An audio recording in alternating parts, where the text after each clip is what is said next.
adakah hari ini jadi sampai musim bunga 2022 sambung kepada sebab musim bunga pun telah pun berakhir. Kami telah bersedia untuk meneruskan perjuangan. Tiada siapa yang boleh menghalang kami, kepulangan Sang Raja, untuk menuntut balik kegemilangan. Former teammates. Kini menjadi saingan. Who will be better? Untuk pencapaian yang lebih tinggi. Kelahiran era yang baru untuk gagah menerus ke hadapan. Pride of the nation. Defended by us. Battlefield baru telah pun bermula. Kali ini 2022 PMPL MYSGPH Fall 20 Julai 2022 redONE.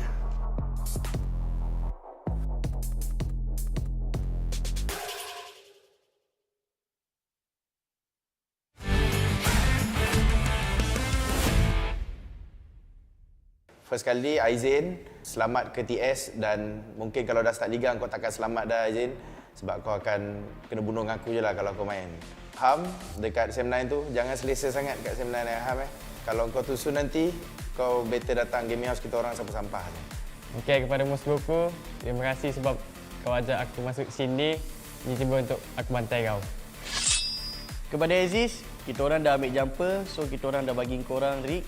So korang buat yang terbaik untuk season ni, okey? Kepada Forever's, walaupun saya di loan kat Exist, jangan harap saya bagi chance kepada Forever's. Kepada pemburu, jaga-jaga sikit meja kau tu. Man, nak cakap ni, kau dah tua dah Man. Tak payahlah main lagi. Kenapa nak main lagi Man? Dah tua dah. Jaga anak je. Jadilah yang berguna Man. Jadi ayah yang berguna Man. Tolonglah, please lah. Sorry. So untuk Drax, hati-hati. Aku akan lebih daripada korang. Korang ingat kau power sangat ke? Dah lah tak power. Okey, kepada tim SEM9, lelaki Iman Farang tu aku harap kau buat yang terbaik lah season ni. Harap kau tak terciduk lagi untuk season ni. Kau buat yang terbaik lah. Sebab dah tukar player kan, takkan duduk top 16 lagi. Team Forever, aka Team 4IGL. So kepada Dingoz Esports, korang tahu kan kat tu kita punya, korang still lagi nak bagi free point ke? Kan? Kepada IGL Kido pula, nama saya kan Kid, kenapa nak Kido lagi? Saya memang anti Kido ni. Season lepas saya jadi coach, saya tengok korang main semua macam sampah. Sekarang korang jaga, the King of Uzi is back. So Insomnus, I received your message. You want to come here, but too bad because you are here. We are here. So maybe Bill is up there right now, but don't let your guard down, Bill. I'm coming for you. Okay, kepada Pasha dan The Jumper, walaupun kita pernah susah sama-sama dekat SEA Games itu, tapi ingat ni kali PMPL kita orang takkan bagi chance lah. Kepada Creed VIP, thank you sebab dapat nombor 16. Staff sepertinya tukar nama, korang boleh bantai kita orang dengan firepower baru korang. Orang tua Kuza, jaga-jaga. Kita orang cari kau. Kepada tim VIP Cirit tu, korang yang rasa diri korang hebat nak blok-blok kita orang nanti kita orang akan ajar korang dekat tournament nanti. Jangan sampai korang tercirit-cirit nanti, tak boleh main. Okey, untuk pemburu duduk rumah dan diam. Jangan sampai aku kentik ponsel kau. Okey? So saya nak tunjuk kepada tim SEM9, kapten dia Man Farang. So Man Farang get ready, saya akan bantai dia dekat musim yang akan datang. So jaga-jaga, hati-hati. I will kill you. 4 tahun bersama-sama. Sebenarnya aku bosan tengok muka kau. So sebab tu aku kick kau. Tak boleh toksi banyak-banyak, nanti kena kecam balik.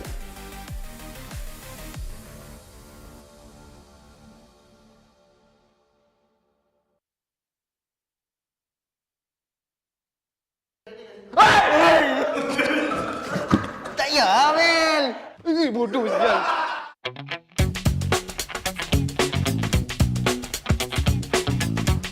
Tak nampak ke ni? 10.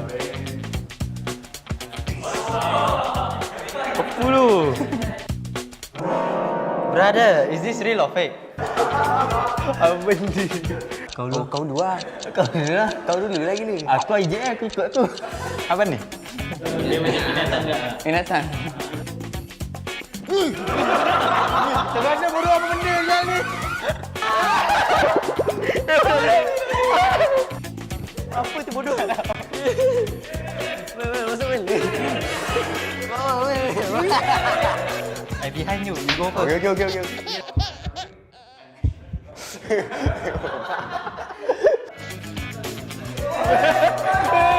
Tapi dia tak hidup lah. Dia macam gerak dia.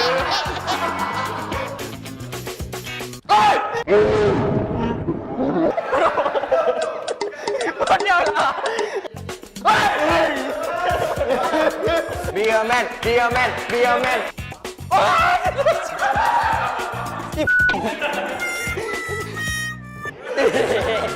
Bro, tak nak tu.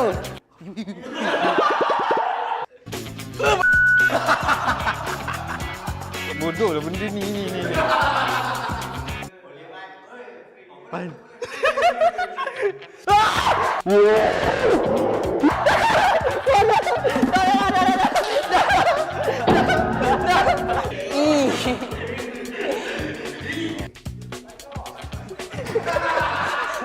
Terus Snack. Buah apple.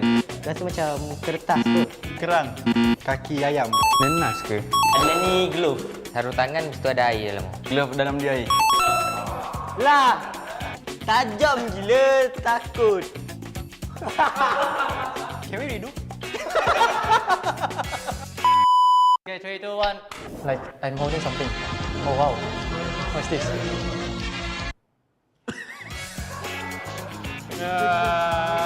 Nenas.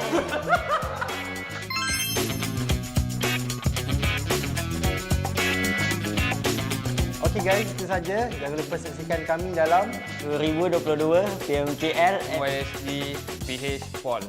Bye. Bye-bye.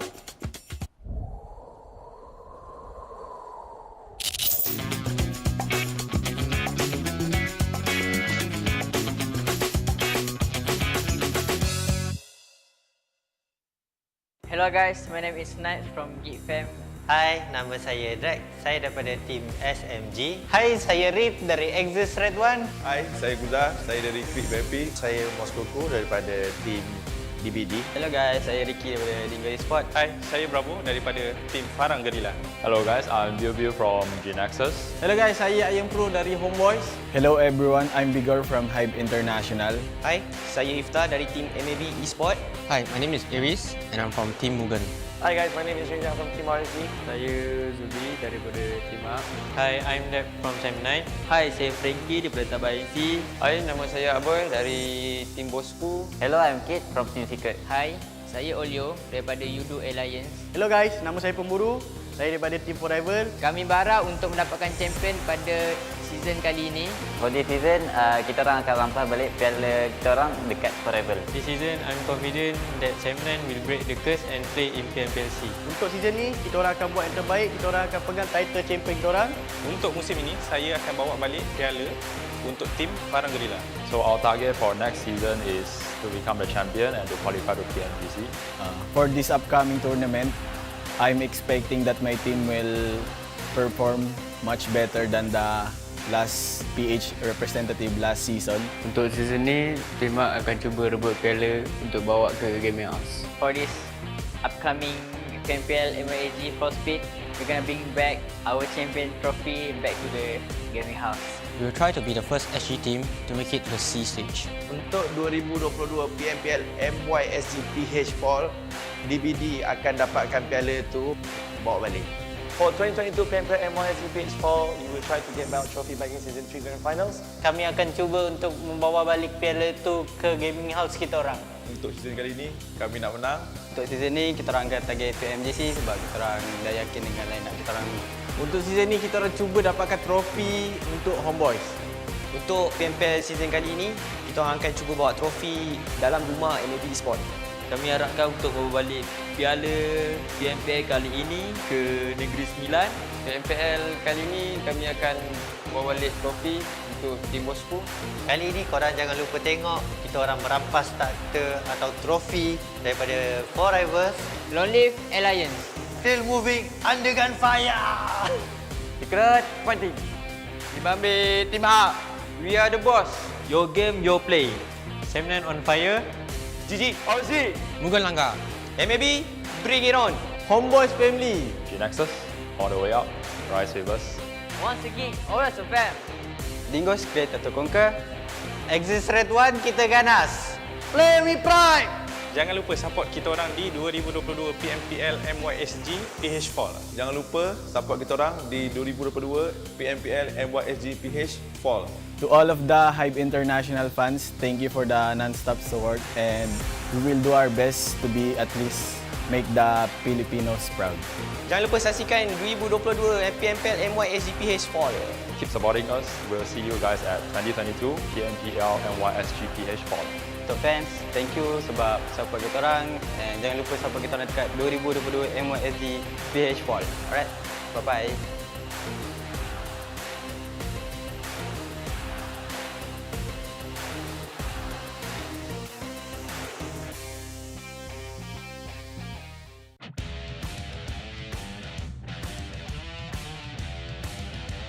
Natin, pero Yoodo Alliance, they started speed trade, pero nga lang meron sa likod.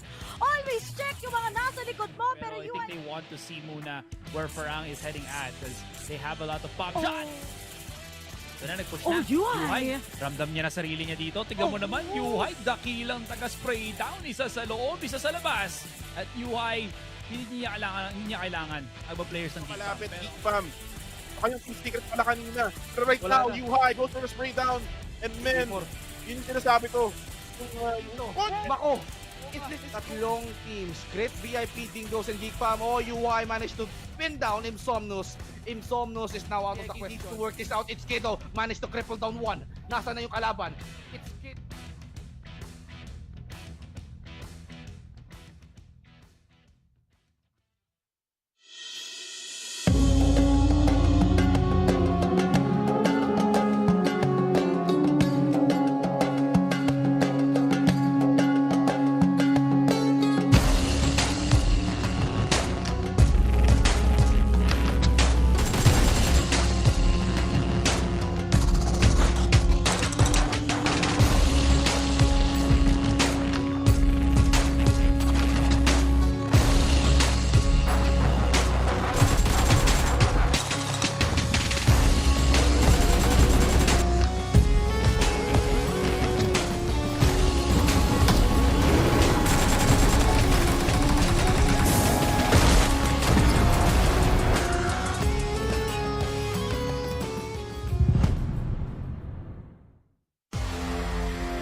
Neo Speed awakens.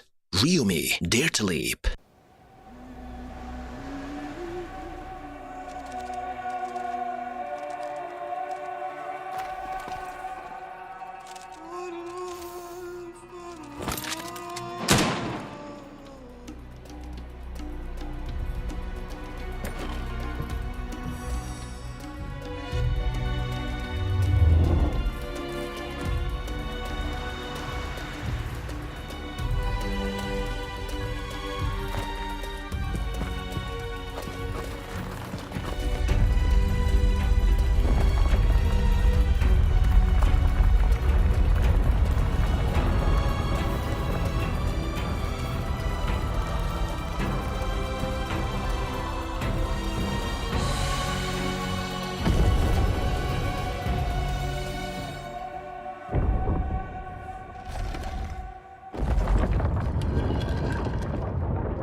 PUBG Mobile 2.1 White Paper Full Overview. Hello there, PUBG Mobile players. PUBG Mobile 2.1 is now available. After several months of hard work, we've added more fun and interesting content to the existing gameplay. At the same time, Ancient Secret Arise, which everyone has been looking forward to, has returned. Are you ready? In this video, we will be introducing the exciting new contents of this version. We hope you like them. Themed gameplay, Ancient Secret Arise. In this new version, Ancient Secret Arise has returned with improvements. It'll be launching in Erangel, Miramar, and Livik. Players can choose any of these maps in ranked mode to experience its varied content and unique performances. On Spawn Island, players will be greeted with a spectacular sense of swirling golden sand, as well as a mysterious and breathtaking sand apparition. After the match starts, the Sandstorm Zone will appear at a random place on the map. In the Sandstorm Zone, players will be able to pick up lots of supplies and a mysterious Scarab Charm. Any player who has a Scarab Charm will be able to return to the battleground after getting defeated for a set period of time. However, please note that a Recall Tower attempt will be used after activating a Scarab Charm to return to the battleground, and each player can only pick up one Scarab Charm in each match. Players can also pass through the Quicksand Path to enter the Emperor Temple. Compared to the previous Nimbus Islands of various modes, the Emperor Temple has more supplies and a much larger area. At the same time, the Sand Giant will move around the battlefield with the Ancient Secret on its back, which creates more possibilities on the battleground. Remember to watch the route on the minimap carefully so that you can jump back into the play zone if the Sand Giant leaves the play zone. The Pharaoh has prepared many trials in the depths of the Emperor Temple. Pass these trials and you will receive extra spoils. Remember, before activating the Pharaoh, it is possible for players to move freely between the Ancient Secret and the map. However, once the Pharaoh has been activated, players will no longer be able to hop onto the Ancient Secret. Other than the Emperor Temple, there are several Scarab Ruins and Jackal Ruins spread throughout the battleground. Players can go to these ruins and solve their puzzles to get crate rewards. One thing to be aware of, there are also Mummy Warriors and Guardian Beasts lurking in these ruins, so be careful at all times. Other than regular weapons and equipment, players also have a chance to get a new item called Primordial Water, which can recover all your health and energy. Lots of Scorpion crates have been added to this themed mode. Defeat the Golden Scorpions guarding the crates, and you will be able to get the valuable supplies hidden within. The new Desert Merchant is also a good place to get supplies. Save up shop tokens to buy combat supplies from the merchant, and there's even the chance of getting random discounts on items. Basic experience improvements. Besides the new mode, we've also made firearm improvements. We've slightly reduced the damage drop-off of the Uzi and Vector, slightly increased the hipfire spread of the UMP-45, and slightly nerfed the effects of the laser sight attachment. We also raised the base damage of the Thompson SMG. At the same time, we've slightly increased its bullet speed. As for the PP-19 Bison, we've slightly increased its rate of fire to improve weapon efficiency. In the case of assault rifles, we raised the limb damage of the AKM and slightly improved its aim assist. We've also reduced the recoil of the Scar L and slightly increased the base damage and damage drop-off at longer distance of other weapons. This version also introduced the AMR, a powerful sniper rifle that can deal damage to enemies through vehicles and deal massive damage to vehicles. It takes exclusive 50 caliber rounds that are capable of striking players in vehicles. Season updates. Cycle 3 will officially start after the major version update. The C3S7 set, C3S7 parachute, and other legendary outfits will be added to the Season Rewards pack. In the new season, we've also added a season bonus point card and rating protection card that can only be used during the season to help everyone climb the ranks even faster. Individual training grounds, sound location training. In the new version, we've added a sound location training system to the training grounds. Players can use this to train their ability to locate enemies by listening to gunshot sounds and footstep sounds, which will help players become more aware of their surroundings during a match. Other updates. Other than the updates mentioned above, the PUBG Mobile x Blackpink collaboration has prepared a virtual concert for everyone. Let's all have lots of fun in the game this summer. That's all for this video. We hope that version 2.1 will give everyone a better gaming experience. For more details, feel free to follow the official PUBG Mobile community. See you next time.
GT Neo 3. Neo Speed Awakens. Ryumi, Dare to Leap.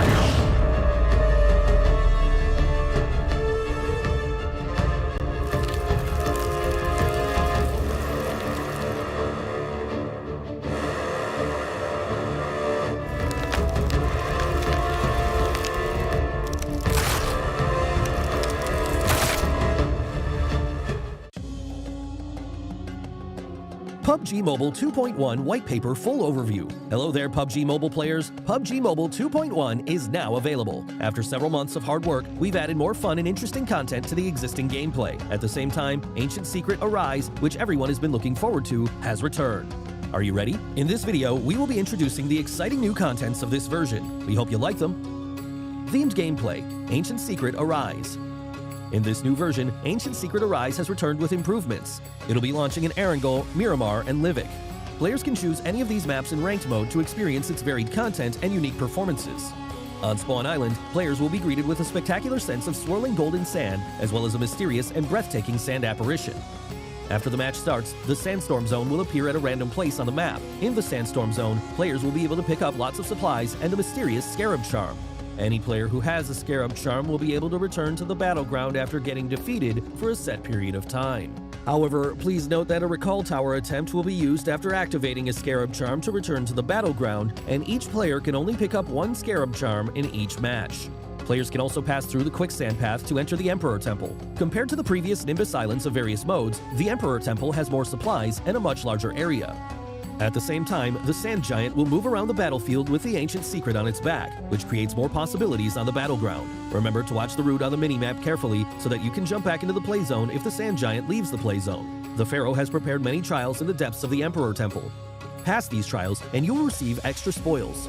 Remember, before activating the Pharaoh, it is possible for players to move freely between the Ancient Secret and the map. However, once the Pharaoh has been activated, players will no longer be able to hop onto the Ancient Secret. Other than the Emperor Temple, there are several Scarab Ruins and Jackal Ruins spread throughout the battleground. Players can go to these ruins and solve their puzzles to get crate rewards.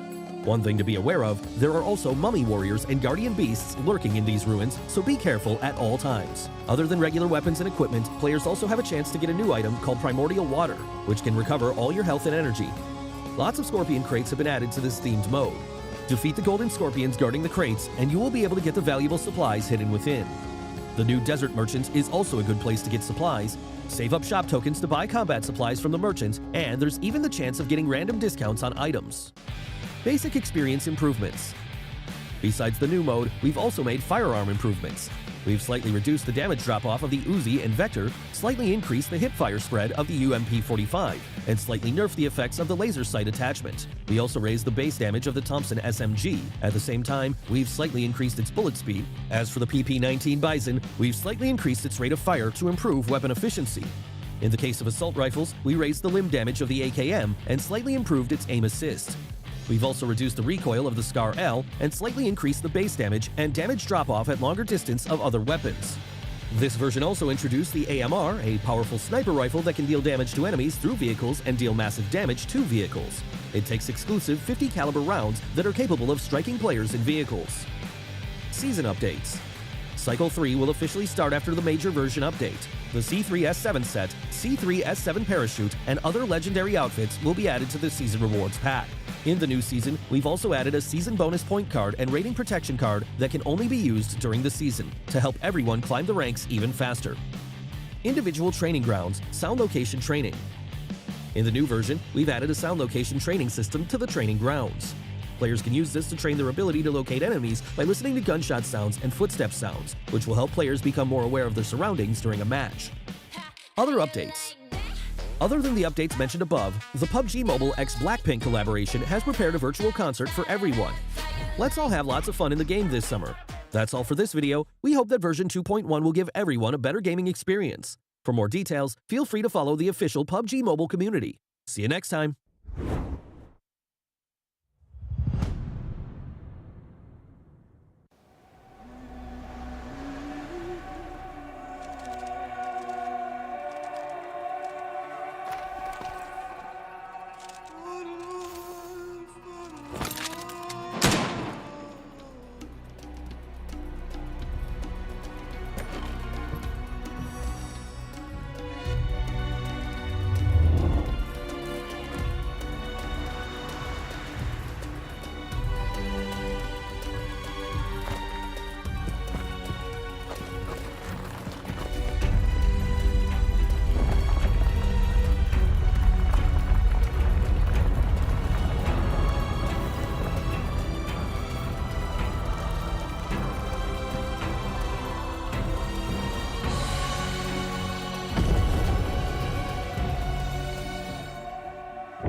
Sejauh mana Unlimited boleh pergi?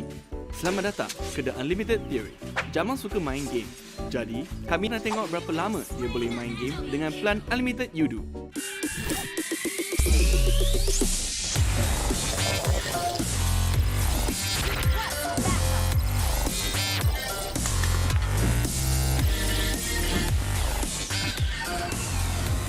Weh, satu game lagi? Bila nak habis? Yoodo Unlimited. Ubah suai segalanya, tiada batasan.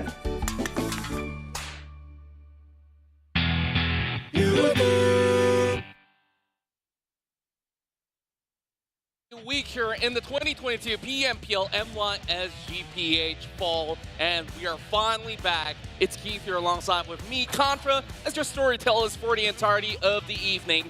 And man, it feels good to be on the scene again. I know, man. We've been waiting one entire week for our other duos to wrap things up here on the table. Now we have our fun. Now we get a chance to see all the actions unfold right in front of us. A lot of news can be made. I guess one of the headlines, a little bit a week old now, but HYVE is back. That's right, and you can see GEEK Fam is currently on top of the table. Let's see whether they can maintain it throughout the week, though, because we've seen some fury action from the rest of the competition as well. And of course, with that being said, we also want to welcome you guys on board. If you guys are tuning in for the very first time, all of this is brought to you by our official smartphone partners, Realme, as they are the world's fastest growing smartphone brand, as they have introduced us its latest gaming powerhouse, the GT Neo 3, the Neo Speed Awakens. And with that, it comes with a dual gaming level flagship. It boasts outstanding power efficiency that feature a lot of all these great things, all packed in one amazing phone. And with that, you have that MediaTek Dimensity 8100 5G chipset and dedicated display chipset. Yes, and also I would like to give a shout out to one of the main sponsors here, the official digital telco, that is Yoodo.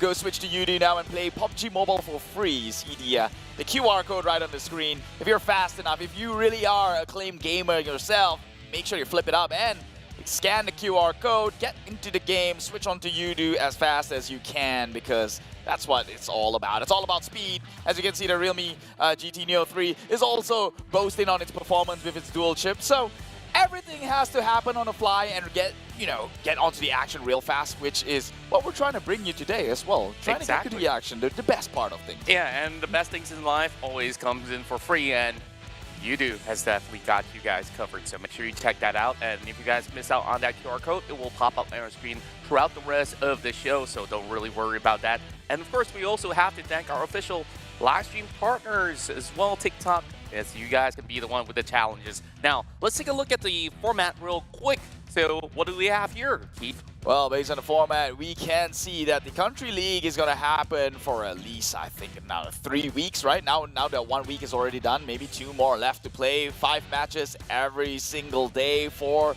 well, about 5 days in a week as well, right? Or was it 6? My math is pretty wonky, but as you can see, we're down Wednesday to Sunday for the Country League itself.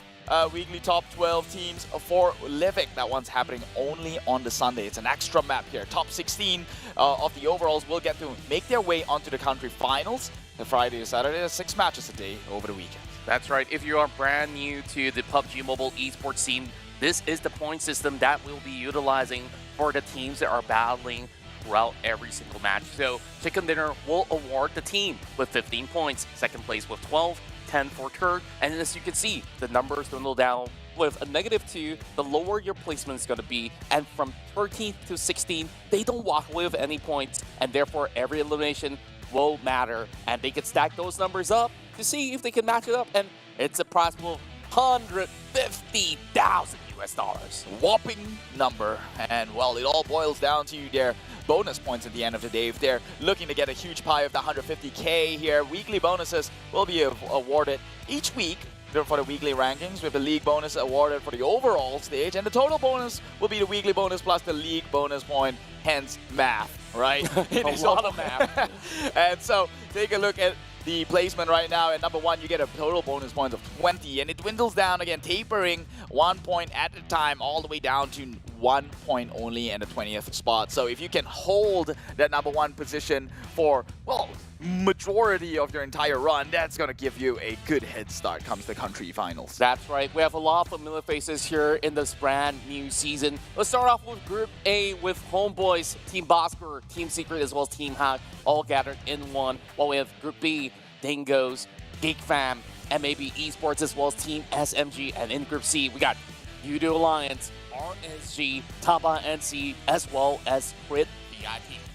Yeah, and coming in Group D, we have Genexus, HYVE Esports, Don't Break Dreams, and MUGEN, all the way from Singapore. And Group E, I missed it, 4 rivals, Sem9, and the rest of the boys, well, with HYVE itself, yeah.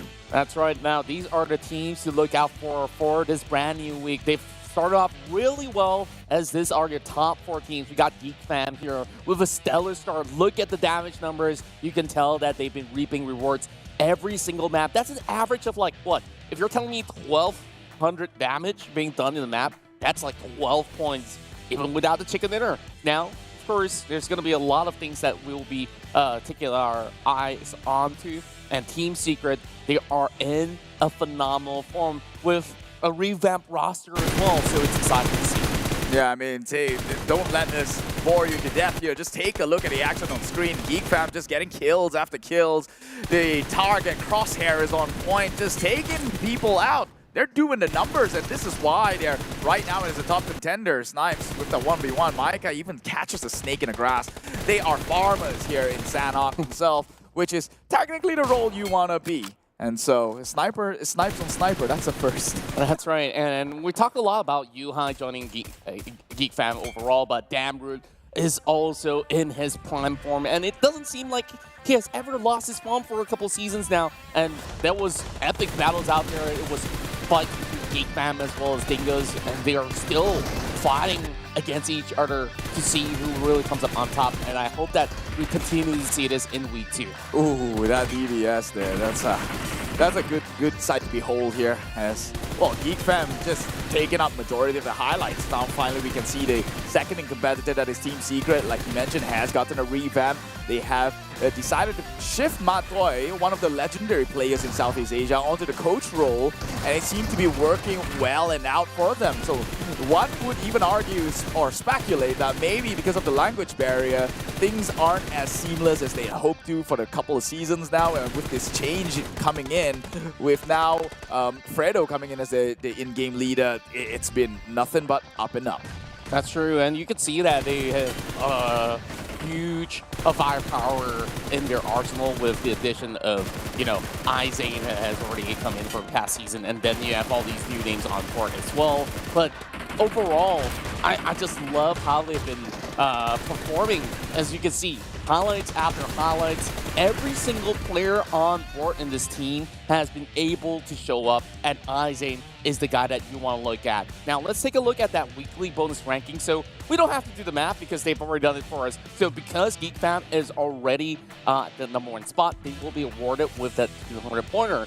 And you can see the numbers will go all the way down. So we got Team Secret in second place, Dingoz, Sem9, as well as Team Hawk. Now, this is what's interesting to me. Team Hawk, last season, they were barely hitting the top of the table. And things have been looking phenomenal for them. Well, I did have a little bit of discussion or banter with the members of Team Hawk, and they are not really too comfortable just yet, just because if history repeats itself, they always have a good first week and then it dwindled down. So Team Hawk has to break a curse here. They have to maintain themselves in the #1 spot.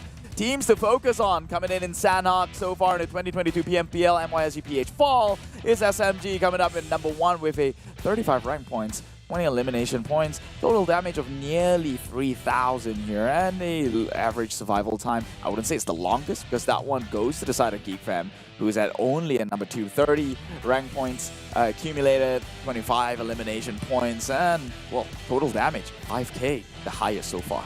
Yeah, and take a look at Yoodo Alliance as well. Although they may not have the highest of those points, so they ended week 1, maybe in not the fashion that they wanted to, but they've been attempting Fate many a times, especially in that early game, and hopefully things will improve from here on, because you know that these players have already gotten so much of the wealth of experience from the C-level and international play. It's time for them to bounce back up, but these are today's matches as we will start things off in Sanhok. Yes, always like the curveball to start things out here, you know, demotivate a little bit of these teams here before we actually get into the competitive maps, that is Erangel and Miramar.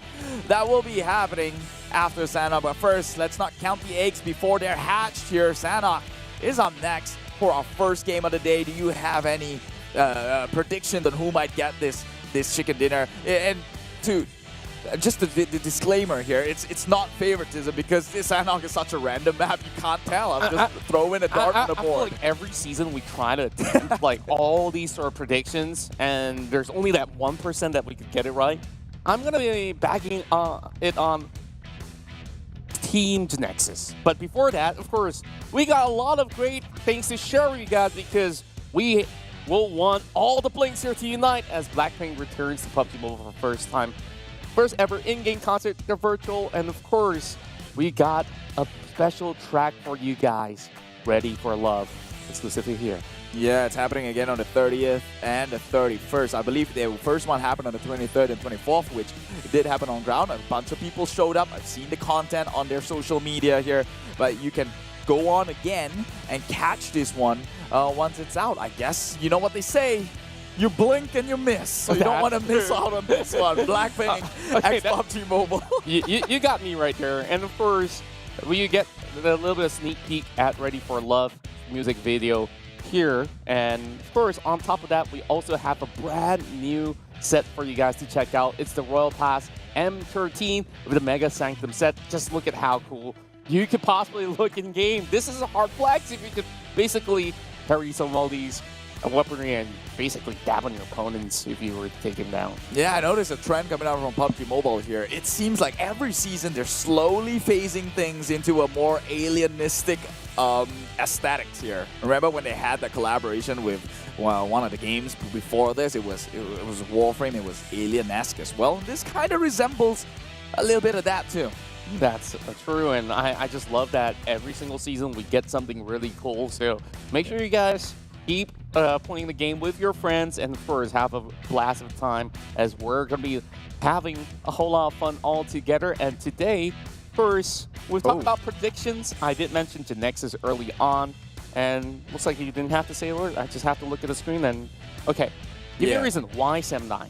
So I think Sem9's got it because, number one, the boys are back. Okay. Number one, Sem9, the boys are back. Number two, Sanhok is kind of, I think, their domain. I know where they're going to drop, and usually, even when I saw the games that were played out in the first week, people, if they had the choice to either swim across to that island or just play by the edge of the islands before that, the Alpha Islands instead, they avoid Sam9's territory. So there's something to be said here. You know what they say, fear is a good indicator on how or where you are. If you're somewhere in life, people fear you at some point. True enough, but then again, you're talking about veteran players that have been able to scrim with each other on almost a daily basis. It's like you kind of have a lot of practices to try to counter some of their attacks, but then again, we also do have names that are brand new to this season, especially from the PH representative, HYVE International. Though week 1 seemed to be a little bit of a struggle, I have been able to have that privilege to talk to not only the owner as well as the players. Like, I actually know some of these guys because back in the early days of PUBG Mobile, these players, some of them have been able to play on an international stage before, but of course, with that sort of dynamics, now that you're pitting them against probably one of the hardest leagues in the world, so I think it's all about adaptation to get themselves where they need to be. What are your thoughts on HYVE International, though? Well, I think HYVE has got a lot of history, right? But it is as it is. It is a history. Now let's try and bring that momentum over to the future and maybe even the current present. Because right now they're down in the 18th spot. They're looking like they've had better days. Yeah, looking worse for wear right now. I believe this could be a better week for them now. Yeah, we have to hope so, because the whole debut of Philippines coming into the MYSG League and forming the 2022 PMPL MYSGPH Fall, we're expecting to turn things, take it up a notch when it comes to competitive scene here. So HYVE International representing Philippines has got to step up and show it off here, since they are the ones representing the Pacific Islanders. No, right. Well, speaking of Pacific Islands, we're going to be diving into Sanhok in less than a minute. So get excited, people, as we are about to see some epic action between all these teams from Group B, C, D, as well as E. And if you're wondering which teams are not playing in this match, it's going to be HomeBois, Team Secret, Team Bosskurr, as well as Team HYVE. So for now, I guess some of the worries from other teams on the rampaging form of Team Secret, will they continue to storm on? Well, at least they start off on a good note. Like, you can get a little bit more of a warm-up inside of Sanhok. And speaking of which, I believe it's about time, Keith. We're about to take this flight. Yeah, we're about to take a flight across the islands of Sanhok, where, well, the paddy fields seems more greener on the other side here. Yeah, but Group A will be missing out on this one. We will move on without them. All shed our tears later on because they count their blessings. They're missing out on this one. Sanhok is up. First match of the day. Group B, C, D, E. You know, the addition that I really like to this new season is that this plane is now escorted by 2 helicopters. Like, my question is there reasoning behind it? I believe so. You want to hear my theory around it? It's a head cannon. All right. It's a head cannon. All right. Ready for this, viewers? You're going to be amazed. So, the whole reason why we can watch PUBG Mobile in the third person in a bird's eye view, it's because those cameras, those helicopters are camera crews. Don't they have like M4s to shoot them down? Well, they don't see them. That's the alien technology. The camouflage up in the sky. Oh my goodness, we're starting off on a high note here. HYVE International launching attacks against Genexus. It's a 1-for-1 as they take down Boy. But he's still limping on the ground. Luyu is going to be going for the save. They lose blank instantaneously. But HYVE, they're controlling from the top end of the boot camp, and therefore, Genexus is hugging by the corner, and Vigor's already butting right in. He gets Boy once more. Vigor just making magic happen, and Genexus slowly having things crumbling down. Vigor gets picked up. Here comes the jump shot coming from Luyu. Wrist shotgun, and Tyra will be able to find one more. He goes in for the switch. Unfortunately, HYVE International will not continue their run in Game 1. I guess just to echo you, they started off at a HYVE note here, down in 16. But they did do decent damage. They took out Biu, which is one of the star players coming in from Genexus. Although arguable since Loyu and Long are kind of the ones to look out for. But we'll see what they can do, what this in-game leader can contribute from the graves here. Meanwhile, we're looking at RSG, who's up against another team within compound, very close to each other. Might even look to push onto Axis Esports. Surely, it's a bad idea. They don't know that, but Axis is already in prime position. Spots out one person from the rotation. They have an idea. Axis, they're playing this one slow. Who makes the first fall is going to pay the price, surely. Hey Noob has got the nades all cooked up. Tossed one forward. Does not click. That will be RSG counting their lucky stars for now. And there was a banter going on between Genexus as well as RSG. And they just got to show up this time around. RSG have yet to receive a chicken dinner from week 1.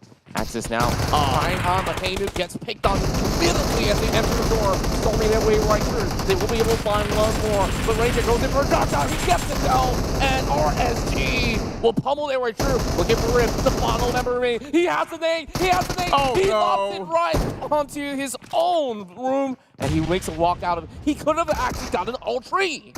Yeah, and take his friend out and cross him too, but what? Clutch it! Whoa! Rift, my God, this man, again, not a man, a machine. This man, Axis Esports, they won this. It was an unwinnable fight. RSG, oh boy, they'll be kicking themselves into the coffin with that one. It was so close. They had all the advantage in the world, but one Rift, one snake in the grass, stick him up onto the back end. And my goodness. Yeah, congratulations, Axis. It looks like he didn't need a nade after all. That BBS, I'm telling you, is a weapon to be feared throughout any close compound fight. And I guess the statement by Xiao Boy remains to be clear that RSG, they now will remain there as it is. But of course, they will definitely improve. But that was a fight that could have easily been won by RSG. They just have to pick Rift, but Rift was just so sneaky on the attack. Man, no, it was a 1v1 too. I think partially you kind of have to say RSG whiffed that one because they had 2 members alive against the one of Rift. Rift was so close, but the last bullet just did not connect. And I guess that's where the double barrel shotgun comes in play in close quarter, right? Because when things gets rough and intense, a bigger crosshair and a bigger spread of fire is more likely going to connect than whatever weapon RSG was holding at the given point in time. So, Crit VIP seems to learn that one. Those deaths do echo into their ear, have a double barrel shotgun of their own.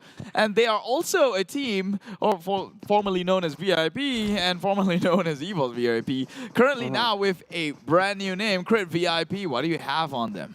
Well, Crit definitely is a really stellar organization. They started out a couple of years ago with another FPS PC title, and they've definitely made a name for themselves, right? And now investing into the PUBG Mobile is a really sensible move, and they've also picked up a lot of brand new names along with the former team Evo's VIP.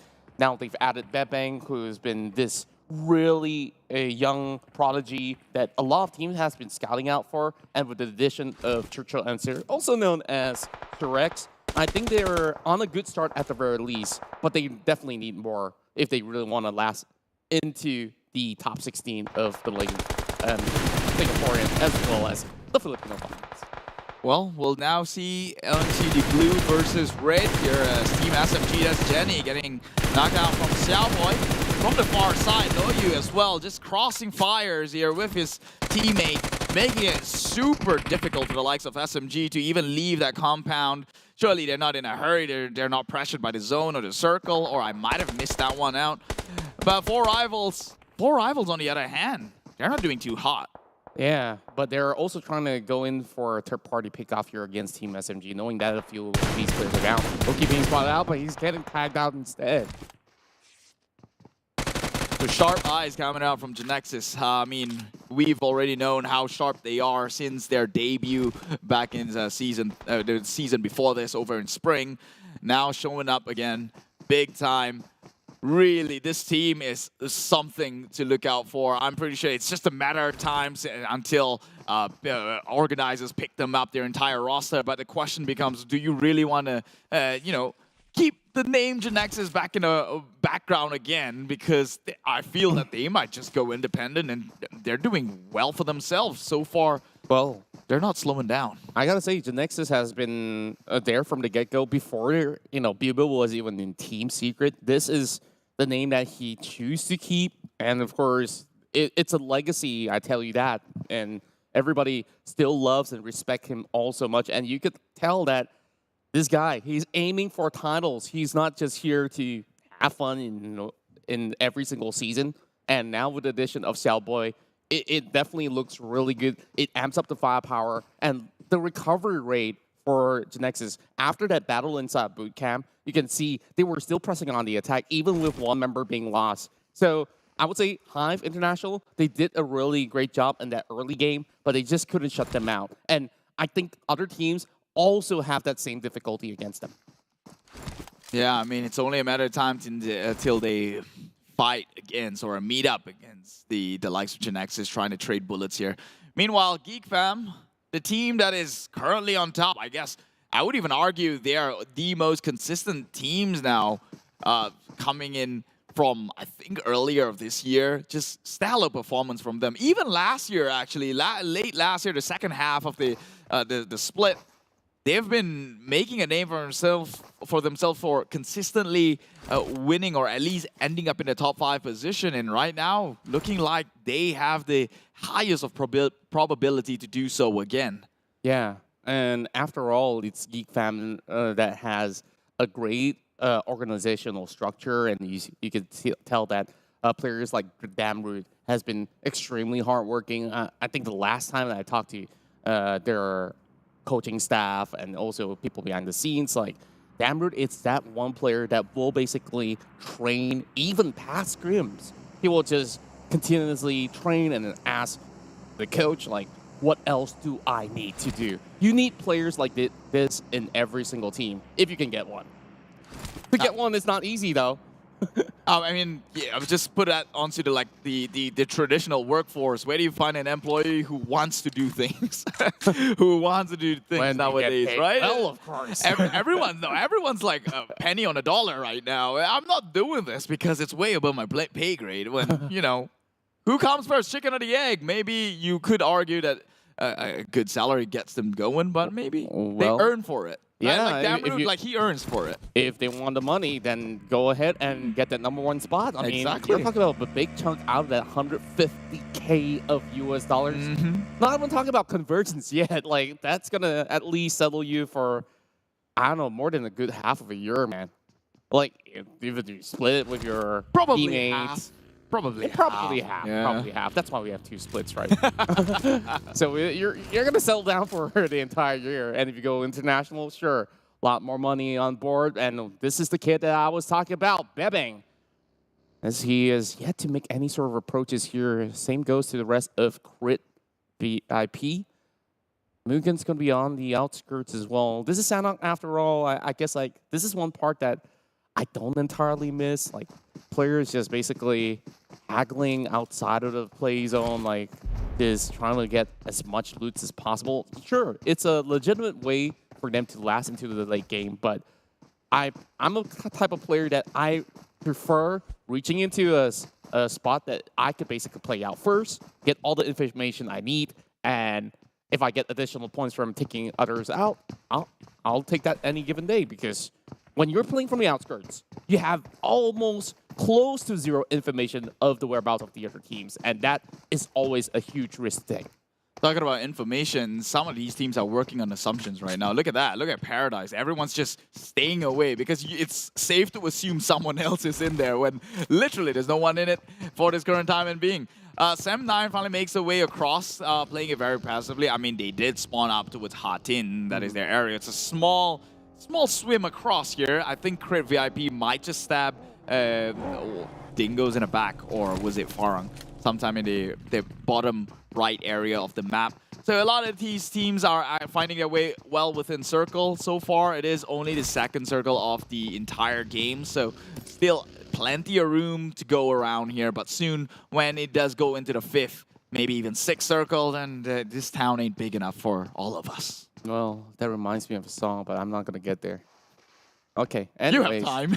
yeah. Are they big enough, though, is the question.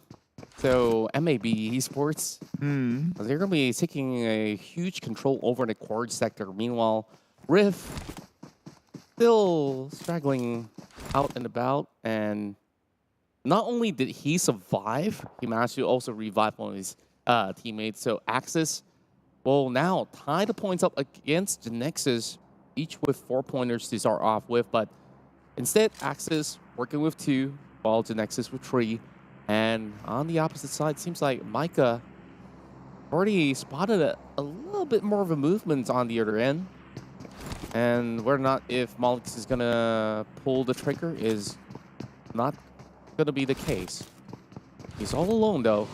The rest of Farang kind of spread out, and this is always going to be really risky. And Micah really spots him moving off in that bike, and luckily enough, one more bullet out of Mika's chamber, kind of whiffed right there, and Farang stays alive.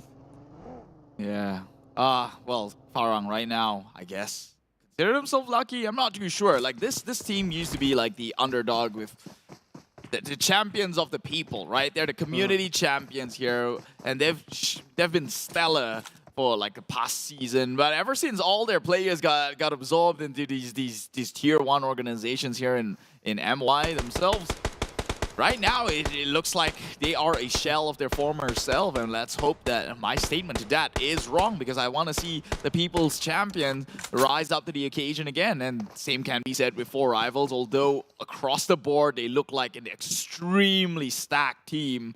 Now with Voki going aside with Bamburu, April, we've seen this lineup before, but unfortunately, just not showing up too hot just yet in week number 1. This is redemption week though for them, and we have like another week after this. So they have a chance to rise up for the occasion. Will they do so here in Sanhok? I guess we'll find out. I feel like 4 rivals as a team in general just pack a punch in everything that it has to offer. And yes, they may not have really gotten the best out of week 1.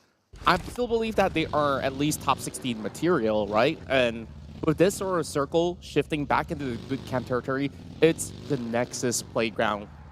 Overall, across, just take a look at the current position.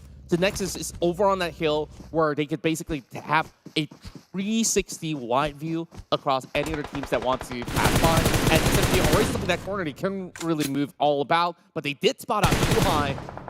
He has to go in for a quick recovery, while overall, Team SMG, we still have all 4 members out there, and GEEK fam now have a little bit of a roadblock here. They can't seem to approach inwards into that bootcamp territory, so they just have to play through the outskirts on the hills. Castle on the hill, they say. You build one up there and make sure nobody gets in or out. Sem9 now, Lord Harm. Here, my lord, up on the hill. Wow. Tries he to gained a title in the season? I know. And it was a season Might be that old school hair that he's rocking. That's why.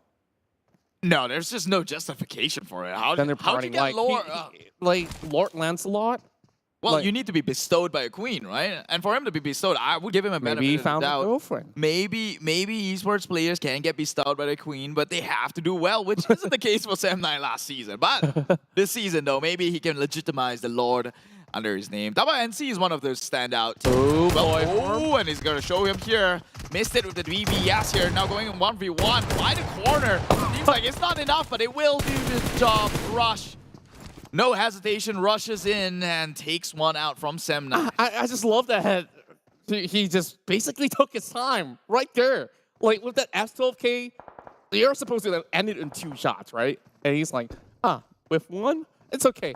Take 2, take 3, take 4. And Harm definitely got into harm's way. So as we carry on, we still have 50 players on board on Sanhok.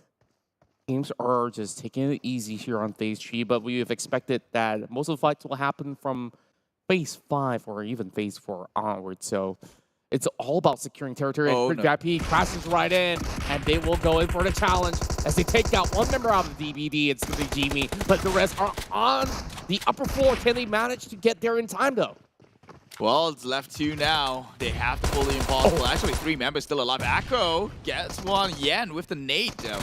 clips onto Crit VIP, and more member, XMZ, the captain, now on his knees, and Somnus left alive with Razor in the corner and Bebang, so they're all still in fighting condition, just not in great health. And now DBD actually pushes in, gets Razor in the process, now trades onto Bebang by the corner. Nowhere left to run or hide, and that will be Crit in critical condition. Only one member left to play the game in Somnus. I felt like that was too rowdy of an attempt when they were to move into this direction of that one door. Sure, they got that first pick off, but oh, speaking of a pickoff, I guess I have to hold that top for now. As Dingoz Esports, they're about to approach the situation, especially with them withered down. This is going to be a lot easier to do, but then again, Blue Zone's approaching as well. Yoodo will lead the charge from the outskirts. Oh, no. Ricky dropping in a grenade. That's looking pretty good. They have to perform for their life. But for now, DBD, they're still hanging on in the same exact compound of the room. Yoodo just tossing every single utility, and they're just about to infiltrate, but somehow blinds his own teammate. This is not looking all too good. Yoodo does get the drop, at the very least, with the Molotov being expended, and GEEK Fam goes toe-to-toe, face-to-face against Farang Esports. Yuhai stands alive, and the rest of GEEK Fam will crush the likes of Farang. And it's not over just yet, Dingoz. It's Yoodo. Trades one again, and that would be it. DBD, don't break dreams, just have their dreams shattered.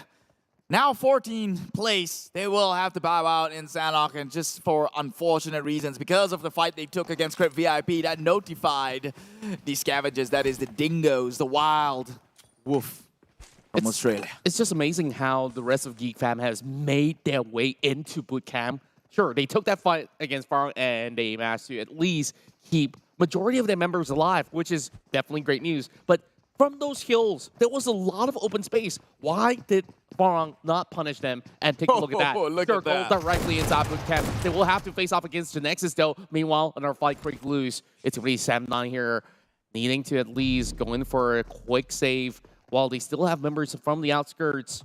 Utra, possibly the saving grace of the team. Depp does get one though. Oh, that's so cool. They are both in a pickle, and that Blue Zone's really gonna hurt from here on. The Nexus just right below Yuhai. Doesn't think that Yuhai has a clue. Oh no. But Bosskurr does. He might toss the nade. It's perfect into the window. It catches Yuhai. He's low, but not dead. And just, yeah, but Lung, he's got the info. Laying on the underpass here. Lung is trying to bide some time. Maybe even let Yuhai make the mistake of rushing upwards. Meanwhile, let's take a look at SMG as they're trying to gun down the likes of 4 rivals. And Slung, he got Yuhai. Yuhai made the mistake. He ran in the same compound, just right below him. So that was basically easy picking. He just delivered it over onto the rest of the Dingoz. Is moving right in as well to Nexus, now being sandwiched in between. GEEK Fam now stands a little bit more chance. Yoodo brings out the barrel. M72, and we're going to see whether or not if he gets anything with this. He's already picked off 2, though. And GEEK Fam, they're on the center stage. Yuhai still on his way of getting revived, somehow not being targeted by Lung. So it's a great recovery to Nexus. Falls back instead. And GEEK Fam, now we have two splits going on from the center ground, and Kiddo's just lobbing nades after grenades, hoping to catch one. This is not good for the likes of GEEK Fam. They're being sandwiched right now. Nexus know where they are, and Dingoz has only got info on the likes of GEEK Fam. That is their only opponents right in front of their eyes right now. And, well, GEEK Fam in quite of a sticky situation, will be pressured to the brim. This is where champions are made or break in this situation here. As you can, you know that in a stalemate, Mexican standoff, he who makes the first move will suffer the fate here. Meanwhile, 4 rivals moving up onto SMG, picks one out. Has got Jenny from the far side. Surely he saw that. That was a jump in animation. Jenny ain't got no blocks right here. He has to find a better alternative, though. They're not exactly in the circle, and the rest of the 4 rival squad is just moving right in. They're slowly bleeding out to the blue, but they need to find a little bit more of a cover space for themselves. April doesn't even have time to recover. Appy goes in for a shot, picks one off from the team SMG, and SMG covers it right back. Appy goes down as well. 2-member down for the count for 4 rivals, and I don't think there's time for the save. Otic Luke chimes in, and there's only going to be drags up those kills for Team SMG, and the one over on the far end as well. GEEK Fam How are they surviving? They still have 4 members, and they're slowly picking onto members of Dingoz. Grenade clips onto Ate. Tries to trade back. Yuhai now another falling grenade. He does get the damage through.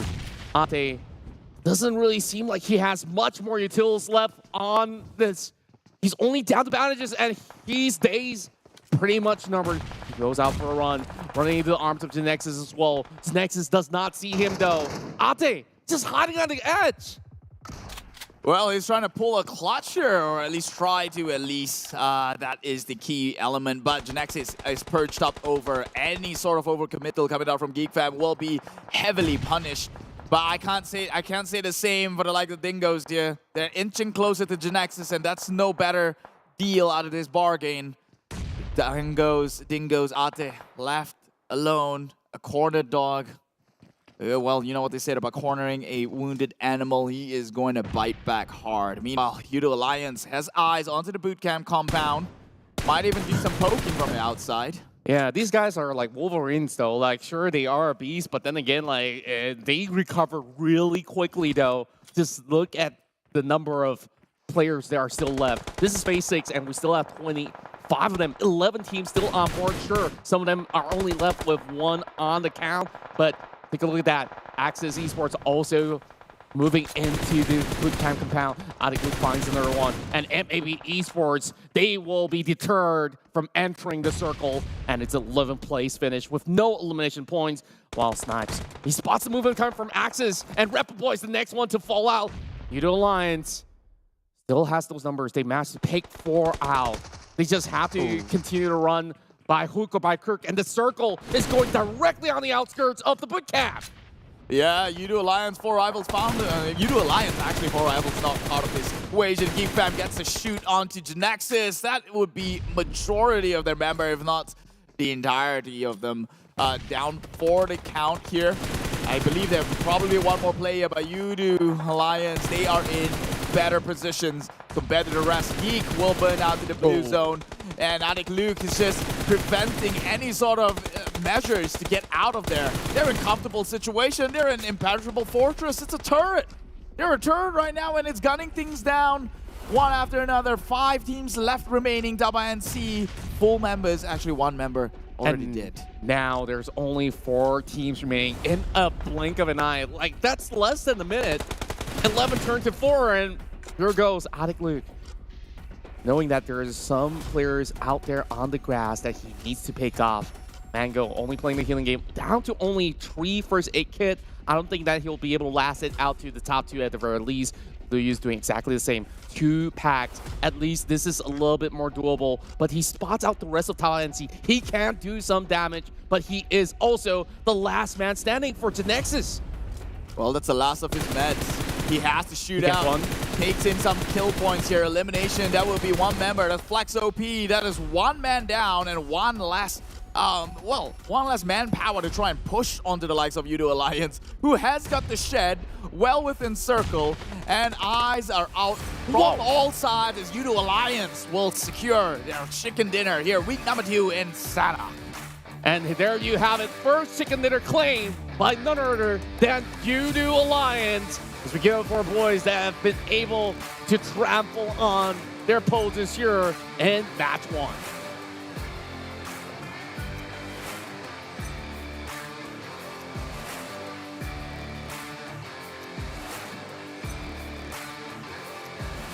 Oh my god. Yeah, I was looking at these faces and I was wondering, why do they look so familiar? These were the community champions. These were the hearts for the people themselves. It's the former Farang legends back then. Now Yoodo Alliance, they are colored in green, and right now, greed is good. You know what they say about the green eye devil? It's all about being greedy, and that's exactly the attitude you need in a game of Battle Royale, as they stood their ground, knowing the advantage, shot everyone down with no remorse, claiming themselves the chicken dinner, which they will celebrate so very nicely. Yeah, we take a look back at the highlights of match 1 right here, and we start off on a stellar attempt by HYVE International to basically annihilate the rest of Team Genexus. It was down to Bosskurr on the dot. He saw so little HP left, and he survived Telltale and revived the rest of Genexus. And then we had RSG taking on Axis, and Rift came out with the double, triple DPS clutch to really steal the show away on the start of the match. Yeah, that moment shouldn't have happened right there. You saw he took one down, and there were two people who has got eyes on him, and he might got a one shot against that one player, but surely the third could have came in trading things. Meanwhile, GEEK Fam has got a good opportunity to looking strong towards that chicken dinner as they fought up against Genexus. Not the easiest of feat, but however they did go down eventually to the likes of Yoodo Alliance, who is in prime position for the circle to close in onto them. As you can see, the spraying on the outskirts here not being contested, and this trend of them just move on towards the end of the game. Yeah, players every season just get better and better, and we saw Lex really coming up possibly the longest shot that we've seen throughout the day. And on top of that, Yuhai, this player that just got back from BTR, just showing us how things are done back in his own home turf. So things are basically looking mighty fine for all the players out there, and we just really have to capitalize the scores because Yoodo Alliance, they basically played a really strategic game overall, keeping themselves alive, and they have been able to find multiple frags from plenty of avenues. And take a look at what I'm telling you. Staying outside of the blue zone doesn't always really bring back the benefit, and Yoodo Alliance wasted no time outside.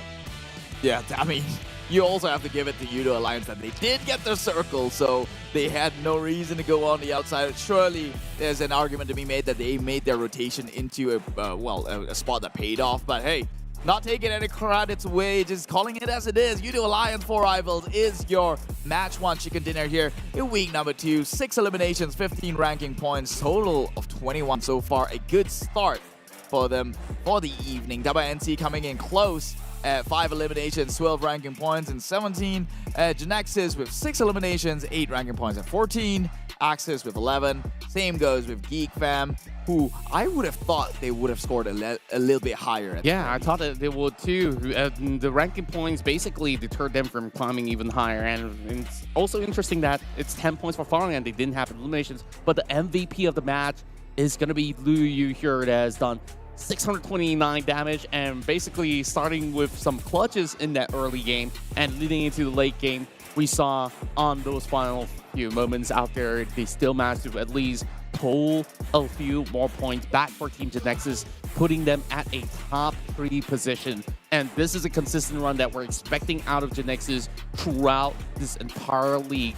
And, well, we just have to take a look at Liu. 40% of team contribution is basically working out of his mind. I mean, this is not news to us. We've seen how much of a valuable player he can be, especially in last season where they had 3 chicken dinners in a row coming up from Genexus in week number 2. So I think they're coming in this time around. They're trying to not make the same mistake they did in the first season they played with. The new revamped Genexus when they played.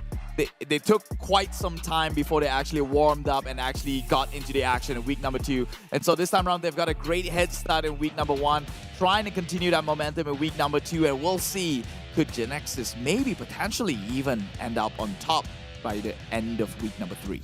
Yeah, and overall, things are starting to shape up once again. Tabah NSEA also within that radar where they have been able to at least get themselves consistently to a top 5 standings in the end of the match. And if we take a look at that, if Genexus didn't rat themselves out, possibly they could have also snatched the chicken dinner away, but Yoodo Alliance, I think they were just basically in a really good position. And so let's also go in for some quick recaps of how Yoodo Alliance has been able to make their way across into the bootcamp territory safely. So they start things off over onto Camp Bravo, and essentially what you want to do is establish some good checkpoints. And they basically cut into ban, and they were by the edge of that circle. And the great thing about Yoodo Alliance is that they didn't make drastic moves overall. Like, if you're playing by the edge of the circle, you could still get to decide, and that's where you see they were the furthest team away. And they slowly swept into this absolutely open ground terrain. And then the only challenge that they possibly have will eventually come in from MAB Esports when they try to close into the circle, as well as 4 rivals. Dingoz didn't really run into their way. Instead, Dingoz went into Paradise Resort. So that really opens up so much more room. So they just have to basically play by the edges and be the latecomers to the scene. And that's where they get to basically pick anybody they want to. Yeah, I think it's also that was crucial that they, on their rotation, they spot out the members of MAB, cleared them first. So that was one team out of the way. It was, by the way, probably only one of the 2 teams that's coming in south from the circle side. So I think they kind of recognized that since the circle did close the way it did, the chances of teams coming in from the southern side was, yeah, well, the best bet to take in, right? That's like the path of least resistance, and it banked out for them as they capitalized that portion over in boot camp, which then favors them. That's the money spot. Yeah, that's the money spot right there. Look at that. When things starts closing in, it's just open ground. And you mentioned, could Genexus potentially push onto the Yoodo Alliance? I wouldn't say it's a tall order. You're playing out in the open. But here. for NC, they were the only ones that stood a chance, but because of Luyu's final attempt, he bring 1-pointer in. And also with those gunshots, you basically reveal their location and you have a full firing squad onto open grounds. No smokes whatsoever coming from Frankie or even Lex, and therefore it has made it a lot simpler for Yoodo Alliance to close things out. And congratulations to them for celebrating their first chicken dinner of week 2, and there's bound to be more to come. This team, like you've mentioned, they are formerly of Farang Legends overall, and they have been on the rise. And I've known these guys since the first ever tournament that was held back in Malaysia. Like, these guys really grinded their way through, and, you know, when Sultan retired, it's like, okay, let's screw with these bunch of boys. And man, he has done a whole lot of great work. But of course, now, with a new home, they definitely have been able to feel even greater than yesterday. And of course, with that being said, we're going to get ready for our upcoming game. But before we get to that, of course, all this greatness is brought to you by Realme, as they are our official smartphone partner. Yeah, you just hyped them up talking about, you know, things that are great, which is clearly the brand new Yoodo Alliance. Also, this brand new phone, Realme GT Neo 3. Okay, Neo Speed Awakens. They're coming in with state-of-the-art dual-chip gaming level flagship. Okay, it's all thanks to their MediaTek Dimensity 8100 5G chipset with dedicated display chipset, promising you seamless gameplay with an immersive experience. So I think that those 2 things is primary what this phone is all about. But you don't believe my word for it. You know what they say, if you want to learn something, you gotta experience it yourself. And why don't you get your hands on one of these? Let me know how great it is. That's right. And on top of that, you want to ensure that you get speed all day. Just go ahead, subscribe to Yoodo, powered by Cellcom, as they are our official digital telco partners for the 2022 PMPL MYSGPH Fall. And of course, you get free data for PUBG Mobile, so you don't basically have to worry about, oh, my bills are getting higher. I ran out of data because, I don't know, like, my other telco didn't seem to give me enough of that. So when it's free, you know, Yoodo's got your back, so make sure you go ahead, scan the QR code. And on top of that, of course, we still have a lot more great things to share with you guys here. Let's start off with this, as we got the damage charts of match 1. Yeah, GEEK fam just waving it proud right now, coming from Malaysia. They are the standing twin towers above all. 9 kills, 1,689 damage. Only close to that is the chicken dinner winners, Yoodo Alliance, who's got quite of a farm game to play. Well, they were in sheds, and all they had to do was point the barrel out and spray down onto these pests. I just love that drifting Jeep. I can't seem to do that in any of my games. But then again, here are your top damage dealers of match 1. We have Luyu, of course, from Team Genexus, who was our MVP for that previous match. And coming along side him is going to be Axis Rift. And guess what? Most of the damage that Rift has done was basically from that early game against RSG. And of course, we also have Micah on the third place from Team GEEK. Yeah, so that was the wrap-up of the previous match. Now looking into map 2, we've got a more competitive map now. Arangel sees the light of day, and Group A finally out for a little bit of sunlight here. Welcoming HomeBois, Team Bosskurr, Team Secret, and Team Hack. Meanwhile, Group B will take a little bit of a breather after that performance in Sanhok himself. Yoodo Alliance still in play, which means they still have a chance to ride off the momentum they just created. That's right, and of course Group B will be sitting out of this one while we have a few teams that you guys can basically give your focus onto.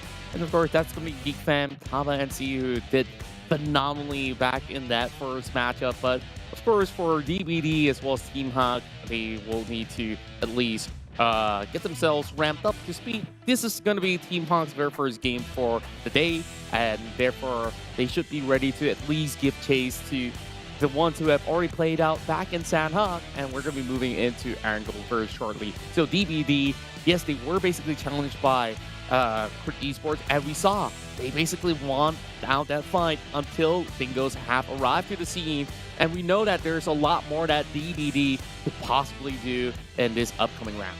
Yeah, I mean, just the fact that you stood toe-to-toe to one of the veteran players, that is the VIP squad themselves, and came out on top, it's a lot to save about that one, right? It's a bragging right for sure.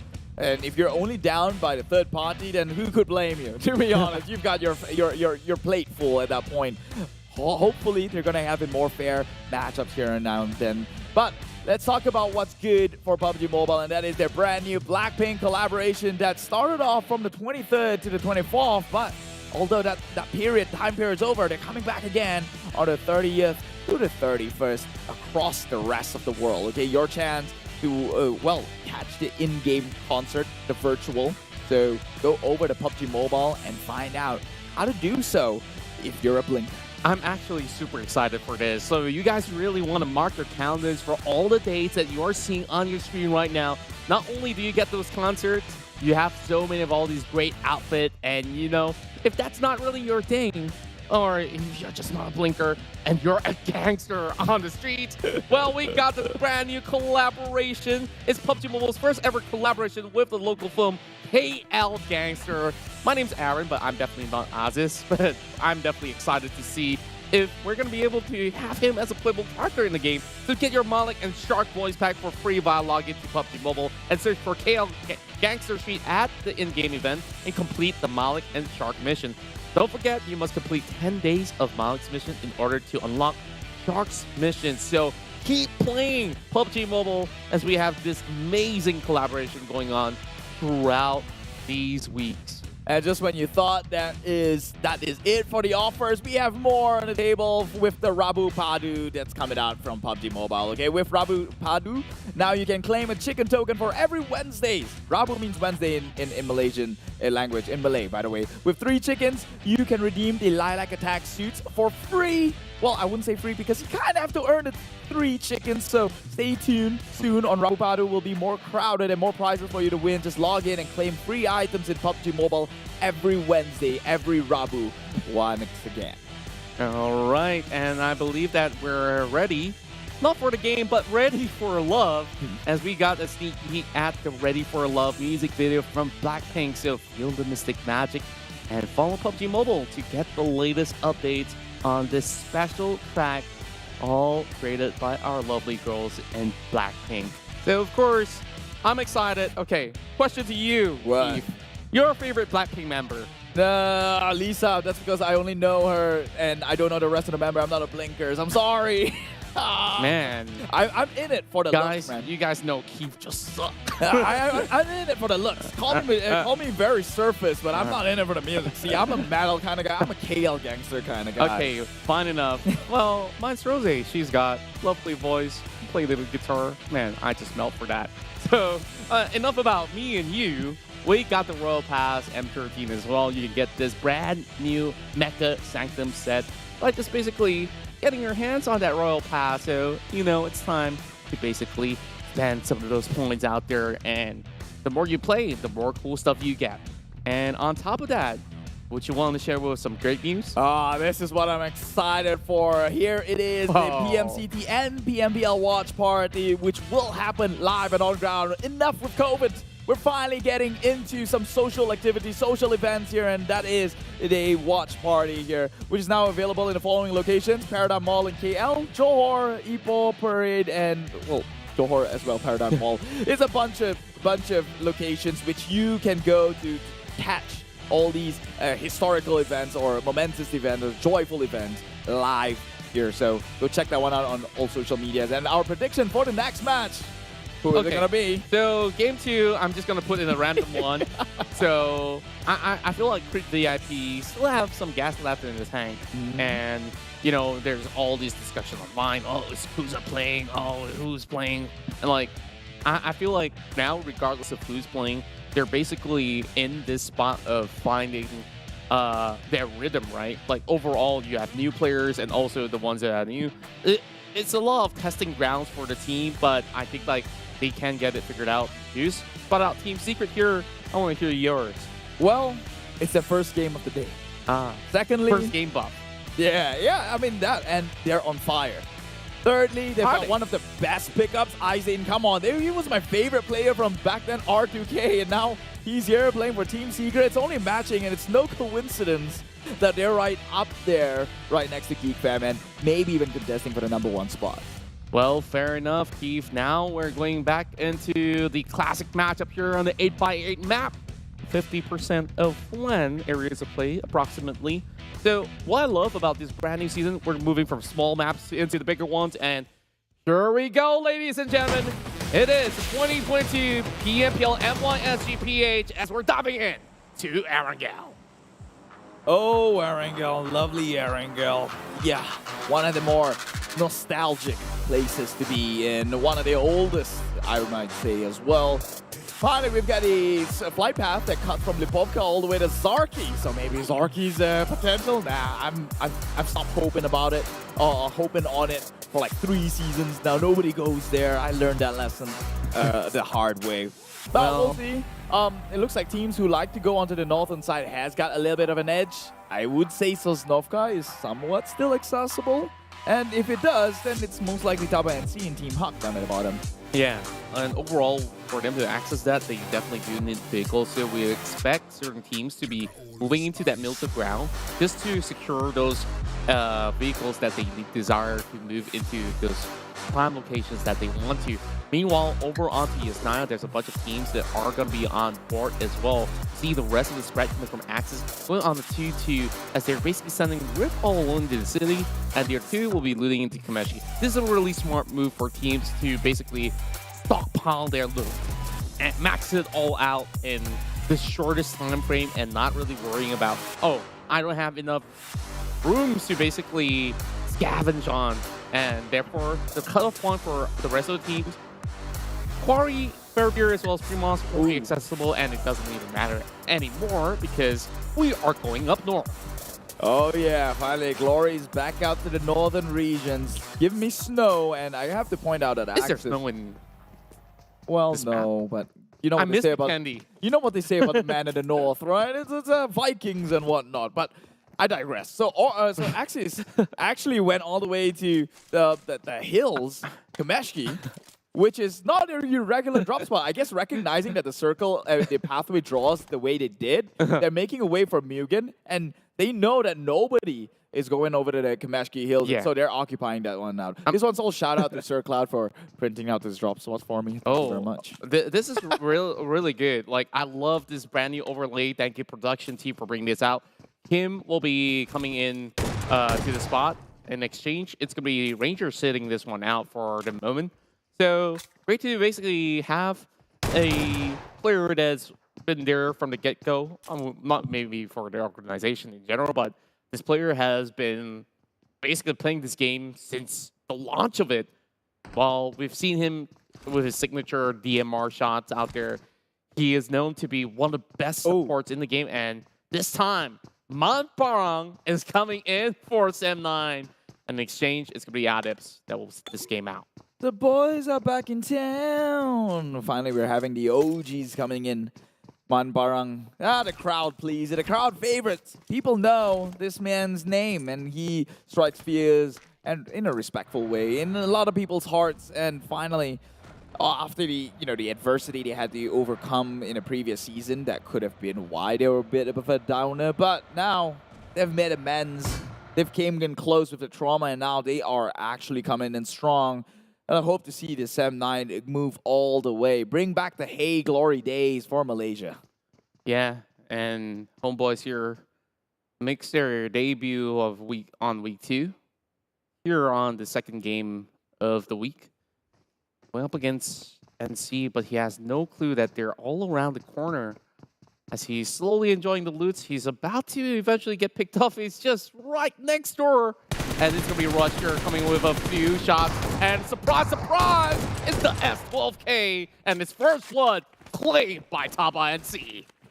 Just when you thought that he was going to spray down, it was the shotgun that came in and finished the job. He got good You came to the wrong neighborhood. Yeah, he's got good footwork. I give him that. He whiffed the entire spray that was coming up from the upside. Yeah. Meanwhile, Team Hawk actually persistently went all the way down to Nova Remnoia. So they, despite all odds, decide to play what they're more comfortable with. Damas now back in, taking out Heikel from the equation. But then again, it's their first ever game here for the week.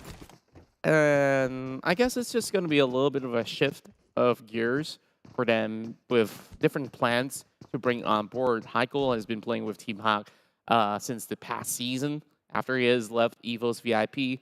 Now back to HYVE International. This time they're taking the tempo a little bit slower than to, drop into the same zone with another team on board. So hopefully it's a better run for the squad from the Philippines, while Genexus are already moving out of Yasnab Pollyanna.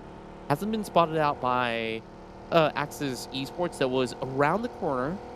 So Rift basically lurking around while the rest of them are basically having the quickest of rotation against all the other teams that are on board. And this is the wise choice for Team Genexus. Like, you're already close to the circle. Just go ahead and at least book a prime spot before anyone else causes congestion over onto some of these traffics. Yeah, nobody likes overpopulation, as they're still trying to figure out a solution to that problem. However, Genexus, though. Are you talking about a nation, or are you talking about... It was a segue, don't make it awkward. No, but Genexus, though, unfortunately, with that sort of rotation, it seems that they're putting themselves in a position where resources is a little bit scarce.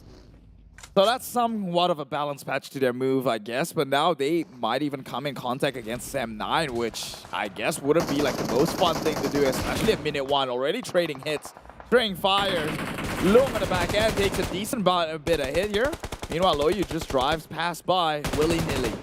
Yeah, going to the Tiger Stand is always going to be a risk that nobody's willing to take, but Chris VIP will have the rest of Axis Ray paying a visit, and that's going to be first pick coming from Insomnus. Immediately gets traded back. Devin going for a drop shot. We'll find another one, but he will also get refrag as well. Rift from the other end comes in with a UMP spray. Now it's only down to a 1-for-1. Now, let's see. Is it going to be Rift or Razor? He's only got the DBS. Grenades being lobbed, and he's got 6 grenades. He can lob for days, and he's basically dropping onto his teammates.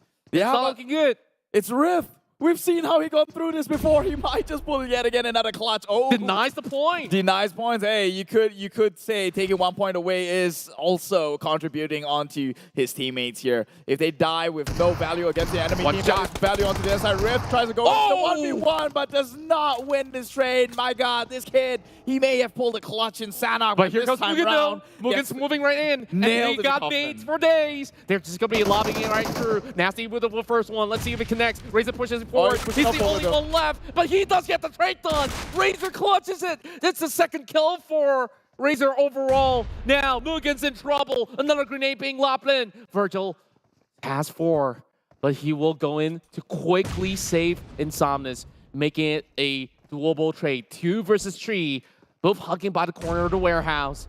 And suddenly it feels like a team deathmatch overall, with the warehouse being in between. Razor still hanging on to that DBS. Does he not have any other weapon? He has to find at least a little bit more from all those crates healed that up, he though. dines. Aris Here moves comes in, gets another one. shot down, but shotgun, the nade comes in to trade in place. Insomnus now trying to go in for the revive, but that was a foolish errand here as MUGEN takes out the entirety of Crit. An explosive start for all these teams here by this warehouse. Though Crit VIP, they may have actually crashed out of the game. That's 6 frags. 6 frags easily puts you in the middle of the table. For only this match, at least. Yeah, well, I mean, it's still early in the week. Sure, Yeah. they'll take any points they can get. However, they will have to buy out in the hefty amount of rank points which they could have accumulated. We've seen how even Farang in the previous game got 10 points without a single kill. So that is the sort of points that they'll be missing out. And it's a crucial gameplay. They've made every single, the meta of the PUBG Mobile has made every single map counts, and that will be at least 2 maps that they've been denied. I guess the DPS definitely works wonders, but then again, when you have mid-range action, that's not going to be more favorable for some of these traits. But I think Razor at least brings out the best out of it, where he was playing extremely aggro on his pursuit, which nobody in the right mind on that 1 versus 4 would have been able to clutch it. That is true. But Rift did it, but he got taken out. Sorry, but that was a close proximity matchup, though. I mean, he nearly could have done it. Sure, that was flashy. That was flashy. So yeah, let's move on. Let's move on. Crit VIP. Well, let's do better next one. Everybody's on wheels. It's all wait. What? That buggy went. Oh, okay. Oh, it looks like they're having fight up top. HYVE seemingly under the gun against RSG here. Northern side, Severny. They might just bait themselves into thinking that their circle might further close onto top, and I don't blame them. Why? It's like 40% water at this point, but HYVE takes that one to Bosskurr. Trying to fight for compound right now. It's I see 2 names against the 3 of HYVE themselves, but Zigzag and the rest. Oh, actually, just 2 of them. Yep, same compound. RSG, though, pinning HYVE down from the far side. So what might look great for HYVE International might just not be the opportunity they're looking for, as Zigzag is already in prime position in case any one of them looks to push on forward. Yeah, the problem is they can't really push out in the open as well, and Zigzag has always been able to clutch, although on a 1 versus 4 scenario, especially in the multiple other seasons. So HYVE, they have to still be very wary about the positioning of themselves, while we have Zigzag just hugging by some of all these barrels that's right in front of him. Just tossing nades after nades. It does connect, the perfect one being lobbed right in from Blanks. And now it's only down to Zigzag to be able to find one, and instead comes in with a pick. Blanks here will be the savior of the day. And HYVE International is just coming right back up with 4 points being secured.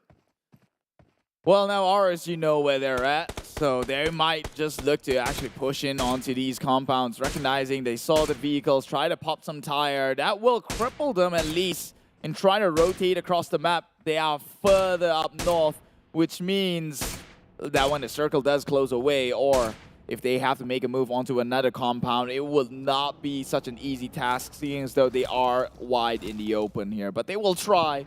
Finally, things going up and up for the likes of HYVE. They still have 1 more car at the very least.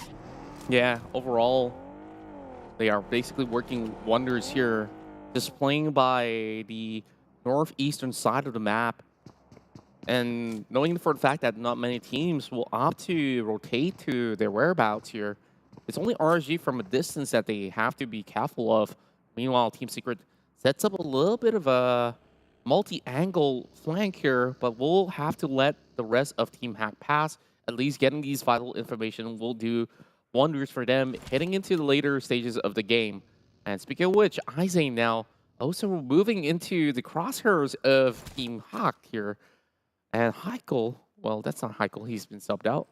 Well, they have the rest of the players basically trying to position themselves against the 2 other members of Team Secret, but here comes that multi-angle ambush coming from Team Secret. Izane has to save himself for now. Fredo gets the first pick. It's going to be Dams that will be picked off. First corner in for Team Secret.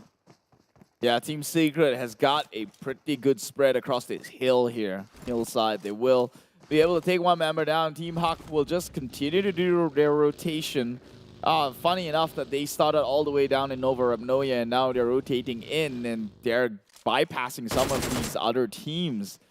So they did not waste time. That's comforting to say at the very least. But now they're one player down and they're crashing into the likes of Don't Break Dreams and Yoodo Alliance, who has the chicken dinner in the previous matchup.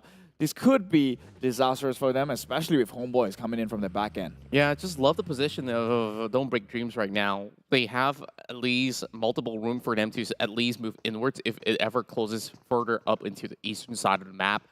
And they could also basically snitch onto some of these other players that's moving across the shooting range territory. But Team Secret has to find a way to negate some of these attacks coming from Tabah NSEA. Coming over the jump shot, does connect a few bullets, so Rush now. It's going to be a winner down, and oh, he's looking the wrong direction. Izane coming with an easy punish inside of the shack. Meanwhile, the rest of Tabah NSEA loses one member, and they choose to basically rotate the other direction, knowing that this is Team Secret that they're dealing with. They just got to basically move along. Well, are they looking to chase here, Team Secret? They seemingly got off on the right side of the bed. Already 2 kills, and they aggressively pushed to secure those. One from Team Huck, one from another team right on the inside of that little flimsy little shed, I would say. Meanwhile, Tabah NSEA, yes, that was the team now running away right next to Team Huck as well. Another one of those teams scurrying from their adventure. Oh boy, Secret, and now Team Huck, damn cutie, from the far side will be sniping them down, keeping them at bay for the time being at the very least. Very quick response coming from Damn Cutie with a refrag attempt.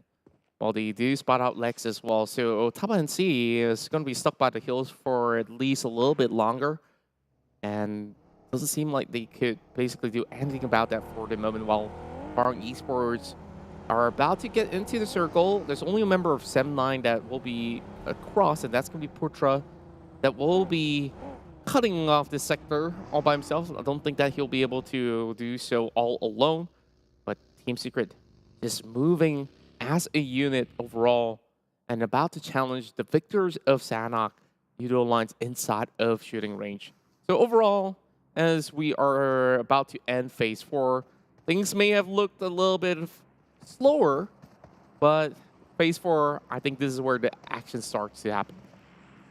That's a little too vast here, but that circle shift goes to the side of MUGEN, who's in a perfectly good situation. Just given by the sheer compounds they have, but that could just work against them. People can just sneak by with those, concrete jungles being set up. And, well, the rest of them will now barrage their way in, coming from the western side of this map.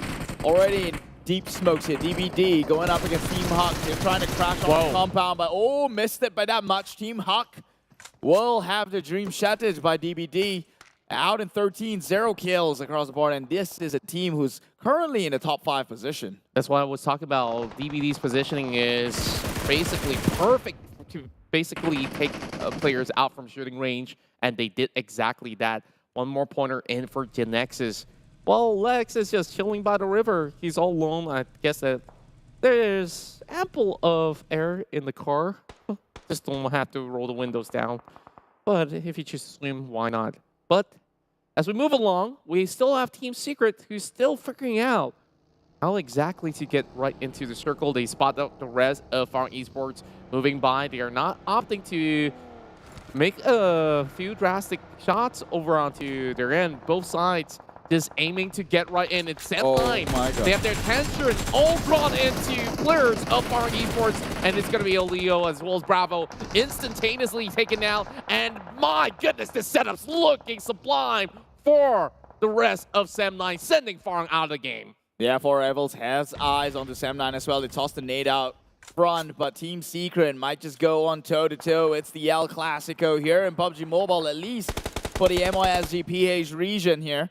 They do have to recognize the efforts of RSG, who's making a push in as well. Yoodo Alliance Yoodo Alliance is still here. Without it, Luke, the man, the boy wonder. He's going to just be reversing his car. Well, he knows his priorities are rides. It's a ride or die here. But, well, he chose to die with his car, it seems. Now Tam gets shot on from the far end. It's Helton out from this bunker. Well, neutralize the threat for the time being. Doesn't seem to have any angles against Tam, but he's just going to be having a little bit more shot being fired. While it does help out Echo to come in for an easy pickoff, Pro tries to steal those points away, and HomeBois starting to appear in the map while we have Echo here just shoving this player back into the shack instead. Yoodo Alliance in the really dangerous spot here. Although there's a kill, they can't seem to really work with it. Sam9 dropping those grenades, and it's going to be Kid. Then will still be weirded down as well. Helton couldn't really make any sort of drastic move, and his vehicle is about to get blown up. There's not much left for Helton, though, and he has to basically walk his way into the circle with 10 more teams still in play. This is looking really risky. Thankfully for him, they don't render that far, so Helton will be able to scurry his way with his teammates without being spotted out. As I say that, he finally goes in with the scope and, well, spots them out, but did not connect anything with his spray here. So Yin will just get into his car and probably reposition himself, knowing that Zeeks is already in place to try and hold the rest of Yoodo Alliance back. He does do a little bit of a chip damage onto members of Yoodo Alliance, though he doesn't have any form of vision at all. Good attempt by the rest of the squad, but for DBD, they haven't seemed to have made much of a move, and they only have half a minute left for them to basically move into the circle. So being late into the scene is going to be equally as punishing, especially when it goes all the way into the Northeast, and HYVE International suddenly will have that prime area of play all the way at the very far end. They just have to wait it out. Meanwhile, RSG might be the next to challenge them because they're also moving in from the warehouses. Well, the HYVE, I'd call them lucky. Like, RSG destroyed all their vehicles to rotate into Circle, and the Circle just goes the side of, well, HYVE themselves, and now they can just walk on foot onto the prime position that you just talk about, because all the rest of the teams are busy trying to hold their own ground, although Circle has shifted away from them.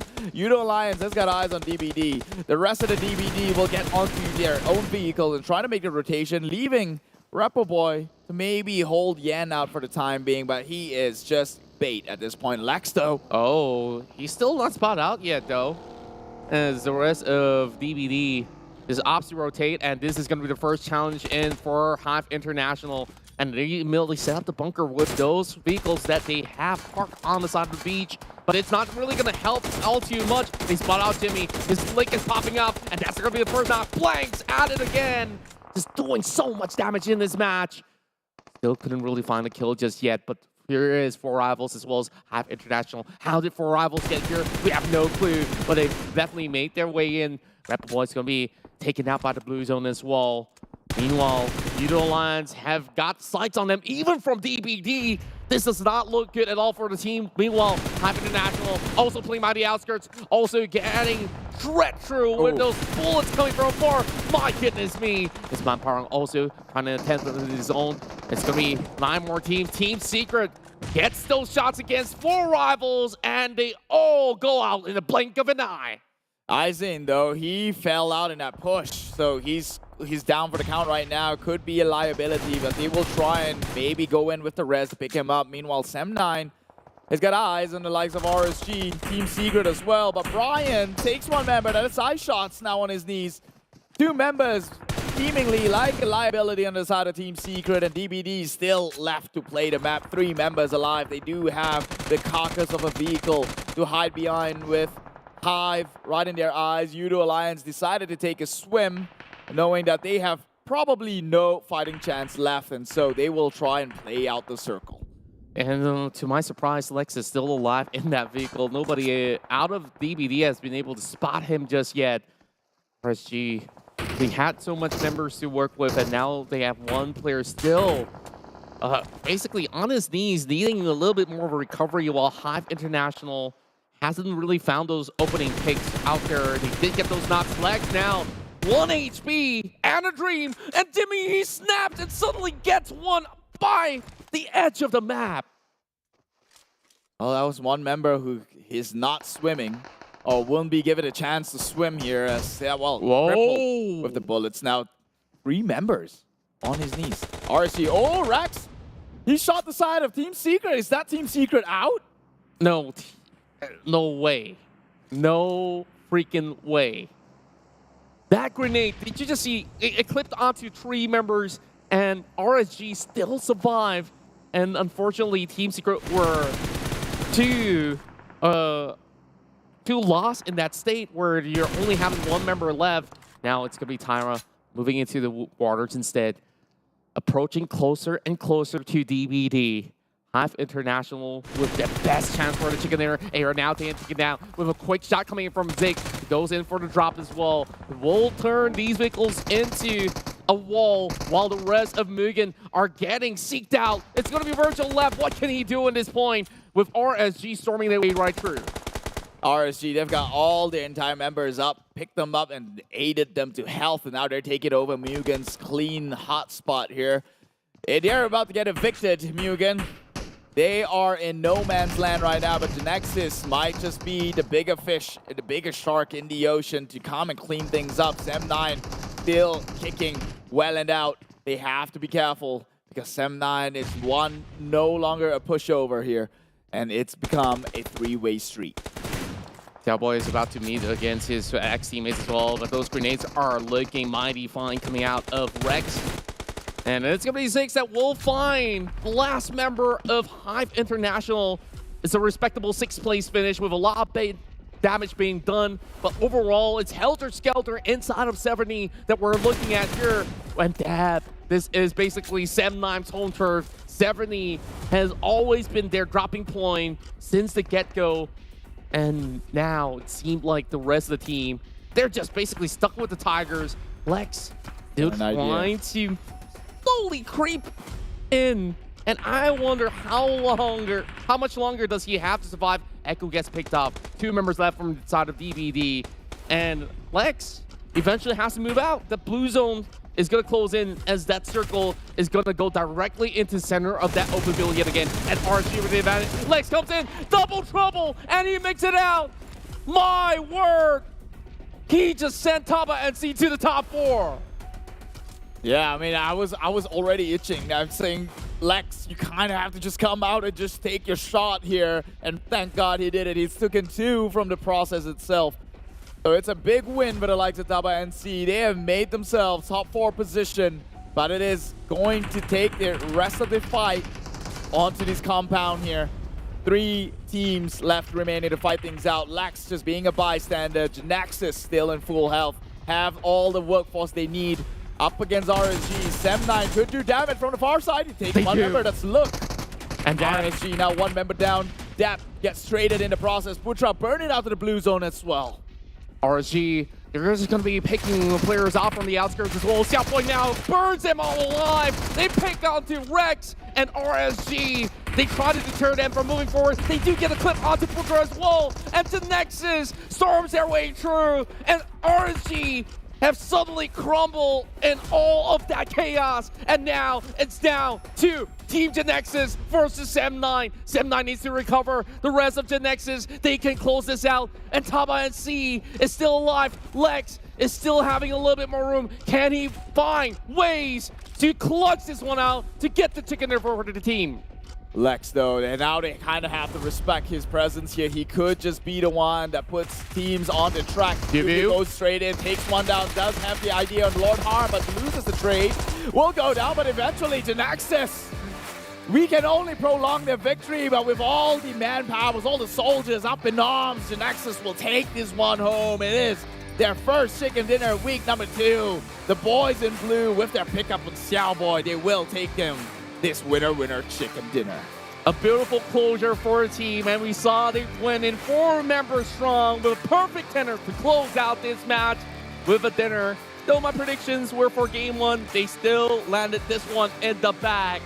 And Team Genexus, they will continue their pursuit to snatch that title away from GEEK Fam. They will try right now, just inching their way closer and closer, making that a reality. As we stand, they are right number 9 from the overalls itself. So they will now inch, at least give them a better start in making that one come true. Genexus, the boys in blue, Xiaoboy going back to his former teammates, and they are looking absolutely scary. Team Secret, unfortunately, I don't know how to bow out on that one, but they had a great game. 6 kills last I checked, but they somehow got stopped in the process, but they were already rolling in with such great momentum. And they definitely are. I believe that this team can basically make their haul all the way into the Southeast Asian League if they do continue to play the rest out of the league in such a stellar fashion. And, you know, early game skirmishes have always been so crazy to watch. And, you know, the past game we have BBS action. This game inside Angle, we get that from Razor himself, who has been able to at least bring 2 to 3 pointers back into crit VIPs and to close their round off with a 6. But we saw not only beautiful shotguns, but a lot of great nades as well from the majority of the teams. There's a lot of trading here in the early game. But overall, I guess it's all about positioning that we were focusing on. Like places by the edges where we saw DBB as well as HYVE basically reap all the reward to at least secure at some ranking points. I mean, talking about positioning, I think all hats goes to the side of Tabah NSEA. They had to play with one member so early in the game. It was Lax all alone, and he just parked his car there underwater, out of commission for the longest of time. Even with the trigger discipline, didn't even want to go in for some quick kills, knowing that it might jeopardize the rank points that he could potentially gain. And my god, top 3 finish. This guy probably accumulated more points than Team Secret throughout their entire run in this map alone. Yeah, I think Team Secret definitely had a respectable run at the very least. They were also in that contest zone against RSG and the rest of the squads. And overall, Flex just basically snuck his way through. And that was basically on players on BBB that didn't really check the waters at all. Genexus pulls us off that round so well overall, and I just lose my words. Just look at how much finesse this team has to offer. Yeah, take a look at that. The teams to focus on Genexus with the most travel distance, although their drop score is somewhat I would say biased, least. yes? Okay, Yeah, the least. So, the least travel distance actually. Meanwhile, Tabah NSEA and RSG as the ones who goes in neck and neck with how far they've come, quite literally, for especially Lax, who had to make it all the way into the water up in north. Take a look at Genexus. 10 eliminations, 15 rank points. This is what they are made of here. Solid firepower, pure courage and steel. 25 total points taken in the bag. Sem9 comes in at second place with the number of points they've accumulated. 6 eliminations with the 12th place ranking points finish brings them to 18. Tabah NSEA is the one I'm looking at because they only have 3 kills, but because it was a top 3 finish, they get 13, bringing them in the top 5. But with this sort of points accumulated, Team Genexus definitely will basically be on top of the table, and 2 times in a row, Luyu comes on top, this time with another 4 frags. But of course, you saw the firepower on the rest of the members. They've been offering so much more. Team contribution will be whittled down from 40% to 28%, but he definitely had a longer distance coverage. Yeah, put that MVP point aside. We know this guy is the stud of the show overall, but the damage numbers have been so consistent, this time with 600. Yeah, I mean, we know the names, right? Loyu and Long, these two, you cannot separate them from the pack. They are just absolutely valuable for the likes of Genexus. Number 1 spot right now, 39 total points. Tabah NSEA coming in second place through sheer consistency, I would say. Only 8 eliminations, but they have got ranking points to make up for it. 30 points, beating the likes of Yoodo Alliance, who's got 24 and 8 kills. But where does Team Secret lies? Down in 13, only 6 eliminations. Well, it's their first game after all. I believe there's still more that they could possibly reap out of in these upcoming games. But that's a glimpse of the standings for now. And of course, we'll basically go back on track on all the things that's going to be going down on our second matchup in Erangel shortly. But overall, I think like teams, they definitely came in really prepared. Maybe not DVD of what really happened inside of the water, but let's take a look at the recap before we give you more stuff to come.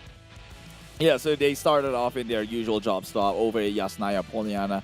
That already tells you itself they're such an aggressive team. They like to go in and contest for the spot here, makes their rotation towards the in-between, I guess, the crossroads. They predicted it so well, directly in the middle. I know, right? And we saw they rotated so quickly as compared to all the rest of the team, and then they duke it out against M9. And they both call a truce, where both teams didn't really lose out that many members. After all, Genexus stayed S4.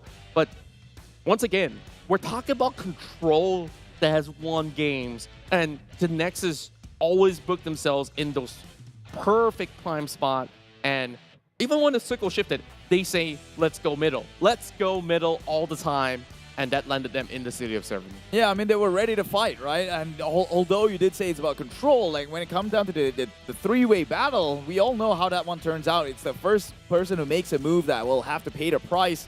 And that turned, they were the last one to actually do anything, right? Because M9 was up against another team. And there was RSG. And before that, it was Team Secret as well. So Team Secret took way too much more than they could chew, right? Like there was Sem9, there was eventually RSG.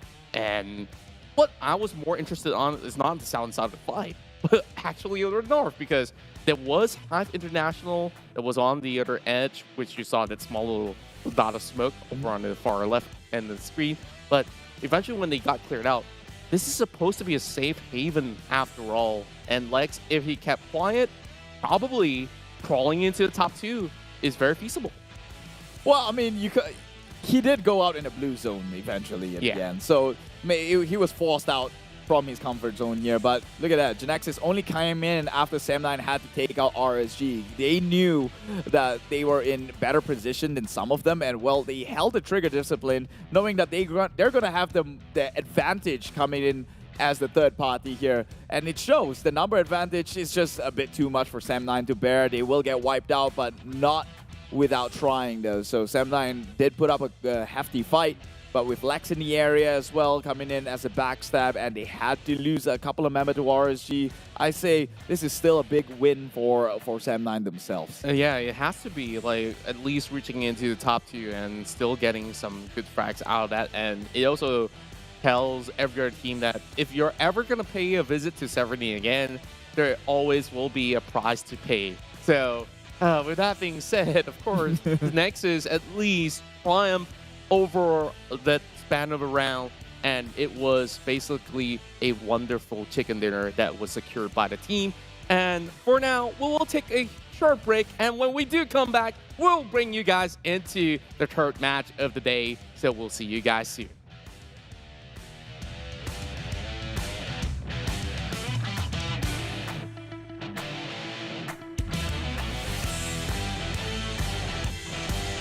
Proses! Yo!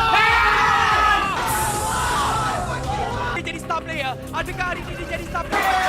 Musim bunga 2022 tapung kepada sebab musim bunga pun telah pun berakhir. Kami telah bersedia untuk meneruskan perjuangan. Tiada siapa yang boleh menghalang kami, kepulangan Sang Raja, untuk menuntut balik kegemilangan. Former teammates. Kini menjadi saingan. Who will be better? Untuk pencapaian yang lebih tinggi. Kelahiran era yang baru untuk gagah menerus ke hadapan. Pride of the nation. Defended by us. Battlefield baru telah pun bermula. Kali ini 2022 PMPL MYSGPH Fall 20 Julai 2022. Be the one.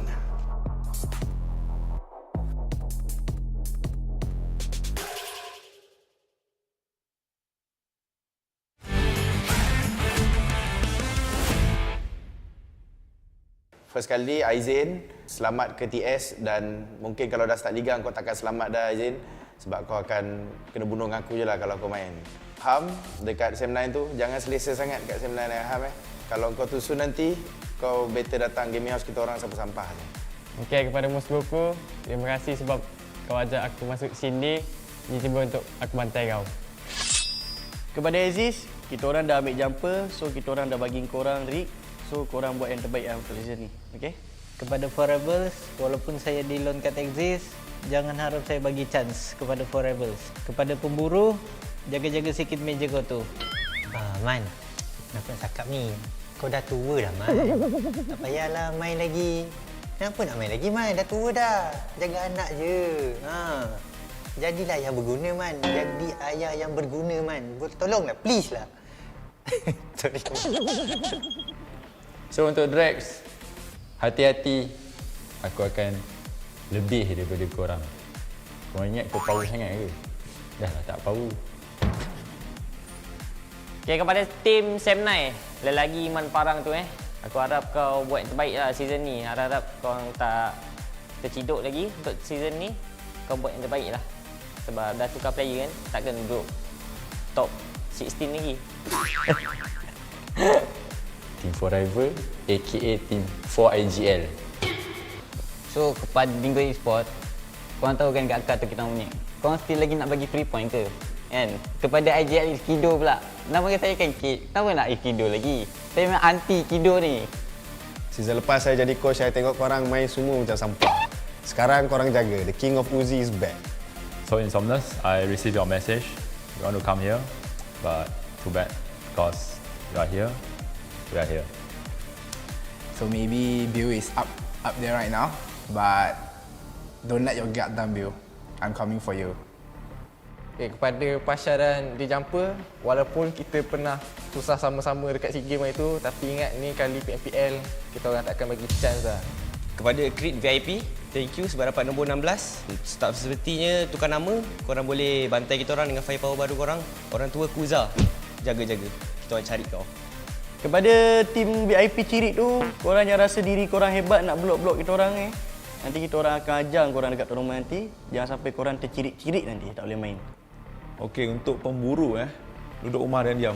Jangan sampai aku kentik ponsel kau. Okey? So saya nak tuju kepada tim Semnai, kapten dia Man Farang. So Man Farang get ready, saya akan bantai dia dekat musim yang akan datang. So jaga-jaga, hati-hati. I will kill you. 4 tahun bersama-sama. Sebenarnya aku bosan tengok muka kau. So sebab tu aku kick kau. Tak boleh toksi banyak-banyak, nanti kena kecam balik.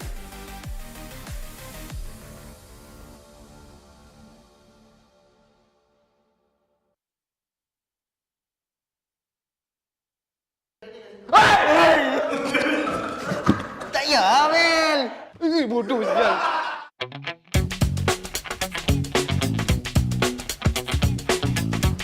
Tak nampak ke ni? Apa lu? Brother, is this real or fake? Apa ni? Kau dua. Kau dulu lagi ni. Aku IJL, aku ikut tu. Apa ni? Dia macam binatang. Terasa bodoh apa benda sekarang ni? Apa tu bodoh? Masuk balik. I behind you. You go first. Okay.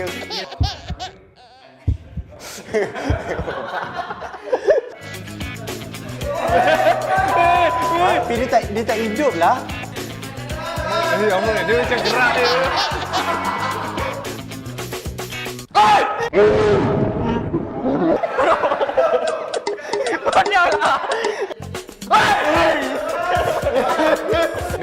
Be a man.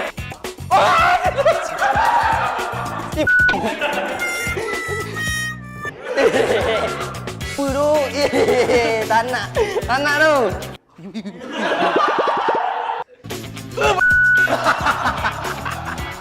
Bodoh lah benda ni. Man.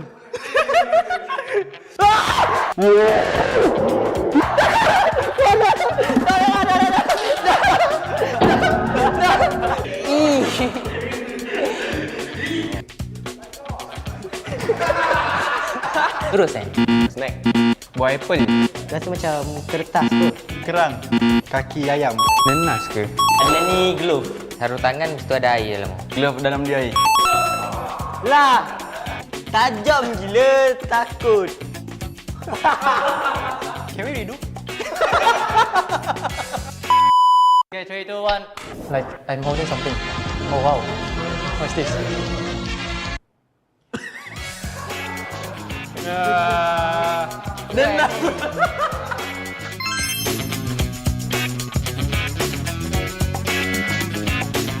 Okey guys, itu saja. Jangan lupa saksikan kami dalam 2022 PMPL MYSGPH Fall. Bye-bye. Bye-bye.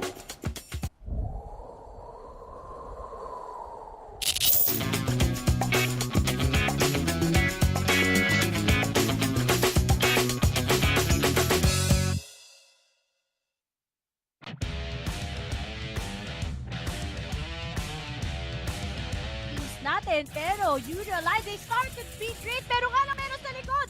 Always check yung mga nasa likod mo, pero I think they want to see muna where Farang is heading at because they have a lot of pop shot. So na nag-push na. Yuhai. Ramdam niya na sarili niya dito. Tignan mo naman, Yuhai, dakilang taga-spray down. Isa sa loob, isa sa labas. At Yuhai, hindi niya kailangan ang players ng GEEK. Malapit, GEEK fam. Baka yung team secret pala kanina. Pero right now, Yuhai goes for the spray down. And men, yun yung sinasabi ko. Bako! It's tatlong teams. Great VIP, Dingoz, and GEEK fam. Oh, UI managed to pin down Imsomnus. Imsomnus is now out of the question. To work this out. It's Kido. Managed to cripple down one. Nasa na yung kalaban. It's Kido.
Neo Speed awakens. Ryumi, dare to leap.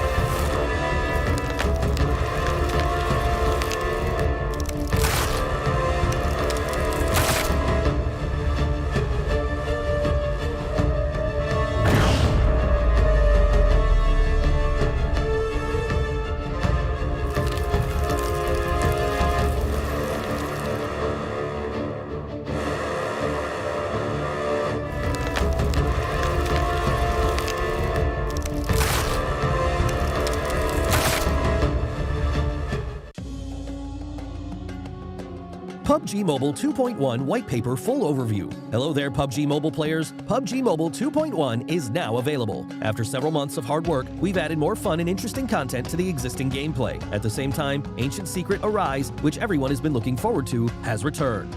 Are you ready? In this video, we will be introducing the exciting new contents of this version. We hope you like them. Themed gameplay, Ancient Secret Arise. In this new version, Ancient Secret Arise has returned with improvements. It'll be launching in Erangel, Miramar, and Livik. Players can choose any of these maps in ranked mode to experience its varied content and unique performances. On Spawn Island, players will be greeted with a spectacular sense of swirling golden sand, as well as a mysterious and breathtaking sand apparition.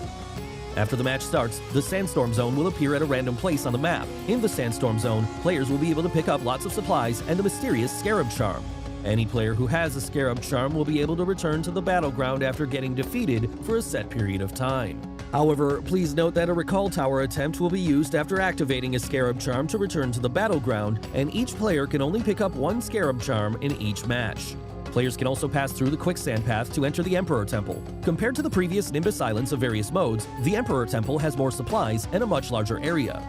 At the same time, the Sand Giant will move around the battlefield with the Ancient Secret on its back, which creates more possibilities on the battleground. Remember to watch the route on the minimap carefully so that you can jump back into the play zone if the Sand Giant leaves the play zone. The Pharaoh has prepared many trials in the depths of the Emperor Temple. Pass these trials and you will receive extra spoils. Remember, before activating the Pharaoh, it is possible for players to move freely between the Ancient Secret and the map. However, once the Pharaoh has been activated, players will no longer be able to hop onto the Ancient Secret. Other than the Emperor Temple, there are several Scarab Ruins and Jackal Ruins spread throughout the battleground. Players can go to these ruins and solve their puzzles to get crate rewards. One thing to be aware of, there are also Mummy Warriors and Guardian Beasts lurking in these ruins, so be careful at all times. Other than regular weapons and equipment, players also have a chance to get a new item called Primordial Water, which can recover all your health and energy. Lots of Scorpion crates have been added to this themed mode. Defeat the Golden Scorpions guarding the crates, and you will be able to get the valuable supplies hidden within. The new Desert Merchant is also a good place to get supplies. Save up shop tokens to buy combat supplies from the merchant, and there's even the chance of getting random discounts on items. Basic experience improvements. Besides the new mode, we've also made firearm improvements. We've slightly reduced the damage drop-off of the Uzi and Vector, slightly increased the hip-fire spread of the UMP-45, and slightly nerfed the effects of the laser sight attachment. We also raised the base damage of the Thompson SMG. At the same time, we've slightly increased its bullet speed. As for the PP-19 Bison, we've slightly increased its rate of fire to improve weapon efficiency. In the case of assault rifles, we raised the limb damage of the AKM and slightly improved its aim assist. We've also reduced the recoil of the Scar L and slightly increased the base damage and damage drop-off at longer distance of other weapons. This version also introduced the AMR, a powerful sniper rifle that can deal damage to enemies through vehicles and deal massive damage to vehicles. It takes exclusive 50 caliber rounds that are capable of striking players in vehicles. Season updates. Cycle 3 will officially start after the major version update. The C3S7 set, C3S7 parachute, and other legendary outfits will be added to the Season Rewards pack. In the new season, we've also added a season bonus point card and rating protection card that can only be used during the season to help everyone climb the ranks even faster. Individual training grounds, sound location training. In the new version, we've added a sound location training system to the training grounds. Players can use this to train their ability to locate enemies by listening to gunshot sounds and footstep sounds, which will help players become more aware of their surroundings during a match. Other updates. Other than the updates mentioned above, the PUBG Mobile x Blackpink collaboration has prepared a virtual concert for everyone. Let's all have lots of fun in the game this summer. That's all for this video. We hope that version 2.1 will give everyone a better gaming experience. For more details, feel free to follow the official PUBG Mobile community. See you next time.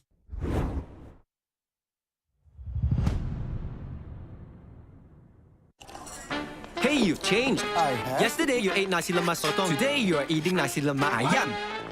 Who you are today is not the same person 10 years ago or even yesterday. And that's okay. Yoodo is all about change. Stop conforming and go your own direction. Because sometimes you change to set the trend. Embrace the new and do it your way. Like right now, I'm addicted to. Then sometimes change is forced upon you. We say just vibe with it. And if you want to change your plans, you can do it safely. We're fully digital, so you don't even have to queue outside the telco store. Sometimes you change because it just feels right. Forget what other people say because we save contracts. Change your hobby. Congratulations. Change your plans. Change your job. Change your plans. Huh. Change your wedding plans.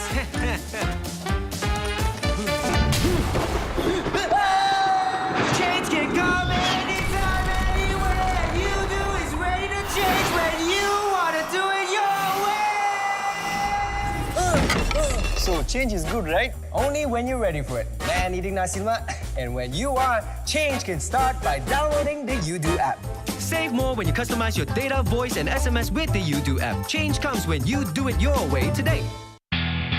Yoodo.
Once again, we are back here in the 2022 PMPL MYSGPH Fall, and it's Contra here alongside with Keith, your casters for the entirety of the evening. Now, we've already concluded 3 maps of play, or has it been 2? Man, I kind of lost count, but don't worry about that, because we've already got a lot more chicken dinners for you guys. If you guys haven't had your dinner just yet, don't worry, whip out your phone. But if you don't seem to have a working phone, what do you do then?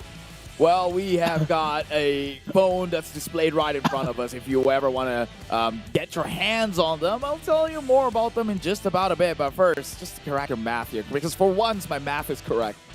We've got 2 maps. We've done 2 maps. Exactly. We're going into our 3rd map. Yeah, hey. It's been a while for me, right? So, hey, yeah, it happens to most of us, man. I get rusty with my mathematics as well, and so don't turn like this. Don't end up on a desk.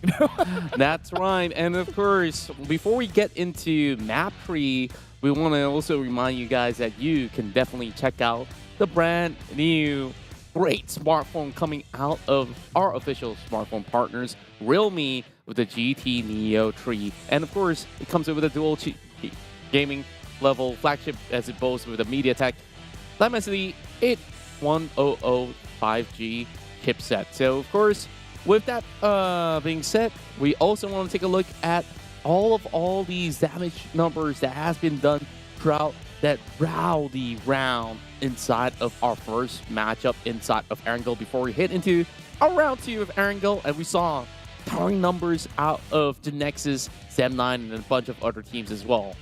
Yeah, Sem9 definitely the hardest worker, but not rewarded as such, as their damage does not equate into the amount of kills. But hey, part and parcel of the game. Here's the overalls, 57 eliminations in total, 7,814 health points healed, 64 knockouts, 318 throwables, 1 airdrop looted, very brave of you, 8 total headshots, and well, 4 rivals. Bamburu comes in with the sharpest eye. That's right, and this time around, as we move into Erangel for our second take, we will have Group E sitting out of this one, and therefore we won't be seeing any names out of 4 rivals, Sem9, Farang Guerilla, as well as HYVE International, but those were really strong runs out there. For Farang Guerilla, I think they could still definitely do better, but overall, A, B, C, as well as D, these are really stacked up groups out there. Genexus on a rampage. We'll see where not can they do it again in our 3rd map of this first opening day of the week. Yeah, we're going into another Erangel, which is very, very like weird, right? Because it feels like deja vu now that you're going to just have to sit 2 maps in a row. But enough about that and how I feel. It doesn't matter, because PUBG Mobile is here to reward you with this brand new ordeal. Blackpink collaboration with PUBG Mobile. Look at those fancy outfits right there. The virtual concert happened on the 24th, will happen again on the 29th to the 31st. Make sure you go catch that one out. There'll be Blackpink outfits and voice packs for you to earn as well. And you've got concert tickets with a lot of skins in which you can unlock, but I don't think that applies to the guy characters now, does they? That's right, and if you're feeling, you know, pretty much like a tug, you just want to check out the KL Gangster collaboration with PUBG Mobile. And also, fun fact, there's also PMCT going on the town nearby you. We recently have it in the Paradigm Mall, and we're going to have a whole lot more heading your way into cities like Johor and many more. And if you guys go there, you can get that free voice pack from KL Gangster. And first, other than that, we got our Wednesday night out here, so bring your friends along and log in every single Wednesday. You win some of these chicken dinners, man, you'll be rewarded with some really special stuff out there. Tell them what it is. Well, first off, your mission is to get yourself 3 chicken dinners. And you can trade those 3 chickens and redeem the Lilac attack suits for free. So that one's happening every Wednesday, hence Rabu Padu, which means a packed Wednesday in English here. Log in every Wednesdays, remember? Ladies' night out is also PUBG's night out and PUBG Mobile's night out. And if you want to win some, Rabu Padu is the time to be in. All right, so man, you definitely know which days are for occasions out there. But of course, if you're always grinding and you're basically playing the game, regardless, you want to consider getting yourself that Royal Pass M13, because we got the brand new sick looking Mecha Sanctum set, and man, I can't even see the eyes on these guys. Yeah, he shoots with his ears. He's that much of a hunter, right? He's got what do bats use to find their way around? Supersonic sound. What do you call that again? I don't know. It's like right in the back of my head. But you know what else is at the back of my head? The talent prediction for this map, and I am going to take a page from your book. Crit VIP is my go-to here because I think in the previous match itself, Razor, it looked like they could actually clutch it up against a bunch of teams, but they didn't have the chance. I think they're coming a bit stronger, a bit hungrier. Yeah, and overall, we may not have to get to see GEEK Fam in action on the past game. So I think like this time with them coming back on track, they could be the ones that will be able to at least challenge the likes of Genexus as well as Sem9. So let's see how it all unfolds in, you know, another round of Angle overall. Share with us your thoughts on the comments right down below. I know you guys have your favorite team out there, just a little bit banters that you guys control, but of course, always be respectful for all the players and also look out for each other in this section. We're all family here. Well, sorry, I finally had it in my head. It's called echolocation. There we go. Echolocation. Now we all can sleep soundly. So does that mean that DBD has an edge? They have echo. They did go pretty far. So I guess did. we'll see if they finally turn that echolocation on and pinpoint their way into a chicken dinner here in the last Erangel map of the day. That's right. And of course, speaking of echo, since you echoed on my sentiments of VIP, you know, we're going to ban the word now. And stuff like that. We're not banning words. We have the team playing overall. So I guess like things didn't work out for them on the north, but if this circle is going to move anywhere else, especially into the central zone around that school, that definitely will be something that they'll be looking forward to. Yeah, I want to see this time around them throwing another curveball of a circle. Go make it shift all the way down. We've seen one all the way up in north. Let's have one in south. Make it a southern battle. And well, we all know that when it comes to fights over Sosnovka, it's one where you kind of have to bite your nails on it because it goes down to who spots who first and who gates keep who into the lower island. So maybe that one's in play. That's right. Now, without further ado, let's head over to our last Erangel map for our first day of week 2. It's going to be Erangel here on map 3. Yeah. Got 2 choppers. I guess those are our eyes and ears. One for Contra, one for myself. And we got a northern split, actually. I'm just flying to an island and I'm just going to chill. That's what I'm planning to do with helicopters. No, we don't get to drive it, you see. True enough. Yeah, we're technically in these helicopters. And I don't want to go Mamba out. You know, no shades, but yeah. Anyways, Sauber, Mesky. Okay. Seems to be a point where Axis once dropped on earlier. If they're not playing this time around, do you think they're gonna go there again, or will they hop over to Severny where Mugen likes to stay in foot?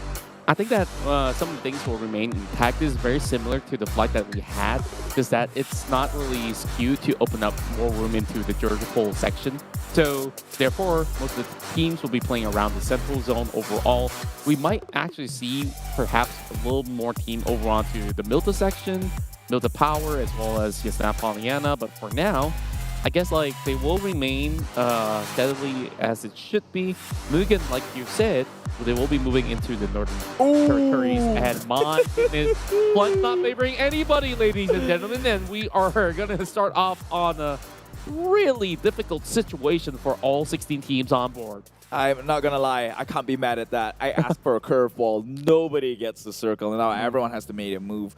Now, one thing I noticed for sure, Genexus, surely they don't stay in Yasnaya. Seeing as the flight path cuts the way they did, I think they were trying to find their way out of Yasnaya because of the saturation, the heavy saturation that might just take place. But we'll see how that one turns out.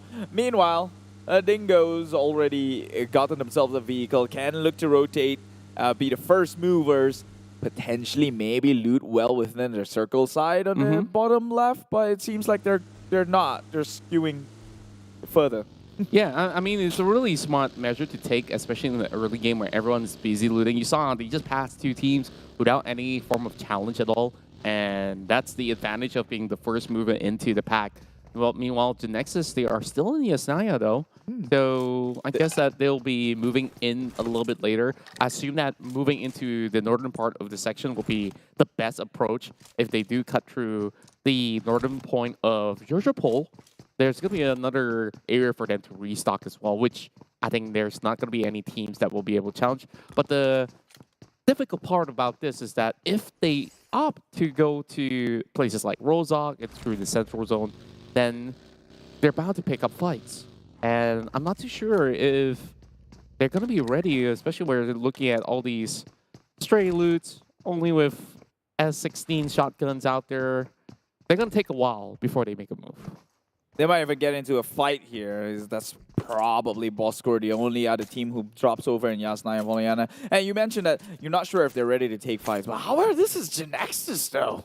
Long Loyu, hey, give this man a gun and probably a single magazine vial. He'll wipe off the entire team. That's where they loot up. They take in from corpses. They find their own killer predators.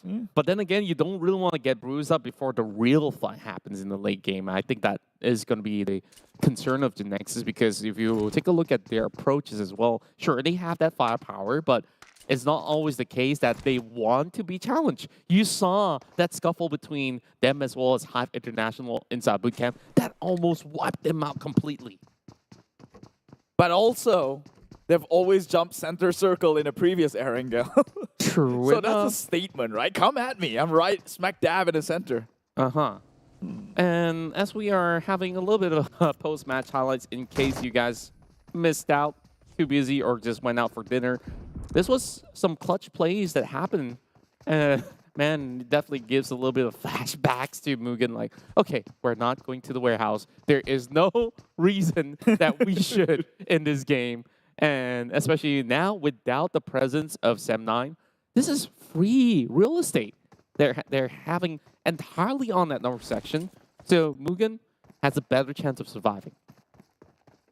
Yes, we'll hope they do, because I think they haven't had a chance to pop Be off. positive, man. I'm trying to be positive, at the same time realistic, at the same time, you know, calling things out as it is. I thought that was why we were here, right? True we're enough, but we're then not here to again- hide the truth. Yeah. We're here to draw a narrative, and in the narrative, you need heroes and demons, and someone to sacrifice. I don't count them as demons or angels, but I guess they're somewhere in between humans after all. I think, like, sure, certain mistakes have been made, or should I say, like, certain things weren't executed as cleanly as it should. Meanwhile, we're having a little bit of shootout on vehicles. Shinzi getting chased, but he has no choice. That vehicle's about to blow up. He has to pull the trigger right here, right now, and he just gets basically visited by all 4 players of Team Bosskurr. One of the saddest ways to bow out of any match. Well, SMG had that one coming. I don't know why they were there. What? He's all alone. Like, Yeah, SMG's nowhere near the area. Like they drop in Milta Power, right? And it's pretty much accessible. Grieving. Right? That's what we, to sum up what you're saying, they're grieving, right? No, that was an unintended scout mission. Why was he going backwards? Why would someone who starts off in Milta Power go all the way up north? The circle turned in onto the left. I guess they have that sort of idea that north is always going to be safe because it's nowhere near the circle, and then like you have that stretch of a highway from Milta all the way to Primos. Like, are you certain that you will be safe on that route? You tell me. But at least you know the obstructions that's towards your goal, towards the end point. What would you accomplish going up north? I guess if they can accomplish some stuff, if only they had the rest of the teammates around. Anyways, moving along, we have MAB Esports. This is a much better season for the team, and I always have a strong belief that if it's going to be your first season, it must have sucked. But if they're going to play for more than a season, you already get the tempo of how every single team has their own personality of play, then you know how to work around some of all these ways that you could approach a certain fight or avoid a certain fight if you are not willing to take it. And I think that they're definitely onto something, especially now with a lot of new faces that's coming on board. And we still have Iftar here, as well as Calamity, to be the mainstay. They have been at least the backbone for them to at least bring some points back. However, for HomeBois, though, they definitely had a better run on the past season. They're not to say any shabby at all in this current season, but first week didn't treat them all too well.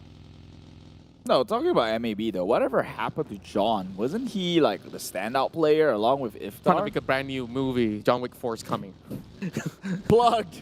Maybe make it a collaboration now with PUBG Mobile. Otherwise, we get sued. That would be sick.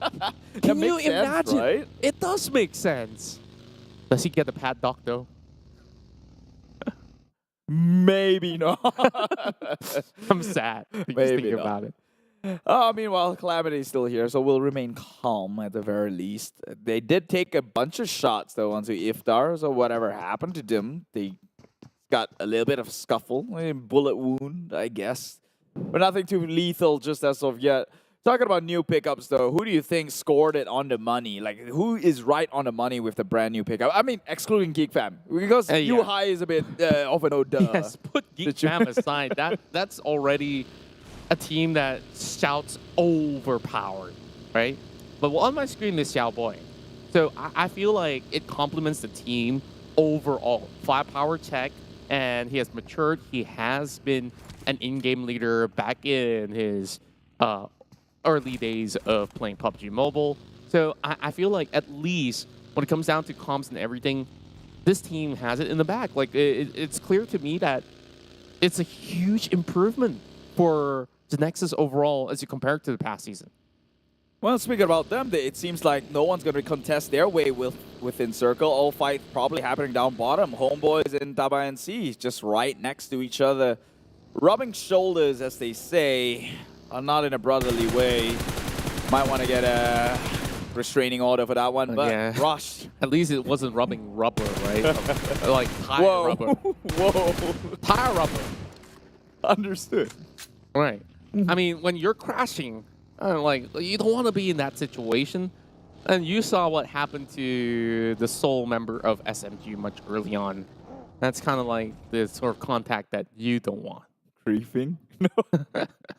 Meanwhile, RSG, again, one of these teams who's revamped a couple of times now. They do keep some core member. Rex is still there. But Team Secret also gets a good pickup for this season with Izane.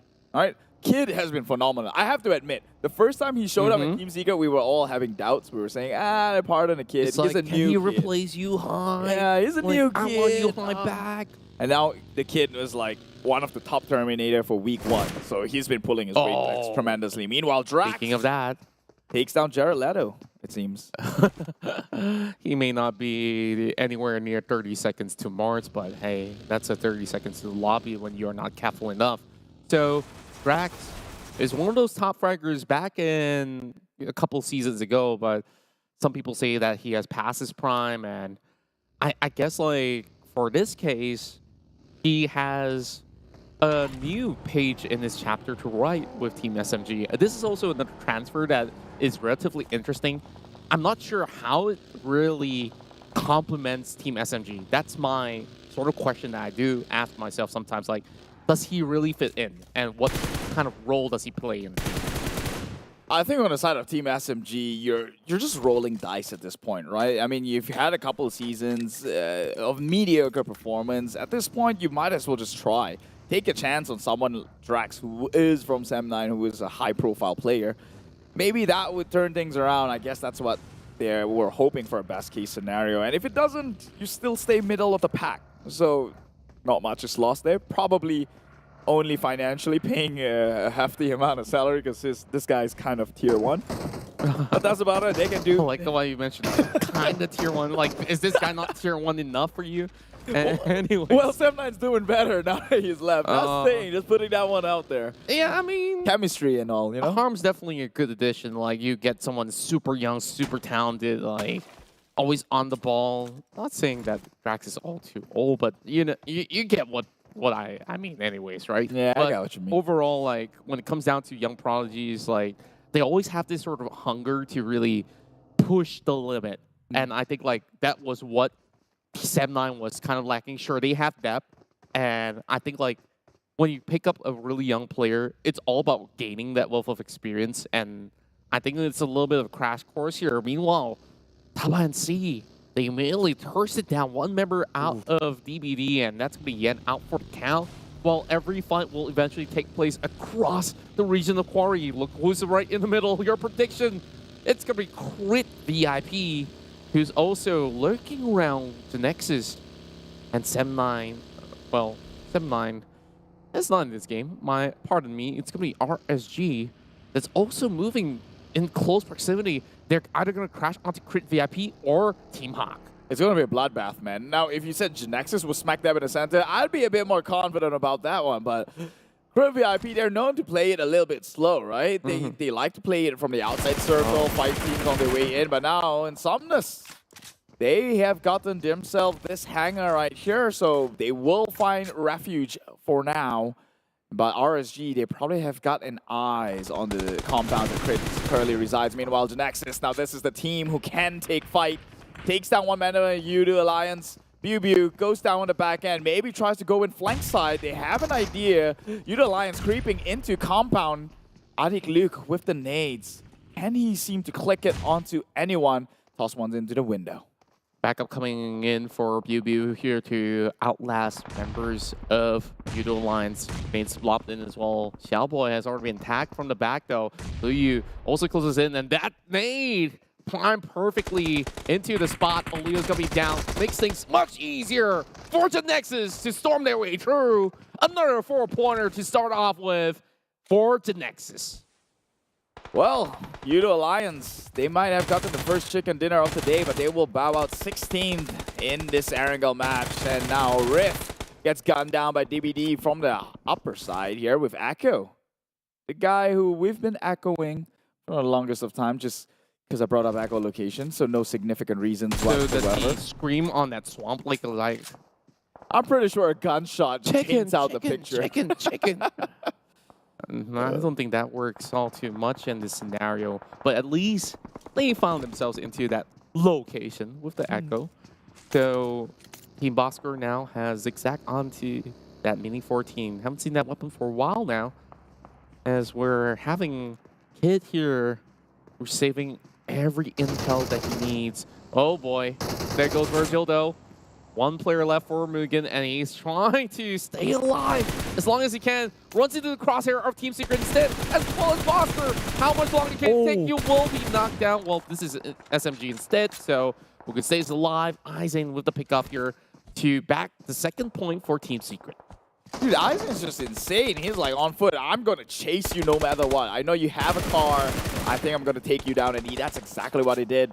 Securing one more from Team Secret. Again, this Team Secret is coming in super aggressive. Oh, they've gotten a hefty amount of elimination kills in the past. It's just that now their issue is actually securing ranking points. But I guess that will come naturally as we speak. Genexus on the far end will now make a rotation. Looking like they might just make the long journey, the longest mile, coming from the eastern side over at Ferry Pier, it seems. Yeah, RSG just knowing to place themselves into some really hot spots, though. Overall, they've been taking better fights and gradually progressing into a good spot. Now RSG's on 5th with 15 points being accrued, while Afro pushing forward, challenging Yuhai, and he will drop instead. 6 coming from the backup for HomeBois, but from a far flank, there's also more bullets sent in the way. Yuhai immediately secures a point against Iron Pro, but he's also left bareback, and that's gonna be Kit that will punish HomeBois on their pursuit to take down that member of GEEK Fam, and GEEK Fam will eventually find those numbers against HomeBois. Oh, with a vengeance, they will. That was one member lost for an entire team, maybe? No, they didn't even lose a single member. So that's, well, that's huge stonks coming out from GEEK Fam themselves. MUGEN now out in 13th. More dropping like flies. They're over at the hills on Quarry. They have to eventually probably scour down into the foothills, in which, you know, bloodbath is inevitably to occur. Meanwhile, HYVE International, they're in position. They have Team Hawk as well, right in the vicinity, but teams Genexus and Tabah NSEA now has to go at it mano to mano. Tabah NSEA has been able to hold the fortress many a times, but now against the likes of Genexus, this doesn't seem all too easy to do. Meanwhile, Bosskurr is on the outskirts, though. If Lex could pick it off, it could be a golden moment for the rest of Tabah NSEA. Meanwhile, we'll shift over to Team Secret, Bosskurr, as well as MAB Esports. Not being far from Kid, but he will have to reposition. But at least falling back to the arms of the safety net of the team, that will at least give them a little bit more room to play from the southwestern side of the map. But they will have to at least get past Team Bosskurr. Team Bosskurr has the compounder. It's no easy feat if they're trying to get past them, but Team Secret does have a very nice spread across the map. They cannot risk a member dropping down though, because any knock could very much mean the death of that player, seeing as though they're pretty far apart. And so they have to take this one very tactically. Izane has got eyes towards the compound in which Team Bosskurr resides. Don't want to overcommit. It will be a stalemate for now, but now Crit VIP has got to, introduce themselves to Team Hawk, their guest, who's now pushing in onto compound, toss a nade up top. Does not clip onto anyone, but they Crit. They've got nades of their own, and they're looking to retaliate back. Toss one onto that beauty. Insomnus, he does connect one though. Camper coming up really closely. He's going to be able to at least secure it. Dam's trying to actually save the day, but instead gets taken out by the nade as well. Camper at least brings 1 pointer back, but they will all be demolished. And Team Hawk will go out early, and it's going to be high gold that sits it out with the rest of his former teammates taking it out. And that's one more blast coming in through the side of Team Secret. Kid is down, but Fredo, he tries to DPS his way throughout, and that's going to be a crash that does miss, but the shot will not. Eye shot coming in, but it's going to be Iftar from the back. MAB, they're stealing all the points away from Bosskurr. And they did. And they did, it seems. Right. Well, Tabah NSEA is still not done with Genexus just yet, though. Genexus, Lung, still in the area. Tabah NSEA, whatever happened to them. Actually, only one member of Genexus left alive. That would be Lung. Gets taken out. Tabah NSEA clean the likes of Genexus, so they will not be getting a chicken dinner this time around. That repeat of chicken dinner is not happening. Circle now closes onto the likes of GEEK Fam, who has prime position up and on the hill. Crit VIP to join in with, inching towards the edge, RSG as well. GEEK Fam, they're so bold. They immediately go directly into the center. They understand that they have cleared certain teams on board, such as HomeBois with Crash and Burn, but now at least it's prime position for them to take. The only challenge is against RSG that will be overlooking the northern side of Quarry, while Flax has also booked his spot. The rest of NC, though, has to tread carefully. MAB with a 2-2 split, 2 over the south side. Meanwhile, Team Secret, after having casualties, they will have to at least hold it out against MAB and then deal with GEEK Fam later. All right, now GEEK Fam, it seems to be, they're having easy pickings. Shooting downside to the likes of Dingoz. That's 2 members already being knocked. Well within smokes, though. But I don't think his friends is coming in time. Eye shots from the far side will be sniping onto the likes of GEEK. They will know that members are in the area. Dingoz gets into the car, tries to make a rotation, but actually faces the wrong side of the town. And that will be Dingoz out at 0 eliminations. And now MAB Maki shoots one from Team Secret from the far side. That will be Kid now on his knees. And MAB looking so clean. They've been able to at least pick off all these other players one after another. Now they have created a safe zone for themselves over on the southern side of the map. Meanwhile, over the north, there's a lot of chaos unfolding as we speak. Eye shots getting picked from the back, and that's a perfect shot coming out of MAB. Meanwhile, Calamity also having bullets peppered in. It's going to be Damroot that will eventually find that number. And after through those smokes, it doesn't work out for MAB. But look at the circle, though. Closes onto the likes of Tabah NSEA, and so they now play comfortably in their position. However, I don't think it is heavily their sided because they are down in the bottom, lower ground. And GEEK Fam plays up on top. And we know how this goes in the King of the Hill. RSG is still well and out here. 4 teams feel pretty healthy in terms of the work count. Actually, everyone across the board. That's five teams all in all. Crit hasn't made an appearance just yet. Has got 4 kills though. They still have to deal with the King of the Hill, GEEK fam, who has the highest amount of members still left intact. Love utilities needs to be used up here while they try to cover a little bit more ground for themselves, but you have already spotted the rest of RSG hiding through the smoke. They couldn't seem to trade right back. They're only turning through, but there's only trees for them to cover up with. Tabah NSEA, they will find the rest of the members of Crit VIP, while Snipes goes in for a little bit of trading done.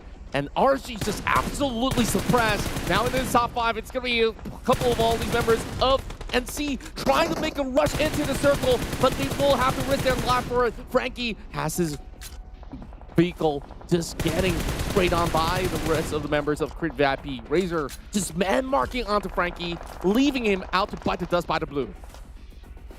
Well, bite the dust and you kind of have to bite the bullet and move on here. Crit VIP now getting gunned down from GEEK fam, who does still occupy the hill, although Edge Circle still well within it.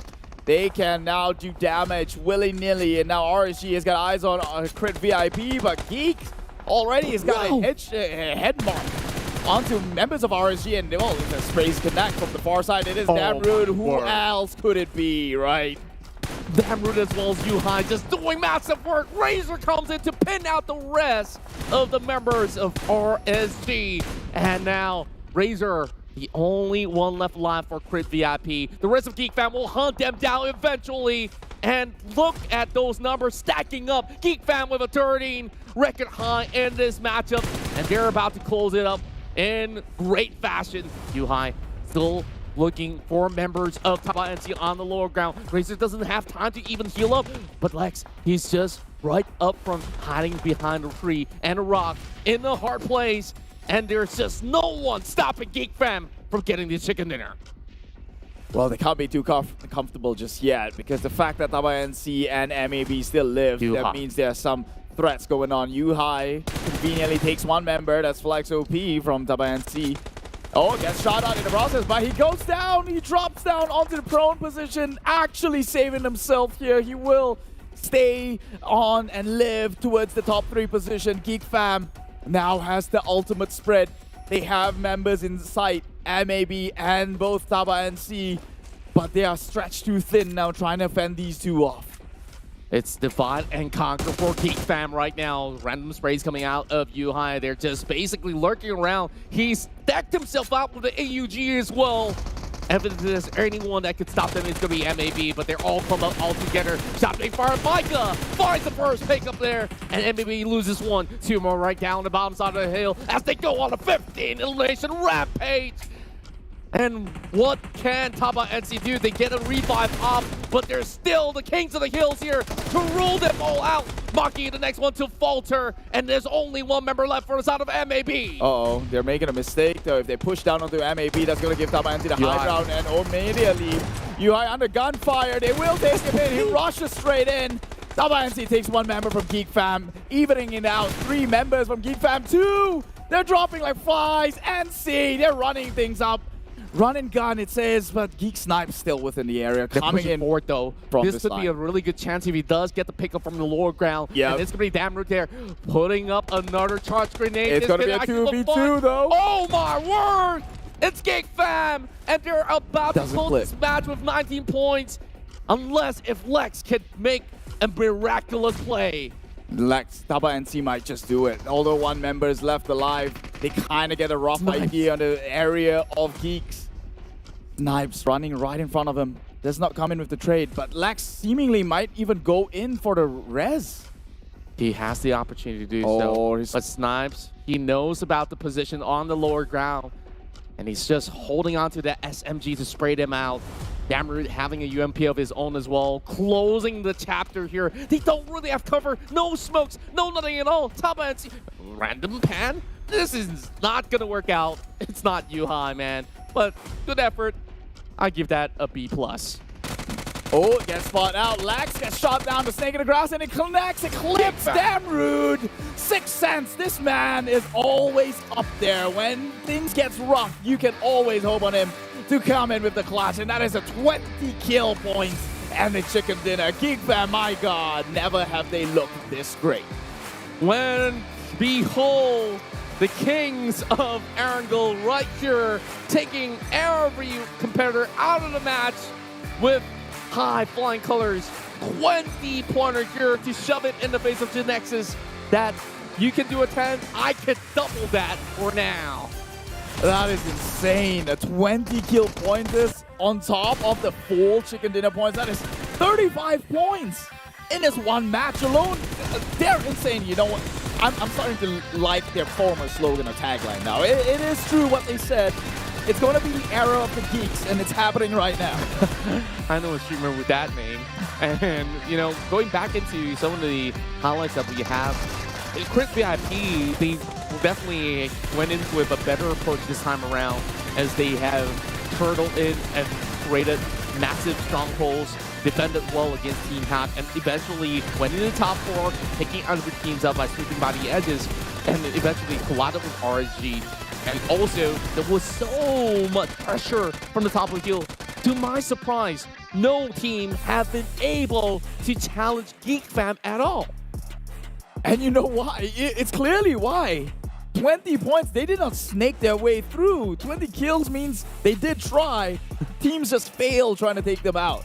They shot them on the tracks here. Take a look at the teams to focus on. Definitely GEEK fam this game. Don't care about the travel distance. Look at the throwables used. Fairly even. Where is the kill point? The kill points, well, everybody else could just sit aside because half, or should I say, 1/3 of the lobby has been taken out by GEEK fam themselves. And if that's not a statement of what, I don't know what to say. There's a reason why we left out Yuhai about the hottest transfer of the season, because this guy is straight up out of this world, and the loan coming out of Bigatron has given them so much of an edge. But guess what? It's not Yuhai that ends up with the MVP title. It's Micah instead with that 6 frag. And this player that's played alongside with Voki back in the days have been able to stand up and, of course, be under the spotlight for once. And look at that. 1,000 damage. That could have been 10 kills easily. Yeah, I mean, this guy's he's incredible, right? We've seen him playing in a previous team that is Axis Esports, in which they did win the country league alongside with Voki and Arrest, and now him moving over to GEEK fam. To echo your words, GEEK fam seems overly stacked right now. They're on steroids, if I would say so, in a lack of the better words. Yeah, and overall, we're looking at NC rising above the charts, and look at how close they are. 2 points to segregate them as well as GEEK fam, and Genexus now pushed down to 3rd. It's all about the consistency that brings Tabah NSEA to the top of the ladder, and GEEK fam with a discouraging number. That's basically, what, 35 points in this round itself, and they've only played 2 maps. You want to know what's even more funny? Tabah NSEA is at number 1 just because Lex was camping in a car in the water for sometimes that gave consistency in the points, I guess. Well, but no one's going to be able to take that away from GEEK fam. 29 eliminations so far in week number 2, and they're only 2 games in. That's insane. Yeah, I mean, I gotta catch my breath after that match, because that is literally breathtaking performance out of GEEK fam out there. And we thought, oh, you need an inhaler because you're part of the Geeks now. Pass me one. Fitness isn't the best. I'm on the hopium that these guys will make it all the way through to live the regional, I mean, this whole league itself. You're on opium? Yeah. Isn't it kind of clear-cut with that sort of performance and the roster that the league hasn't ended yet. We're just at the midpoint by the end of this week. True. So who's to say who's going to take it all? Because we look at Tabah NSEA on their level of performance. Sure, they're not as flashy in play as compared to Genexus or even GEEK fam, but they're definitely onto something that they at least closes rounds and still stand the test of time against all these other big foes that they've been competing with. And that's definitely what I really do admire about this team that was basically bred through all these hard work and determination that they were put through from those early days that we were just playing qualifiers. And look how far they've made. Yeah, I mean, last I heard, they were representing the country. That's right. For an event right next with GEEK Fam, so it's pretty telling on who looks like the hottest contender coming into the season. It is the 2022 PMPL MYSGPH Fall, and my God, was that a spectacular of a match to behold right in front of our eyes here. And I'm pretty sure you're pretty grateful about that one too, so why don't you give your best cheers down in the comment section of this live stream. Say yay for Geeks. Yay for Geeks. I'm pretty sure the tagline is once a geek, always a fan. Well, yeah, but this is not really a cheer now, is it? Oh, well, I'll take it. All the geek girls and the geek boys here, go ahead, celebrate with Yuhai because he's been just absolutely bonkers throughout the whole show alongside with Micah. Of course, I think like other than some of all these high performers in this matchup, I think throughout the day, sure, we have Lu Yu that was basically extremely consistent with numbers. Unfortunately, they were taken down in that skirmish over on the south side of the Fair Pier section. I felt like perhaps if they do make it out, that GEEK Fam versus Genexus fight would have been something special for us to witness. So with that being said, we would like to talk to members of GEEK Fam as we have an interview coming your way with that crazy round of a chicken dinner. We will basically throw it over to one of these guys that we're talking to. So I wonder who will be joining us on board. Hopefully Yuhai. Star power. Let's go.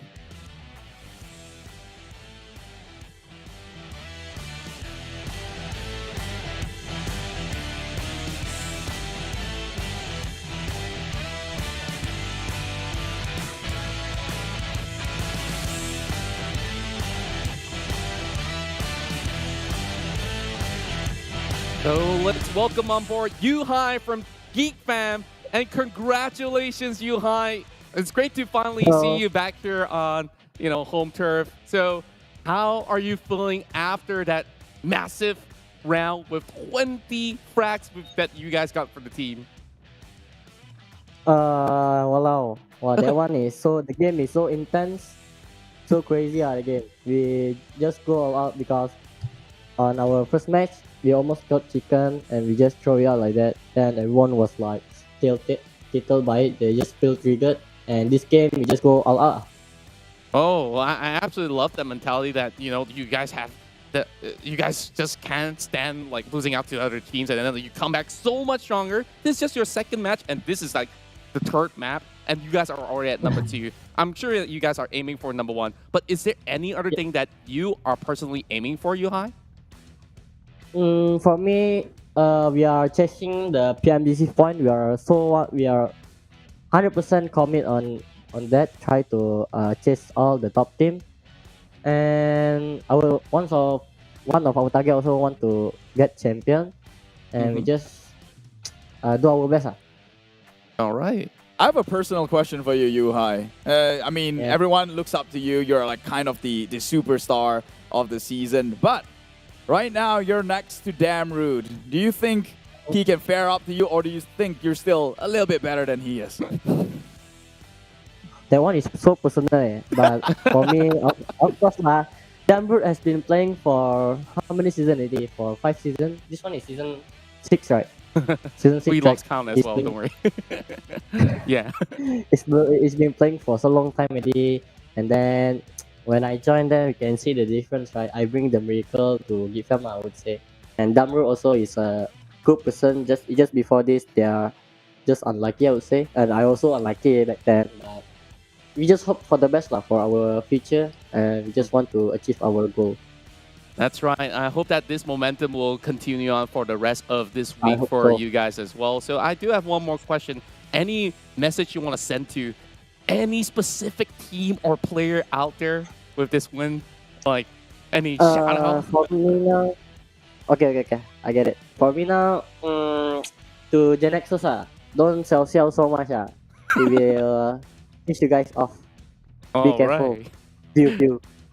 Pew Pew. Okay, Pew Pew, you better be watching. Yuhai's got a message for you, big brother. All right. Thank you so much, Yuhai. I hope that we get to talk to you real soon. It's great to have you back. And of course, go for it, man. All right. Yes, we'll thank catch you. you soon. Thank you.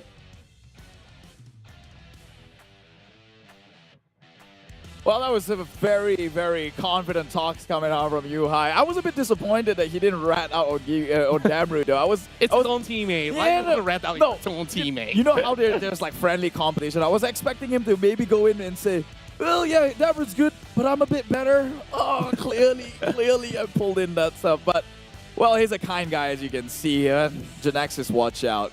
Now let's take a look at how this chicken dinner was earned. Contra, please take it away. Well, they started things off by the outskirts of Rozak, which is a really interesting spot to go on with, but they understand there's always going to be vehicles there. They drop by on the south side of George, which is, you know, the usual spot for GEEK fam, and then they travel all the way into the southern side. But it's multiple checkpoints that led them there, but also keep in mind that there wasn't too many teams until this sort of point where you take a look.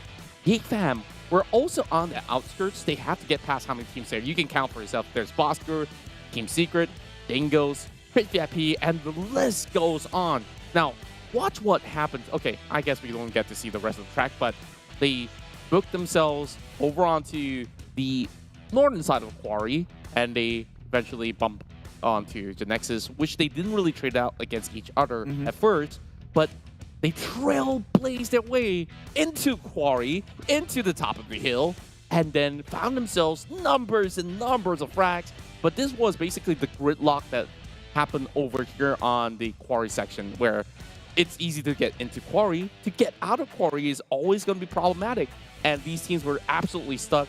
But we saw, after all those sort of commotion, it was GEEK fam that has full reign of that hill up there. And just like what Yuhai said, it was a crazy game. Yeah, they just went ham, absolutely ham on that one. Looking back at the trail that they had to go through in getting this chicken dinner, I would say, I guess there's some element of luck there, because remember when they were meeting up against Genexus? If they were to fight, sure, they might have won that trade, but they would have lost like a couple of members in the process. But Genexus decided to go down south, right? Enter via Ferry Pier, in which they had to fight against another team in the process. So that kind of gave GEEK fam a straight entry onto the northern side and got them the prime position on top of Quarry, which led down to this very moment right here.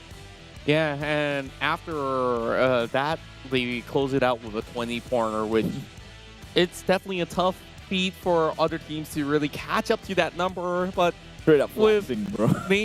with a name being pulled out from the back, Pew Pew has got to step up and show them a 20-pointer or more. So Genexus got that chicken dinner, GEEK fam's got that chicken dinner, and of course, much earlier, we also do have another chicken dinner going underway, which, of course, we'll get a little bit more recap. We have someone better. We have something better than a chicken dinner. What's better than a chicken dinner? A Realme GT Neo 3. Oh, you should have seen this one coming. Neo Speed awakens with a brand new dual chipset device. Yes, not one, but two processor called the MediaTek Dimensity 8105G that brings you power, efficiency, while not compromising your gameplay, okay? It says here they're going to give you immersive gameplay with seamlessly gaming experience. It's all you ever need in a gaming phone. It is right here, right now on top of the table. It does not only come in white, try out the blue as well, or a different color, mind you. Yeah, and on top of that, there was also so many great things like the cameras and stuff. But speaking of great things, we also have Yoodo, powered by Cellcom, offering you free data when you play PUBG Mobile, so you don't have to worry anything at all. Scan that QR code right on your screen over on the bottom where Keith is sitting. So go ahead, scan that up, and switch to Yoodo today and play PUBG Mobile absolutely without any hassle. So many things to offer here in 2020 PMPL MYSGPH Fall, and we still have even more to come. Did we tell you about joining Blackpink for a concert? You don't have to fly anywhere. That's the best part. Like, you get to go to a virtual concert, and you also get a lot of swag in game while you basically dance alongside with your idols out there, and many more. Yeah, I mean, why would you pass on that opportunity? In fact, I just want to give a huge shout out onto TikTok, right? They are the official live stream partners here. Hashtag #BeTheOne has always been the tagline for these PMPL tournament, and now we're in the 2022 PMPL MYSGPH Fall. Maintain the hashtag #BeTheOne TikTok challenge and follow our official PUBG Mobile TikTok account. Okay, PUBG Mobile MY official, PUBG Mobile Esports.sg, and PUBG Mobile official now with PH. Welcome on board, brothers. That's right. Mentioning about TikTok, you should do a dance. So we're gonna take a quick break, and then we'll see whether or not can we get Keith dancing alongside to music or maybe do the chicken dance. All right, so we'll catch you guys real soon. So give us a few minutes. We'll be right back.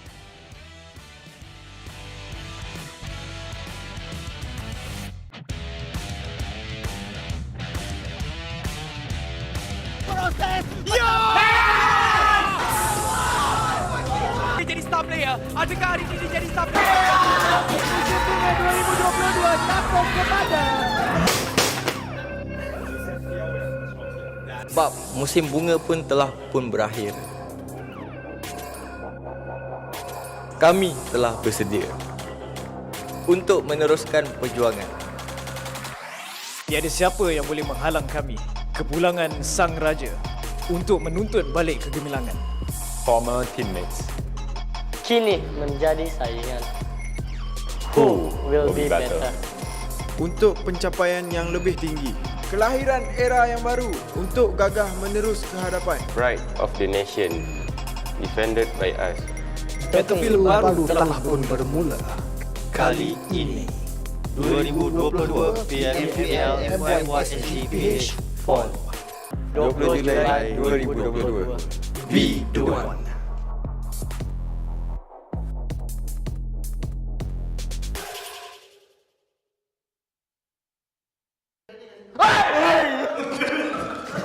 Tak ya, Mel. Bodoh sial.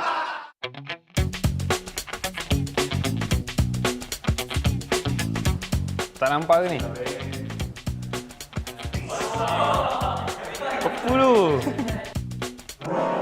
Brother, is this real or fake? Apa ni? Kau dua. Kau dulu lagi ni. Aku aja, aku ikut aku. Apa ni? Dia macam binatang. Sebenarnya bodoh apa benda yang ni? Apa tu bodoh? Masuk benda. I behind you. You go first. Okay.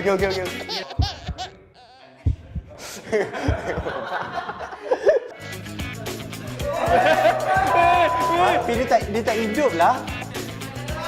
Dia macam gerak dia.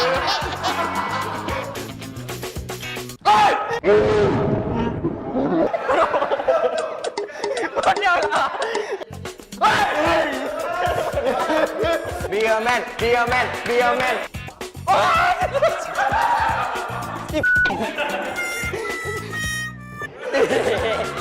Bodoh. Tak nak tu.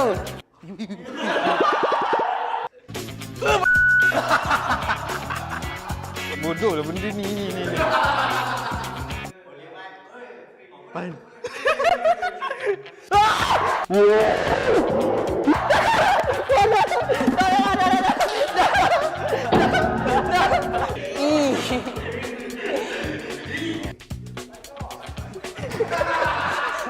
Terus Snack. Buah apple. Rasa macam kertas kot. Kerang. Kaki ayam. Nenas ke? Ada ni glove. Sarung tangan mesti ada air dalam. Glove dalam dia air. Lah. Tajam gila, takut. Can we redo? Okay, 3, 2, 1. Like, I'm holding something. Oh wow. What's this?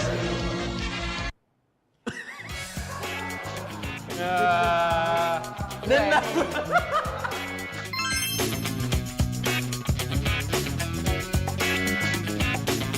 Okay guys, itu saja. Jangan lupa saksikan kami dalam 2022 PMPL MYSGPH Fall. Bye-bye. Bye-bye.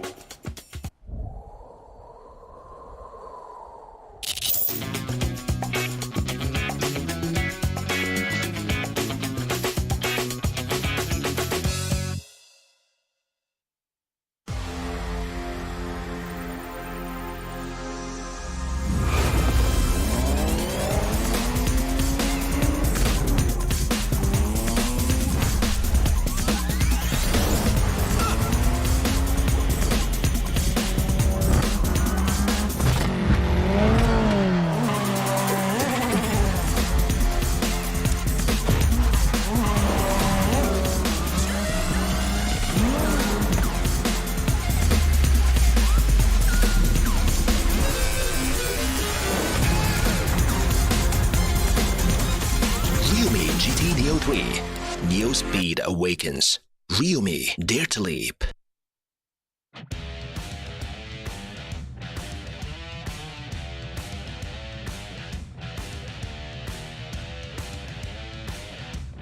Well, we don't have enough time to shoot TikToks for Keith, but we have a lot more time to show you more chicken dinners here at the 2022 PMPL MYSGPH Fall, and we're here for even more greatness. And that round by GEEK Fam has set the standards all the way up high, and we're definitely in for more of a treat this time around. We're going to be diving into Miramar back-to-back for 2 more games, and that will close off the entirety of the night. But I want to hear your thoughts. All these teams out there, who's going to be making it huger in the biggest map of it all? Well, I'll give you who I think later on, but right now, man, again, GEEK Fam just twin towering the rest of the competition. It's unfair. They maxed it out. This bar cannot get any higher. Does it reach the logo of PMPL? You know what's crazy about this? This is the second time they had twin tower stats out of the eliminations and damage. Like, this team, can somebody put an end to it? I mean, it's not like I want to see them end, but come on. Someone has got to stop them in the tracks here. GEEK Mika comes in at 1,036 damage. Third is his teammate Damroot himself, 767. Meanwhile, Tabah NSEA's ex-Russian gets in 839. And although Damroot's out there, we don't see Yuhai on the board. Oh, there we do. We do, at the very least. It was Damroot that was basically hogging the biggest numbers out there. Micah as well got himself 6, but Yuhai, it wasn't really about the kills, but you saw him just basically blocking everybody from going up the hill, and that itself actually brings everything back to GEEK Fam. It's the setup that was created for it all, and now, speaking of the setting, we have Group A, B, C, as well as E on board. That will also mean that Group D will be taking a break, and this time, yes, the call out to Genexus may not work because they'll be watching the matches instead. Don't Break Dreams, Access Red 1, as well as MUGEN will also not be playing for this one now. So let's talk about Miramar for a bit, because this map is all about great long-range shots, and after that, maneuvering across terrains. And I guess when it comes down to this, these are the teams that are some of the best at it. Dingoz is currently in their best shape ever, and Batman giving them guidance have always been able to bring the best out of all these young players out there. And M9, I guess we didn't really have to bring up all too much about it, because M9, yeah, they were taking a break early on, but they have definitely rattled up the competition this season. Yeah, that they did, right? We've seen how time and time M9 got close in the Erangel match. Like, it could have been their chicken dinner as well, but they had RSG to deal with, and so that they had to bow out on the second Erangel map. But maybe comes Miramar could be their shining moment here. And you talking about Miramar being long range, and you know, you gotta hit it on the mark. It's all about your firepower and gun skill, and that is scary because that goes down again to GEEK Fam. Damroot and his shots. He's always there in Terminator. But let's talk about Bloods later on, because right now it's all painted pink across the wall with Blackpink coming in this collaboration. Tell them about it, since you're the Blink here. They're about to be in your area here. You can join them in the virtual concert from 22nd to the 24th. And if you missed that, there's still the 9th as well as the 31st for you guys to basically enjoy in-game and dance it all out to your favorite music. On top of that, there's also Blackpink outfits as well as voice packs that will be given now. There are concert tickets and a whole lot more. But my dear friend who's a little bit more heavy metal, let's go. Now this is where men come in, okay? If you want to get yourself some raunchy, graunchy aesthetics, actually not aesthetics, it's voice packs here from your very own KL Gangster collaboration with PUBG Mobile. You can now have the voices of some of these stars, one of them being Malik, another one being Shark. What is the most gangster Malaysian thing you could say to somebody that you dislike? Did I dislike?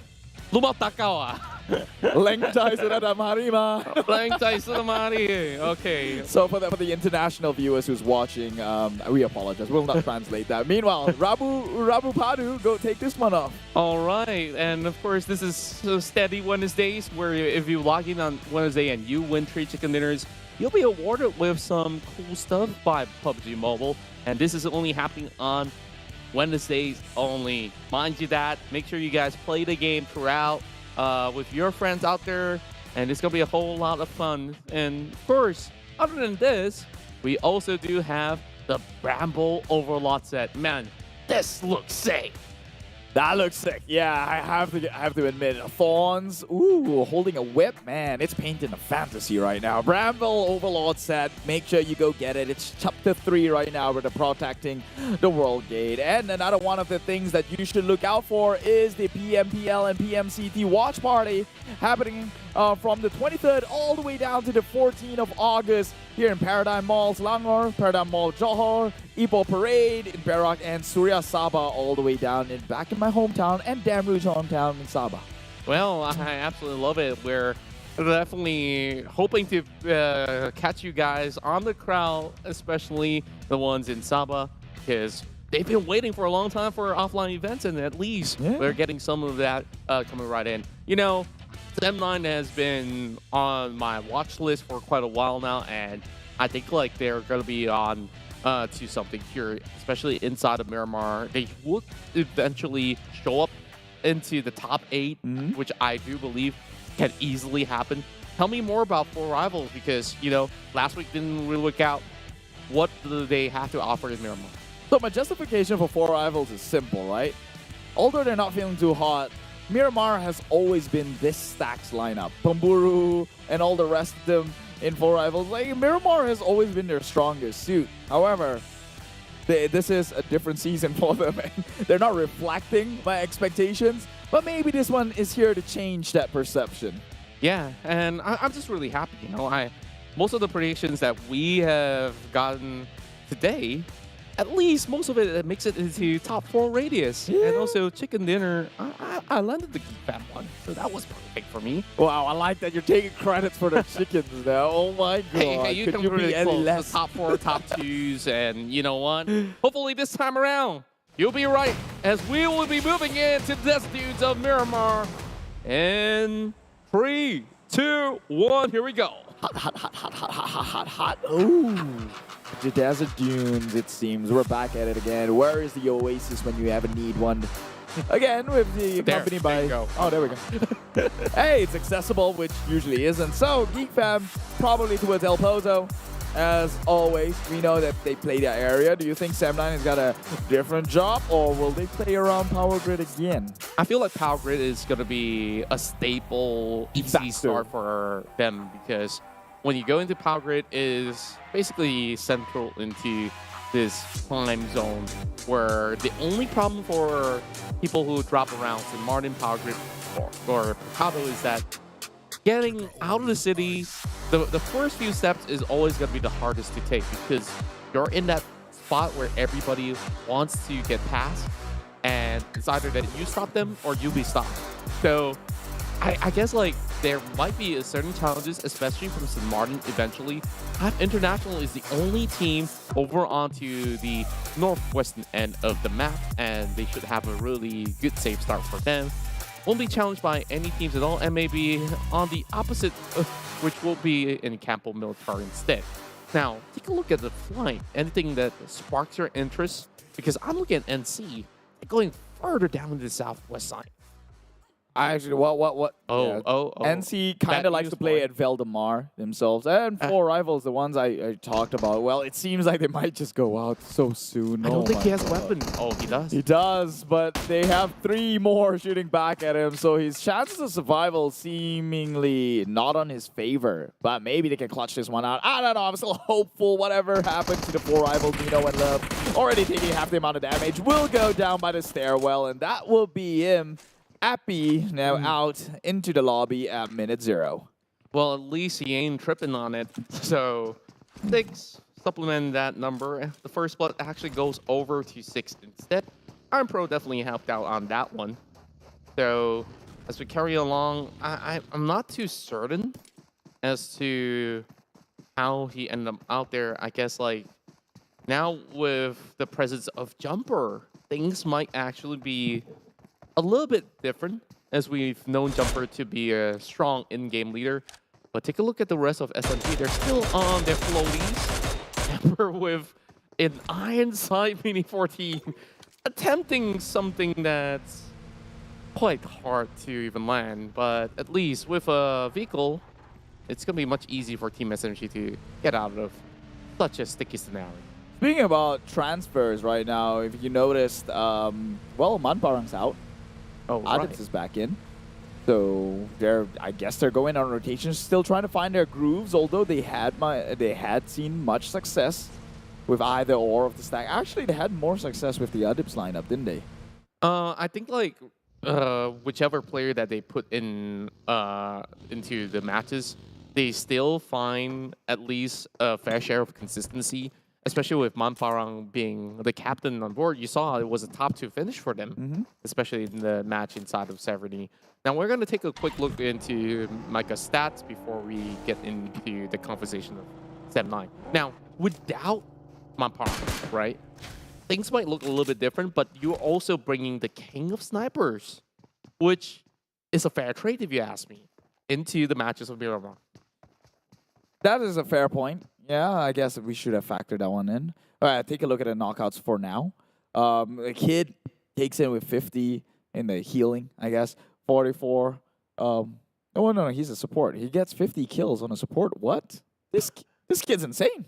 That's right. And this is him just being a massive contributor to Team Secret's success overall, right?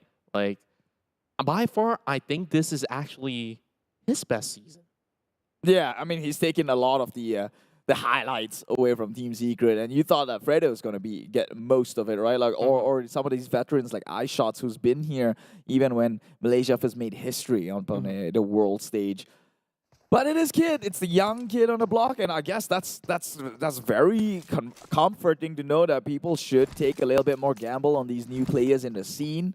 Always get some new talents in, so you're not always stuck and fixated on the old ones. You know, out with the old, in with the new. Sometimes there's value in that.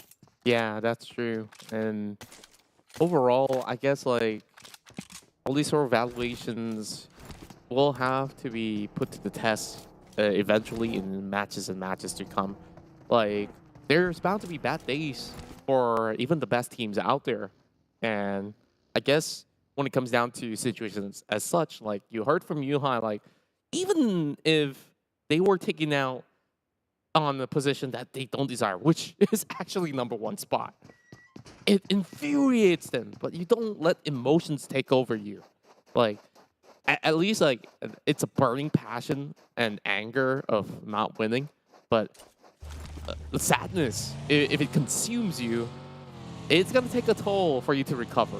So I hope that teams who are currently at the bottom of the barrel do not fret, because it's a long league after all. Like, we have MUGEN as well as HYVE International, who has offered some incredible display of firepower as well. It's just that they haven't really found like that sort of momentum to be built up just yet. And I think like it's absolutely okay. Like, you see, even HYVE has improved from that round that they've gotten at least a top 4, or should I say top 5 in the 70 bout. It has at least climbed themselves upwards to 11, which is already a massive improvement. All you have to do is consistently add in like, what, close to 10 pointers every round. Well, HYVE International, they're a tricky one, right? Because all we can do is hold on to hope sometimes. I mean, that's we have to be comforting. I guess we don't want to be so destructive on that. But HYVE International, I've seen them play in community tournaments and struggle there themselves, right? So there's something to be said. I guess it's a reason to doubt, but maybe they're going to show us why they qualified into this season. There should be a reason that they're here and not the previous team, which was KHI. Wow. So they have got tricks up in their sleeves. I do want to see how they finally emerge from this. Yeah, I feel like me understanding the Philippine scene for a tad bit, watching tournaments that dates back to the wildcard days, right?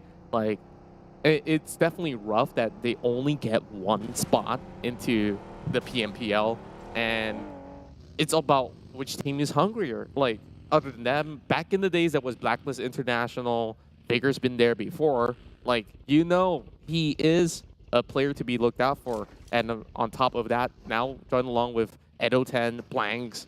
This is a star-studded roster, and there's so many more great names out of the Philippines as well as Singapore that, you know, unfortunately we miss out on because there can only be so many spots.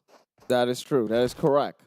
Are we starting a petition to have more spots? But that also means taking out some spots from the Malaysian region. Oh, we have to start. Are we ready the for title. this change? Are we starting such a controversial? It's not controversial to me if you could basically rule them out and be the top team in the league.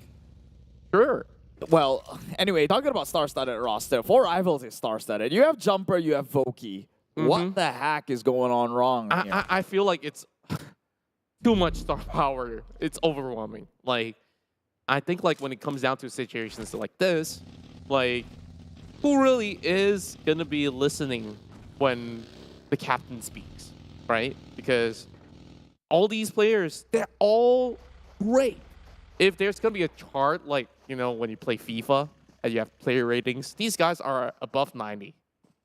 But they all like, fill up the same role. Yeah, it's like you're trying to put Messi, Neymar, Ronaldo, and everything, but you don't have any defenders. Yeah. Or your goalkeeper is basically...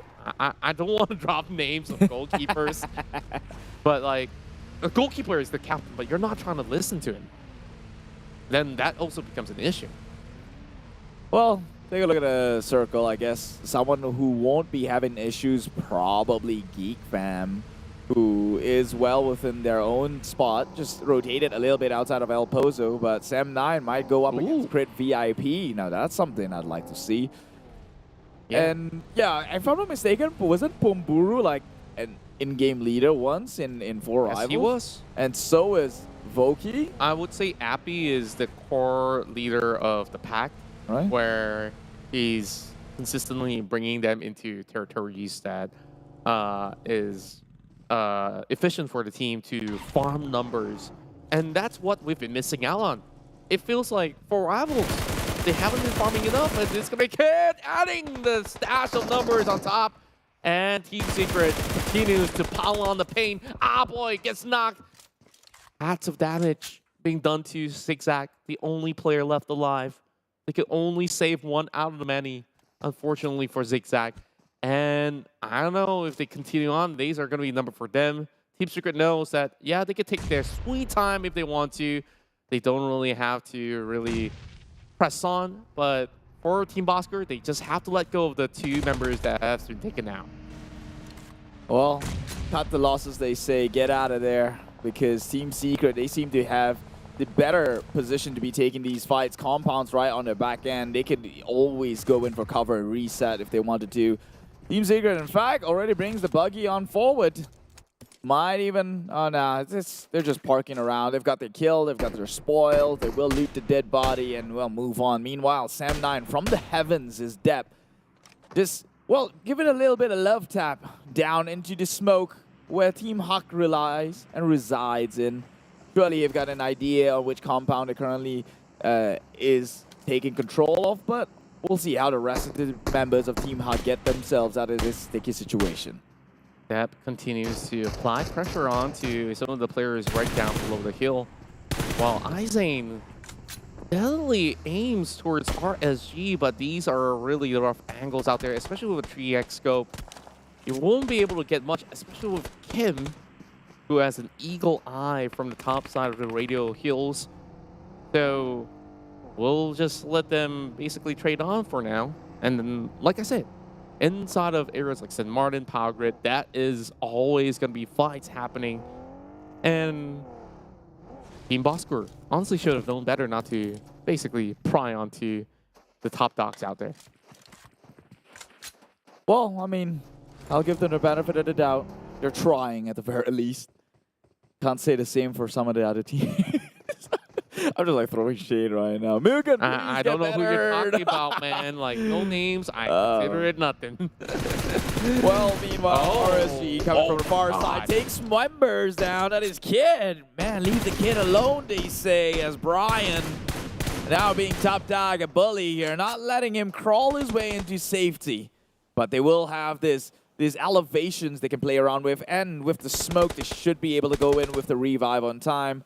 That is one very expensive warning coming out from the side of RSG. They did have to expand the utility, but they will save a member at this. Yeah, overall, the additions of players into the RSG roster came in from the past season. And of course, the star player being Rex. But to me, the one that has impressed me the most is Brian. And followed by that is Luke. Ranger, if he gets enough games, definitely he'll be able to add into those numbers. I remember there was a game where they also got the chicken dinner in the past season with Ranger on board, so it also is a value add. But as I praise them so much, they have a flip Murado, or is that the NSEA? Can't tell from now. But look at that. HYVE International about to challenge GEEK Fam. Oh, they can try. That's a trade I'd like to see. Meanwhile, members of Team Secret, it's iShots. Ooh, sliver of HP, this guy. Oh, nearly got sent to the lobby there. He saw fate being tempted in front of his eyes, and it is still Bosskurr. So they did not really left, but they have only 2 members left alive here. iShots will be shooting through the doors. Does not connect onto our boy. He's got an idea where iShots is, though. Yeah, he's basically daring him to move. But take a look at that. Great VIP coming on board as well. Examzy has been one of the highest fraggers through the history of the league. Last season was a little bit of a dip in terms of the performance of his previous squad. Well, nothing much has changed, though, for this brand new roster. But of course, with new motivation to play on board, we did see sparks of brilliance coming in from Crit VIP. They did got themselves a chicken dinner on the past week. Olio comes in, knocks Zully out of his foot. Look, this time gets picked out by Edo10. They lose out Vigor instead, so it's a 1-for-1 trade. Yeah, man. Meanwhile, Team Hawk also hasn't had the best of games so far in week number 2. Damn ass. Camper is now low. Zully is already down into the graveyard, it seems. And now they'll be spraying through windows, but not clicking onto anyone. And still, Camper and the rest of the other members stuck in a very sticky situation by the hay bells. Cannot move a muscle. Meanwhile, Sam9 Putra has got eyes onto the likes of HomeBois here. 666 Trix and Iron Pro by the corner, and the blue coming in from the back end. Oh, this is not looking good for HomeBois, and immediately they just get shredded out by Putra with that perfect elevation from the top of the hill. And that will get Sam9 all the points that they deserve. 3-pointer in. 1 taken away by another squad, of course. And Team Hawk, they're also loitering around. They also have to make a move. M9 not making it easy for everybody out there, but M9 eventually budging off as well. And thankfully for M9, the circle is so close that they could afford to play time. And hopefully my prediction is still intact, because they're about to be challenged by both Crit as well as Yoodo Alliance, and can't count out Hawk just yet. But look at GEEK Fam, they have the entire hills here, in which they just took out the rest of the members of RSG. No man shall pass, they say. They guarded the heavens very, very nicely, and now they can just rain their parade down onto HYVE. More members being taken out from the far side. It is Team Secret on the back end that takes them out. And unfortunately for HYVE, they only got 1 point in here in their run in Miramar. There's still no one to go. But this hill has always been a prime location for the likes of many. Harm spawning out members of Team Hawk. It was Luke that kind of standing in the way as well. The knock has gone through. Dams eventually will be taken out, and Luke says thank you for the assist. While Harm punches his hair. He's like, gotta let loose some steam. Well, here's the Lord. It happens. Well, the only one you gotta feel bad about is probably Jumper right now, as all these shots does not connect. Something is off with this boy in green here. It seems that green has just turned kryptonite for them. Meanwhile, Yoodo Alliance, they're having a time of their life. 3 kills already. Looking to rake in more. They have their eyes up on another team on the far side. It is SMG, and that is GEEK Fam. that's their spoil to reap for themselves. They're just tapping onto the vehicle, making sure that Team SMG stays put while they spot a Bravo. Quick trigger coming out. Damrood connects only a bullet. Not going to be lethal at all for Farang Esports, but 4Rivals also booked themselves a spot. Now they have to face off against GEEK Fam as well. Zem9 will have another pickoff going through. Only going to be a knock, but SMG now crawling in the floor, and those sprays are looking incredible. Bravo has yet to secure much, is only going to take down Jenny, which was going to be his ex-teammate. Unfortunate, but hey, brothers in arms, they say. If you're not in the same team, then you ain't my brother. Now, Tabah NSEA still, again, doing consistently well. All 4 members still in play.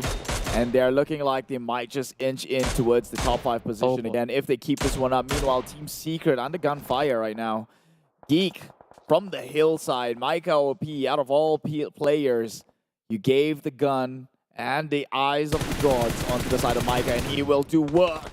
Sending members onto his name here, MAB. Oh my god, a gift from above. Will it connect though? Oh, looks like it will be lobbed a little bit too far off. It bounces off onto some of the creases of the heel, but that Molotov seems like it does connect onto Calamity, burning them a little bit, and that zones them off as well. MAB, they're challenging right back.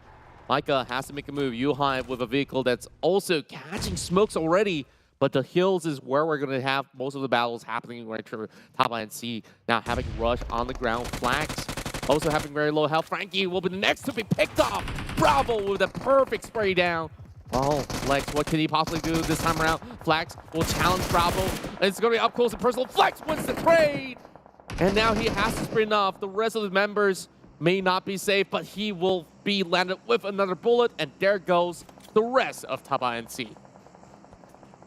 GEEK Fam lost a member. I wonder how that one happened here. Well, they secured that kill onto Tabah NSEA at the very least. MAB actually got their shot onto Micah, so that's pretty surprising given the high ground he had. Maybe he over-peaked a little bit, and now that's one member that's... Oh, okay, that's a decent amount of fall damage there. That will be taken on to his side. Meanwhile, Crit VIP...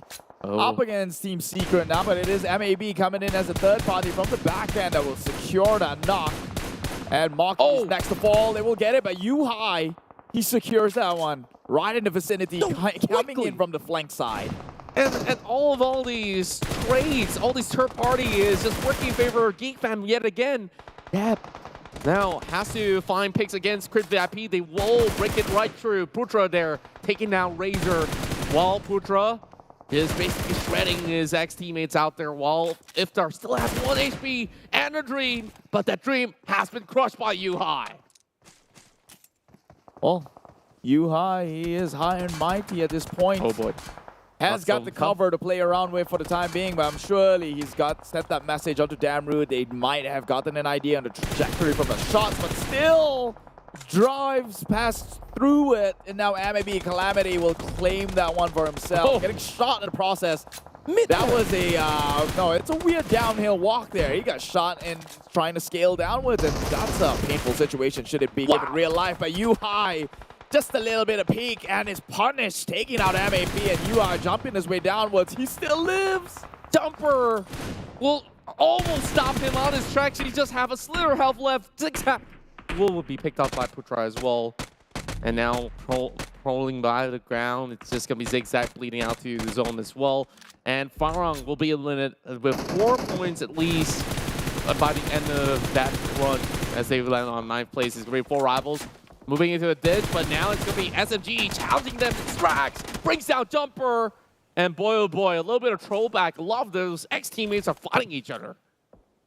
Well, look who we have here. 8 teams left remaining, but that circle doesn't seem to paint all the pictures. Only 2 teams well within vicinity. The rest of them has to fight their way through a hurdle of emotions, hurdle of struggles here, obstacles, even bullets. And they will have to make their way on the inside. But while all that's happening down in South, we have 4Rivals now looking straight dead in the eye against SMG. They're also inside the circle. This is the best chance for 4Rivals, as you have predicted. Zem9 full stack roster here. 8 frags already secured. Adips continues to seek out for his 9th pick.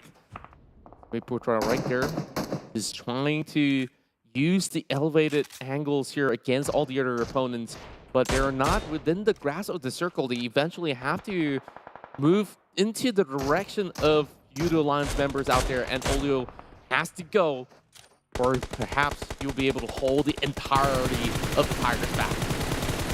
Yoodo Alliance just brazing through, actually just taking quite of a tour right in front of the map, getting shot down one after another. Meanwhile, they're trading fires against the likes of Yoodo Alliance, who's been pinned down, leaving only Olayo playing within smokes here, but they have the rest of 4 rivals playing on the back end. Has got eyes across the entire valley. Look up. He says, Olayo, he will live.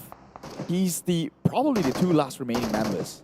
And 4 rivals is hiding right underneath it. It's going to be Putra with a double spray down, but he will be stopped by XMG as well. Crit VIP, they're onto something right here, but there's still one over on the top side of the hill. Death will find him instead. And there's only going to be 1 member left for Crit overall, just hanging on the thread, while Shinzi will need a helping hand coming from Drag. These 2 members have been lasting out inside of the shack while they try to dance it all up. Crit VIP will bow out. 7th place finish with only 2 elimination points. Now, when the tough just gets going, well, I don't know. I kind of lost my When the going my gets line, tough, the tough gets going. Is that what you were saying? Started on the wrong foot for me. But here we go. Top 6 scenario. Sem9, 12 elimination points, and they're here to challenge every other team out there, with Leo going tail to toe. It's going to be hard. That will be taken out. Instead, the car gets blown up. And my goodness, they have been shattered out. Now only down to 5 teams remaining. Oh, 4 rivals now has to leave the hive that they have built in so comfortably here. They have to look to push into circle. That's going to give them a more compromised position here. Sem9, 1 member down. Maybe they go for the revive, but Snipes right behind the car here will get blown up with the nades coming out from Voki. That seals the deal for the Geeks, the era of the Geeks, but they did get 10 elimination. So it's still pretty formidable for them. Now Deb trades 1 onto it, will get the kill onto Dingoz. Now 3 teams remaining. SMG still stuck by that shack as well. They can't seem to have actually gotten anywhere else. Gets blown into pieces. Now 3 versus 4. Sem9 having the hot seat right now, but the circle still belongs to 4 rivals. And take a look at the positioning. They're having a little bit of widespread going on. 4 rivals will be pretty tough to be challenged here. That grenade being lobbed towards the side of Putra. And we still have Deb on the flank. Might have already been spotted out. Adips will be the first mover all the way up front to challenge the rest of 4 rivals out there. And they just have to wait. They don't really have to rush this out. All hugging by the edges of it all. And this fight might end up in the middle of the highway. And nobody really wants to walk out there. I actually think this is going to swing the side of 4 rivals. Not just because I have a prediction at stake, but look at that. Look at the position here. My prediction versus yours. Yeah, 4 rivals is like, they're spread out. They have better map control, I think. And it really goes down to the circle and which side it drags, right? Who's going to get forced onto the pavement is who is going to get taken out first, because you're in a compromised situation. None of them is looking to push on through. Okay, I'll put a supper at stake here for our prediction, and we'll see who will be able to be treated by the end of the night. While we have 4 rivals with a disadvantage of a member. Appy was taken out so early in the game, but these teams who have got ample experience internationally will not let that deter them. Now, backcourt being dropped on the ground as well. Sem9 will have to push forward. The circle doesn't really favor them, but they still are by the edge of it. It's still very much possible, but they're just waiting it out. And looks like it will be directly in the middle of the street, not favoring anybody else. They will have to take this fight by hook or by crook.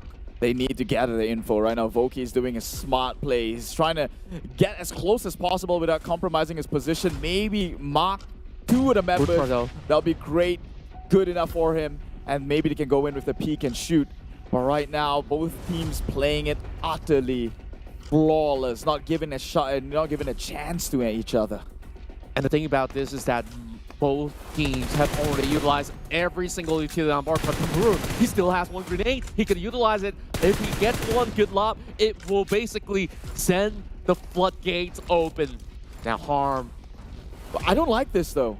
Look at Sam9, they're so saturated in between, and they're going to get a car and just roll around. They got the MG3! They're asking for it though. They get him, and immediately they won't pay the price. Oh my The god! drive-by, and it's Sam9 that won't get the ticket dinner. What a heck of a play! They just went in, chipped in, I'm all in, nothing to lose. They mount up the back end. Absolute madman! A turret from above. They were wreaking havoc at every tracks. They traveled and got all three in that car push alone. That is insane! What made them pull off the craziest stint that we have seen throughout this week's? And there's no answers from 4 Rivals. They were all droning. They were not ready at all. That surprise attack. And my goodness me, we need to clip that. That has to go on TikTok. Man, if you talk about getting on a buggy at that point of the game, it sounds like a death sentence. You want people to shoot you down. Yeah, you would have lost 2 members in the process, right? It takes 1 player to knock down the 2 who is driving. But they nailed it all. They shot in a moving vehicle, and they got pretty much everyone. The biggest gamble overall. And it paid off. It does pay off in dividends. And of course, we have GEEK fam who have basically shredded everybody from that point of the hill. But the troubles also loom them when Blue Zone closes up. But Sam9, the Kings of Power Grid, eventually pushes right through everybody out there. They were basically taking high ground advantages until they had to challenge 4 Rivals overall. And they were on a standstill until this happens. Putra, the Prince of Darkness. They didn't even die. Not a single knock. That is insane. I would have never thought of that. I thought for sure Sam9 was cornering themselves. Why were they all saturated into one side? You know 4 Rivals got a better split. Next thing you know, they loaded up onto his vehicle and started going ham. That is impressive. They're probably one of the best big brain plays coming up from Sam9 and stuff. I'm glad the boys are back. This will definitely be on every platform of social media on PUBG Mobile Esports. Well, I'm still trying to recollect this. Like, when this sort of things happen, I could only bring it to a certain point. When you're pulling on the ground, maybe your movements, even if you swerve your camera hard directly into that position, there's a limited angle that you could possibly work with. And I think that Sam9, they thought this through. And take a look at that. 32 points rewarded to Sam9 for that effort. Close. Not a record breaker, but man, did they got in close. And how they got this one was probably even more spectacular than the feat that was pulled out by GEEK fam, right? Because GEEK fam had all the leads in the world they were spraying down. This one, they had to make the impossible happen. And of course, HYVE takes the cake here because he is the most valuable player. Why not? Coming in 5 eliminations, 883 damage. Fair enough team contribution, standard across the board, but got the longest elimination distance since they were playing Kings of the Hills for the most part. 3.3 MVP points. So we've already got 2 players out of GEEK fam, and of course, 2 titles of MVP to Genexus. Now, it's only 1 more map that will decide who really is the better team for today. And, well, when it comes down to numbers, clearly GEEK fam is on top of the charts out there, but 10 points to easily be pushed up by Sam9. That's the difference between number 1 as well as number 2. We got Tabah NSEA on 5th place. Third place with 50 points, 44 points for Genexus, and Yoodo Alliance have been pushed down a spot as well with the resurgent rise of Sam9. Yeah, meanwhile, Crit VIP down in 26 points. Not doing too shabby themselves. Still a better run, or probably a better start than he had in week number 1. 4 Rivals at 24 points, alongside with MAB and DBD. RSG now at 22, 10th place. And Team Secret still struggling in the second half of the draft here. not the best case scenario for the fans who, you know, who was celebrating the fact that they're back. But let's remember the overall, they're still in number 2, right? Right below Geek Fam itself. Let's take a look how that winner chicken dinner has been claimed. Well, let's start things off here. So you owe me supper for this one. Anyways, going back to it, it's them starting off with Power Grid, but what's interesting to me is that they plant one player closer into the outskirts of El Pozo, the midsection of Monty, as well as Power Grid, and also the other warehouses, so that they understand, okay, these other teams like to book that spot. Eventually, we did have Geek Fam taking over instead as they try to congregate once more, because you want to basically control that top point of elevated hill over on the Power Grid, and that's where they launched the attack against HomeBois, which they couldn't really get much points out of, and then that was Team Hawk. So after that, it was lucky for Sem9 that the circle decided to swing close to their favor, that they don't really have to worry about their backs, because the blue zone has already guarded off an entire section. If there was one angle that they could take, to send one guy to do the job. And after that, you could see that there was just this whole wide field of view, not only for Geek Fam to play this one now. On the side that Sem9 was standing on was on the far south, and you saw it's just basically a line of farming squad that could just take anybody out. Yeah, but this is where I have to give credits onto the likes of Sem9, right? Look at it. Sure, they have the numbers advantage, but none of them would budge. Whoever shows themselves, because there's a slight elevation towards the highway itself, whoever makes the first approach there will get their head exposed and probably shot down in the process. So none of them were giving them that opportunity. But like you said, when it gets tough, the tough gets going. They were pushed. I didn't finish my sentence. Yeah. Look, push comes to shove. They went in. Even if they failed on this attempt, right, they were distraction. Sem9 immediately went and pushed on forward. Dap already on the high ground. Adips was coming in with the supporting fire as well. So as much as I like to think that this was a gamble, it was a very calculated tactical approach. Then they probably knew that their win rate was at least 80%. Yeah, and even if you fail on that attempt, you still have 2 more players to play out. So I think like it was a calculated risk that they're willing to take, putting Putra on that machine gun duty. Yeah, that was genius. If only we get to speak to the boys later on, we would like to ask, who made that shot call? And you know what? I guess like we have to collect our brains where we left off. So with that being said, we're going to take another break. And when we come back, we'll bring you the final game of the night, which will happen in Miramar. Till then, first, me as well as Keith, we'll see you in after a few minutes.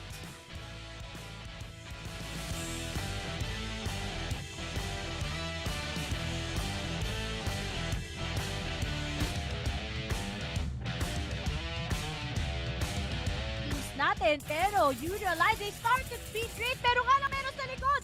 Always check yung mga nasa likod mo, pero I think they want to see muna where Farang is heading at, because they have a lot of pop shots. So na nag-push na. Yuhai. Ramdam niya na sarili niya dito. Tignan mo naman, Yuhai, dakilang taga-spray down. Isa sa loob, isa sa labas. At Yuhai, hindi niya kailangan players ng Geek Fam. Malapit Geek Fam. Baka yung secret pala kanina. Pero right now, Yuhai goes for a spray down. And men, yun yung sinasabi ko. Mako!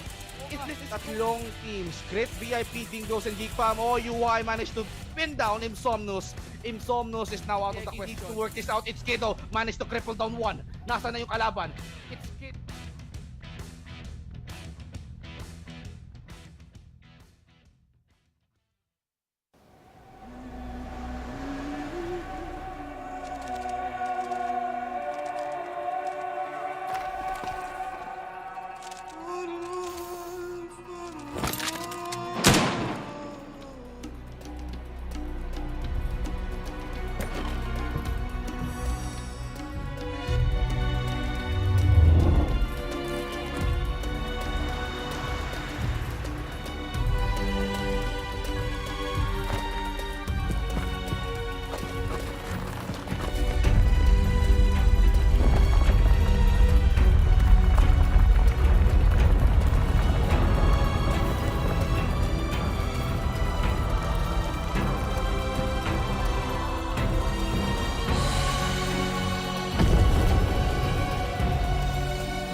Realme GT Neo 3. Neo Speed awakens. Realme, dare to leap.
So we kept our promise and we are back here for our final chicken dinner of the night. You're currently tuning into the 2022 PMPL MYSGPH Fall. It's me, Contra, it's Keith, and down to one last game to see which team is the mightiest of them all for day one out of our week tier one. And to me, it seems like the trend has been going on, and most of the teams that have performed in week one, they continue to strive, and they are even doing much better than before.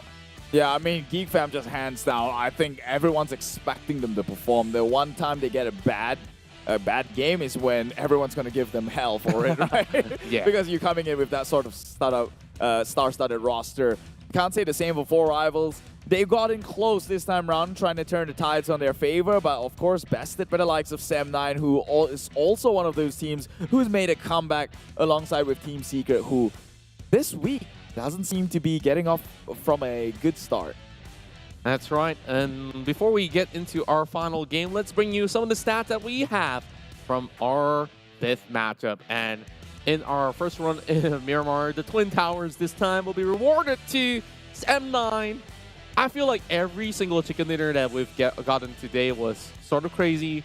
Put aside the first one, it wasn't as crazy as I'd like it to be, but everyone else basically are just getting into those high fragging tempo. Whoever closes out with the chicken dinner is usually a double digit.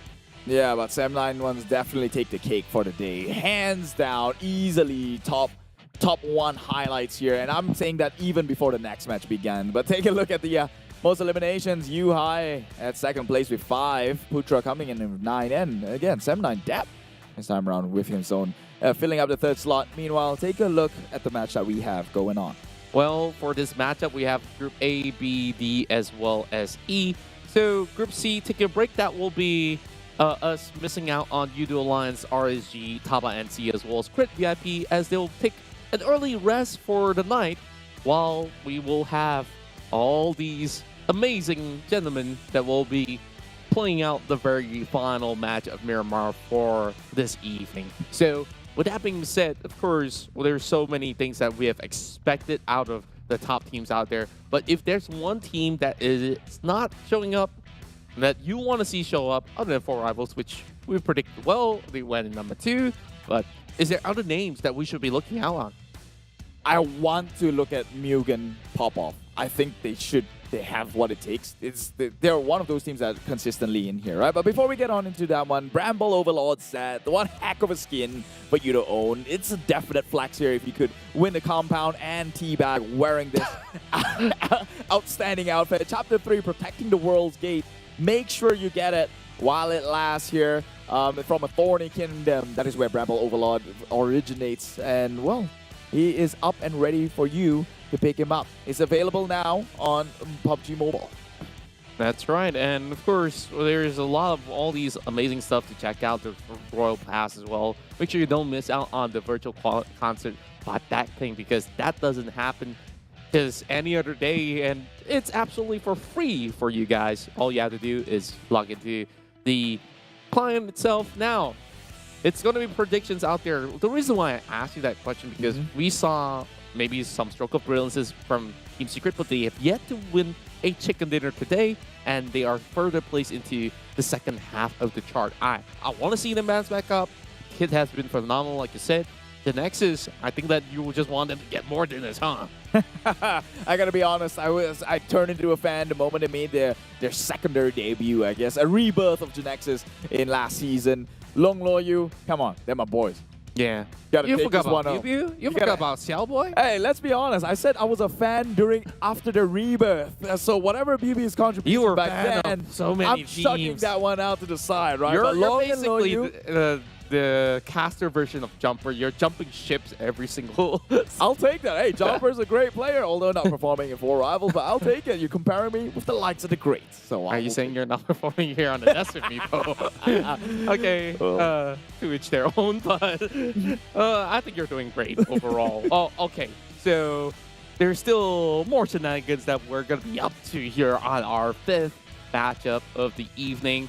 Make sure you guys stay put. I understand, yeah, maybe it's going past your bedtime, but hey, we're all gamers here. Is this even bedtime? No, this is prime time, baby. We expect the best game to happen here on the 5th match. And now that we are also getting the teams that have missed out on that previous round, I think like it's great that Genexus is here to show that, hey, if Sem9 could do it, and we've already crushed them on those previous rounds, we could do it better. I like that. That's simply said. But I'm voting for Team Secret, so... We'll do it better.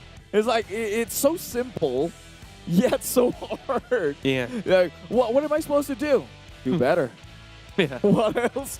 What else can anyone rebut against that? Hey. What else do? You do. You Yeah, go scan yourself now. Get yourself a Yoodo line, because you get to play PUBG Mobile or relocate your data. Play PUBG Mobile, and therefore getting you the most bang for your buck, because you're paying for what you need. Now, if you've got any better suggestion or advice towards the team than besides the ones we came up, because do better is a bit too vague, go drop it down in the comment section below if you're watching this live on any social media platforms, actually.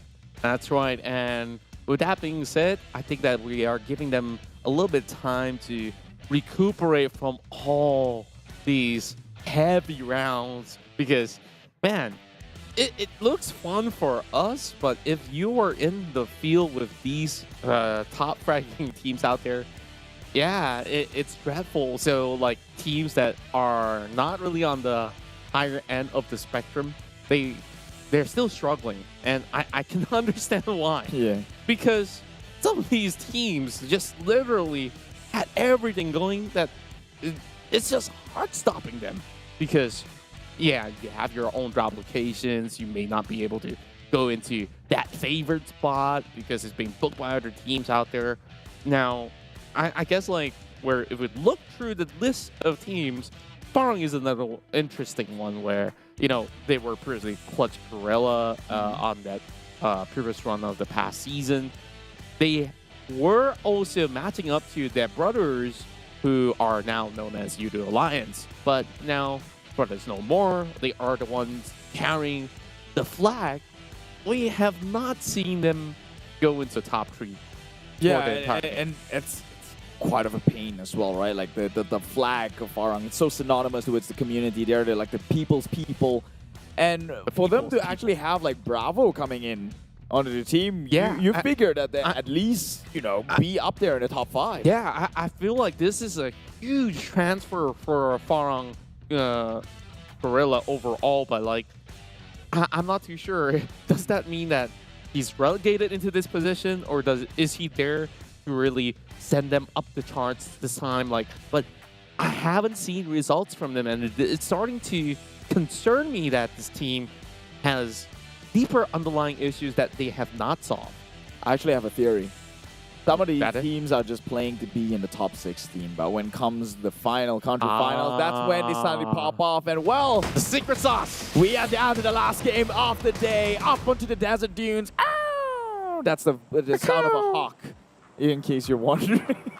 Man, that Miramar, let's go. I'm not sure what gender is this hawk, but it sounds. We don't assume. Yeah, I mean it's 2022.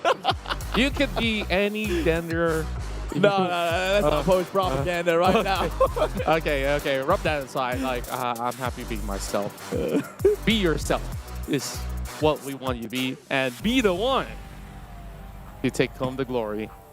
Okay, put all these yada yadas aside from Contra and GEEK, and we are getting ourselves a flight from Puerto Paraíso to La Riela. So, north side, absolutely out of bounds. So, last map of Angle, it shoots them all across. I feel it's about to do the same. If they do that, then thank God we're in for a treat, right? Even if it's south, it'll be fun because I'm waiting for that Lost Leonis City Warfare. Los Leonis, really? I've always been holding hope that it goes down to Minas del Sur, which almost never, right? This time Tabah NSEA loves to play over at Valdemar. Just saying. There's a reason why it should go downwards that way. We've always been asking for Minas del Sur. I've been asking for the Puerto Paraíso Islands, or Impala Islands, you call it. 3 islands for you to. Oh, okay. You're I get 2 islands there.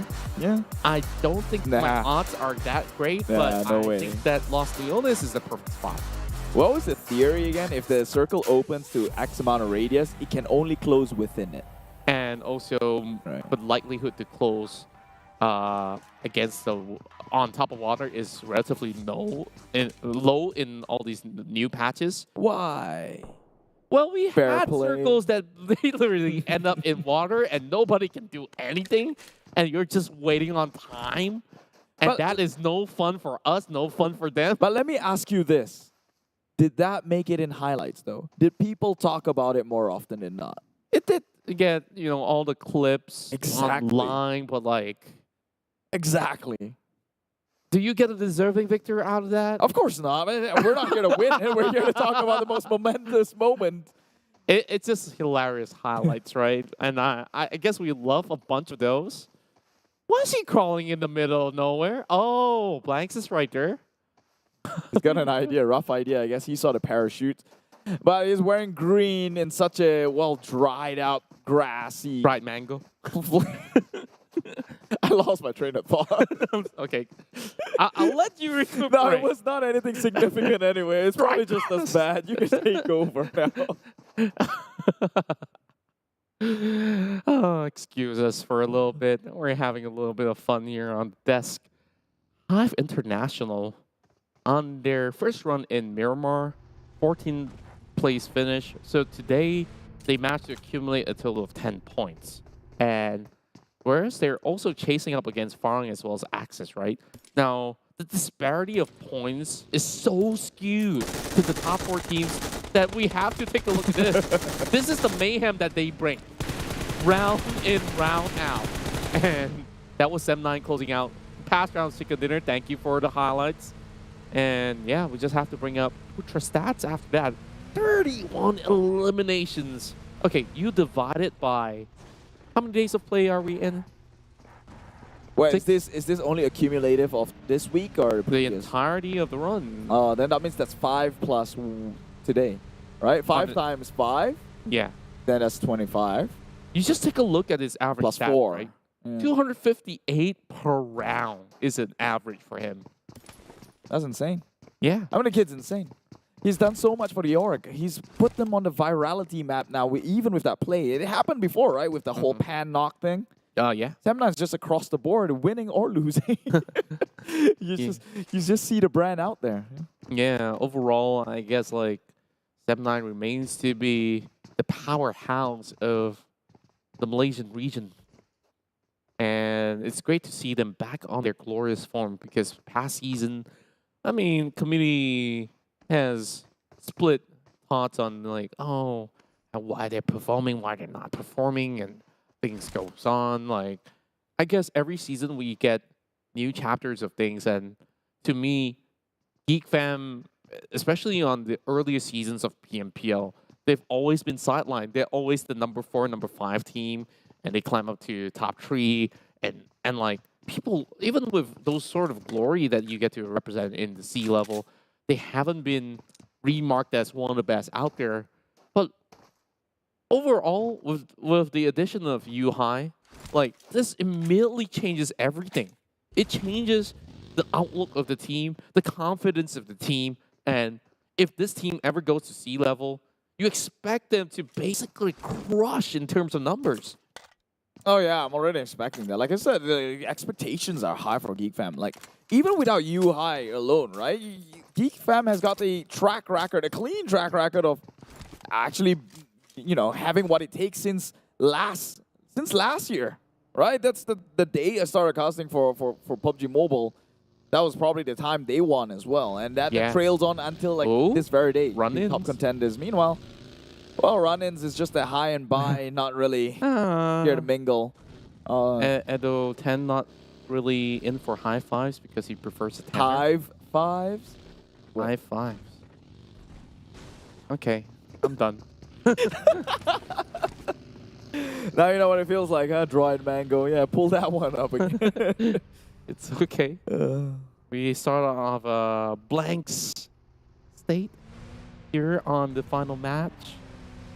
There's tons of loots for inside of Impala. Oh, we're just trying so hard, it's cringing me out. Well, meanwhile, of course, the teams are at a very neutral state. Still the looting phase. Phase 1 of Miramar has always been this way since the get-go. Unless if they were battling out inside the city. And in cities like Los Leones, doesn't matter if you're sharing the space. Like, look at how huge this town is. But eventually, phase 3 onwards, you expect more teams to be around the city. Nobody wants to plant themselves in the middle because there's always a risk. Unless if that circle really closes into the city, then I get what I asked for. Oh, run in. Yep, this one's a not so friendly encounter. In fact, it's Kiddo immediately gets out, but gets it by the last shot here. By the corner, he wasn't ready for that drift. No deja vu needed. Gets taken out. I just wanted to point out that was an M16 on a single tap. It's not burst fire. 3 taps, and he's out. Third strike, you're out. That's what they say in baseball, and I guess that rule applies here as well. Meanwhile, Jenny on the back foot here, or on the back end, actually has got eyes on where this sort of confrontation is taking place. But it's Kiddo who's trying to leapfrog his way through and maybe toss a nade to confirm that kill. More shots coming up from the top side here. Dingoz, they've got an idea. This is a 3-way battle here. Shinzi is so sharp. This new addition to Team SMG here definitely is an interesting one. That Kiddo will secure his first claim, and that's first blood. Secured by Dingoz Esports. A grenade being lobbed out. Team Hawk will have a little bit of segregation between their members. Zully, he's just got to lie in wait. Meanwhile, Damn Cutie, I'm not too sure if that's actually Damn Cutie, but it seems to be, it's Damps. Okay, Damps is so far away that he's essentially not going to be contributing into this entire skirmish. And look at this chokehold just established all upon this area. And I guess like this is just the start of the Cold War that will eventually erupt into something else. Cold War in Miramar? I doubt it. You got me there. Where did you get that one from? I don't know. Okay. Okay, fun fact. I heard from a friend from America that Las Vegas, you know, it's like in the middle of the desert, but there are seasons where it does get extremely cold. It can happen. In fact, I've never heard of snow and ice in Egypt. You don't see ice, but that temperature can drop. Yeah, I agree. Do you also know that London doesn't really snow? Well, let's not get into geographical things of worlds. Let's talk about the geography of Miramar right now, or the world of PUBG Mobile. Did you know that there is a map that's known that used to be competitive? I know. and I hope it comes back. I kind of miss it. Hey, we've got Livik on Sunday. Are you excited for that? I'm kind of excited. That's semi-snow for me. Okay, now we got Ricky approaching the scene. Dingoz Esports goes up in a personal. Oh, push up coming in from the side of Team Hawk. Camper just bringing a little bit of a shock surprise to Ricky. He's only got the SMG. Zully ready to swing at him as well. Another swing comes by. Oh, he got misses that opportunity. Doesn't matter. He knows that he's on the other room now. He's taking the nade. He's probably going to toss in there. And if he doesn't get the guy he wanted... Oh. Ooh, well, speak too soon. What? Yes. Danny, he got it. He got it from the heels. Oh. So he was naded, low HP, and a tap came in from the hills. And so stealing your kill here a little bit. Tossed the nade up forward, though, and the member just ran on top. He's probably low right now, right? You might as well go in with the swing. Yeah. Ricky, come on. If this is Blackpink Jenny, yeah, you could steal any boys you want. Oh. I'll be a sucker for that, I'm not going to lie. Drax, meanwhile, from the far end again, just tapping things through SMG. They're not the ones moving on gunfire. It's Dingoz getting gunfire, gunning down from the likes of SMG themselves. Dicey situation by the outskirts of Los Leones. Every team wants a piece of the pie. Now, Ricky just lops one up. Just want to block a little line of sight coming from Team SMG, but SMG just playing this one better. Just look at that lineup through those hills. The only problem is if one gets knocked, there's no recovery in for at least a good 15 seconds. Iron Pro, he might be onto something here. Amoy is just going to be a free pickup, but oh my goodness. Not the most beautiful spraying coming from an M4. Well, I mean, I don't know what to say about this guy. It seems like sometimes when he was in Dingoz, he was like insanely good, and then he was back down in HomeBois, and something just happened, and he's not hitting the shit, right? Though, like, exactly. I'm not too sure what's in the matter of form for teams like that. Team SMG is a team that everybody knows, love, and respect. And especially in the early days, Team SMG, they were top contenders out there. They're trying to regain that status that has been... they have been overshadowed by teams like 4 Rivals for some time now. And I'm glad that you bring up about Iron Pro because he was from 4 Rivals. First, with a little bit of dispute. He was good there. He was insane. Yeah. And when he was in RSG, he was equally as good. When he was on Dingoz, he was lethal as well. Yeah. I think it was a platform where I guess every team has what I call a personality, and he fitted best in 4 Rivals because, you know, these guys just want to go gunning every single round. And that really fits his mindset because he loves aggressive plays. But which is surprising, right? Because that car drive-by, it was something that you kind of knew it was within his ballpark to shoot down, right? Yeah. So that was the point we were making. Yeah, I'm not too sure, like, it's just a bad day or if it's lack. Maybe he wasn't using his Yoodo Simpack overall. But, you know, who could fault him, right? Like, when you're currently in a high-stakes game, like, nerves get to you, especially when your team is not really in the best spot. But take a look at some of all the other squads out there. Yeah, they definitely have better days. Like, now, Team Hawk, HomeBois, below MUGEN. I'm not saying that that's a benchmark or anything, but, like, I feel like in the days run, you're supposed to have double digits. I agree.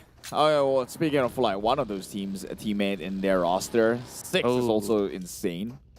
When he was in SMG, they sort of adapted their entire team, but maybe the whole, like you said, personality-wise, just maybe they have varying different play styles. They just can't get their grooves together. Okay, there's a thing about in-game leaders which dictate the pace of the game, and I think like one thing for Team SMG to address is like who really is the best fitting IGL to really command. Sure, 6 has been around for some time, and since Trixnity has left Team SMG for HomeBois, it just feels different. But they're 6 is in HomeBois with Trix as well, right? Yeah. So they brought the entire dynamic over. Exactly. Well, it was just for today. Yeah, spoiled milk. But I like the suggestions of changing a coach. Team Secret did that. They've put Matoy with his infinite knowledge of the game, put him in the coach position because maybe communication in-game was not really real-time. They had to process what he was trying to say because of the language barrier maybe. So with Fredo stepping in, it did pay off well for them. And now Team Hot, unfortunately, too soon. 16th place, it seems, in the last game of the day. Oh, that's going to hurt them. Their pride, their ego at stake here. Team Hawk overall hasn't been this battered before. Edo 10 coming in with the shreds. Does land a bullet onto Dingoz. Not enough to take anyone out. Now it's starting to hurt. It's phase 4 already. MUGEN on the approach finds one on top of members of SMG. And Zigzag still outside in the blue zone. MUGEN could easily pick him off, but I don't think they have a clue that he's basically crawling his way in. He's so patient. Okay, he's got no first aid kit, and he can't hang about for far too long. Circle's pretty far away, by the way. Yeah, MUGEN, come on, man. Muster up that courage. Just go and take the fight. Just go for broke. Might as well. You're down. Unfortunately, plays not too bad. Okay, so that point did not stand. But they have to muster up the courage. Whatever they've been doing to dominate the SG scene, they should try and bring it over. It seems like whenever they're coming into this league, Zigzag. Yeah, they shriveled up, and now Zigzag just got the straight shot on the two members. And they're going to confirm that kill, actually. Nasty? Oh, right in front of their eyes, in front of the face. He gets punished in the process. No. Oh, he does? Yeah. It's Hainu from the other angle. Both of them out of the game. Yeah, that was one man against the rest of MUGEN. Hainu, where is he, though? I don't see him in the map. It's far, real far out. Really far out. And wow. This far. Axis actually takes the points then, right? That's true. Oh, that was 2 kills now. But it's still a huge win for MUGEN because they added 2 more on the board. Though they did lose 2 in the blink of an eye, it's going to be Bravo that gets the pick. And that's one more member out there from Dingoz Esports. Looks like this blue zone is going to be devouring anybody that's still lurking around inside the city. And Bravo has got to quickly hop on this engine. The rest of the Farang guys should have a vehicle of their own. They should be safe for now. SMG now controlling the south side. A much better game pace for them. They're playing in sheds again, though. I'm not sure if I feel good about that one. It's always such a sticky situation. It can help you from a far end, but when people starts pushing in and that's all you got to work with, it's actually very detrimental as one day to take it all on. But they have the compound, so it's not just one shed with the rest of the members.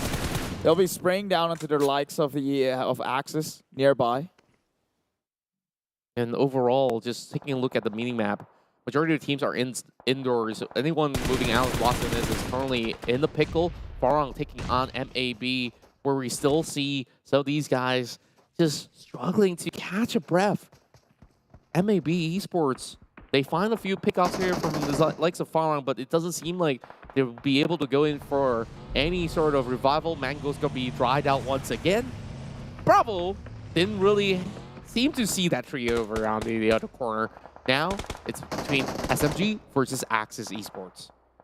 Yeah, this one has been in a stalemate for the longest of time here, but I don't think it favors the like of Axis as they've got their cars playing the body blockers.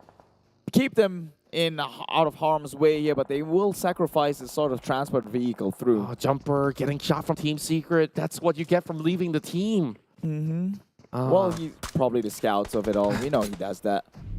I mean, Einstein is insane, so could you blame the guy? Maybe he got that one as well. But it is Kid, who seemingly... Oh, top side though. MAB, they're creeping in. They have an idea. Too early. Fredo tossed the nade up forward. Tries. Iftar. Yeah, it got him down to half HP at the very least. They can't commit to this fight though. Look at where the circle swerve. It's in favor of 7-9 yet again. Genexus has that free pass, but there's also MAB members who are looking around. Bosskurr gets crushed. But that also leaves 2 members of Axis being battered up. They will have to quickly reset. 15 seconds is all they need. They should have enough time, but no time to heal up. Or maybe they do. I'm pretty sure they do. Someone else can drive, let them heal up. That's the best you can do after you letting your friend go. It's hard to drive in these terrains though. But look at Nine! He gets one, he gets two! SMG inside his shack will find a pick up against Snipes instead. Denny doesn't have enough health, but that will make do. But here comes Damrude. Damrude. 31 bullets in the chamber. He can make it work. He's got nades. Just toss one in. I just said it. I just talked about it, how they like to play sheds, and it's so detrimental for them. They just got sprayed down into the barrel. Damrude, come on. He doesn't seem to have any more nades left in his bag, though. I'm it's going to be sure Dad coming in with a little bit more, and they're just pinned against the wall, just bleeding out to the blue zone. There's nothing much left for some of these players out there. And MAB, they're suddenly getting into this great prime position, each taking one kill from each side. Harm somehow gets another pickup against SMG. They're just stuck here with nowhere to go. Yeah, they gotta stop playing shed. Oh, whoever the in-game leader is. Oh, so going shed, but they actually clutched it. They stopped GEEK Fam. Oh, that was an overcommittal by GEEK Fam. Surely you thought they've gotten the job done. 0 eliminations. Man, that's gonna hurt so bad. Last game of the day, by the way. SMG, at least they go out with 2 of their own. Sam9 still in-game to play. 5 kills already. Again, Genexus coming in close at 4. Meanwhile, MAB, 7 across the board. Yeah, they're just basically rampaging everybody that comes right by, and they're storming their way through. Beautiful angles to work against 4 rivals right there. There will be another pickoff coming from Bosskurr with a grenade toss. And that's going to be Hey Noob down. Loyu finds another one. Dell goes on the ground and Millie out of the game. 6 more teams remain, and another one will be crushed up. Axis only left with 2 members out there, and they don't seem to have enough vision against them. Dab going with another one as well. Dab, oh my word, Sam9 is doing it again in Miramar. DVD, though, actually stopped Genexus' aggression, but they're not punished just yet. Still have 3 members who can fight pretty aptly if they want to. 4 rivals also in play right now. Could we see a repeat on the last 2 teams here? MAB taking a hefty amount of the damage from the grenade. 2 members getting knocked out. 2 more left to kind of go in for the revive, but that's going to be time on their hands, committed passively to pick each other up. And it's going to be 4 rivals on the other end. We're going to be seeing a rematch later on between Sam9 as well as 4 rivals, but it's going to be Xiaoboy with 2 frags accumulated. 1 more member left remaining for the side of MAB.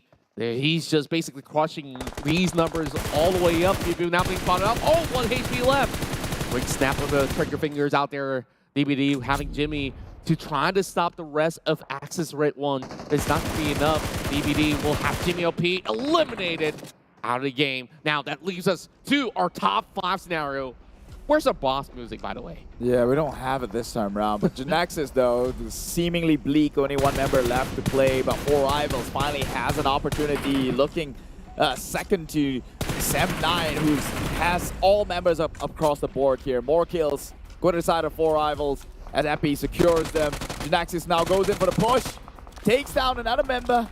That would be 1 member down as Axis Leto, who actually burns down into the zone itself. But Sam9 has got the utmost view, bird's eye view across the entire valley. He was camping, seeking for shelter by Church, and he's coming in with divine intervention. Yeah, basically the triple threat here is Sam9, Genexus, as well as 4 rivals, but Genexus was only down to 1 member left. Now Axis redONE with 2 coming up close and personal. That's going to be people getting fired up. The grenade being dodged in as well. Quick reactions coming from the veteran player.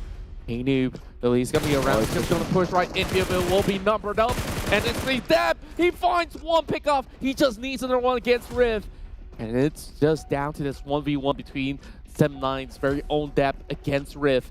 Don't think he can actually go for a revive, but this gives opportunity for Sam9 to take on the engagement instead. And once again, Axis slowly getting chipped off. It's 1 more time. Sam9 with 4. 4 rivals, 3. Dep is down! Yeah, and that's going to even the odds a little bit here. May even look into a 3v3 fight between 4 rivals and Sam9. Once again, a redemption match. Now with Axis down for the count, they can actually look to make this one happen. It's even across the board. Surely they have an idea.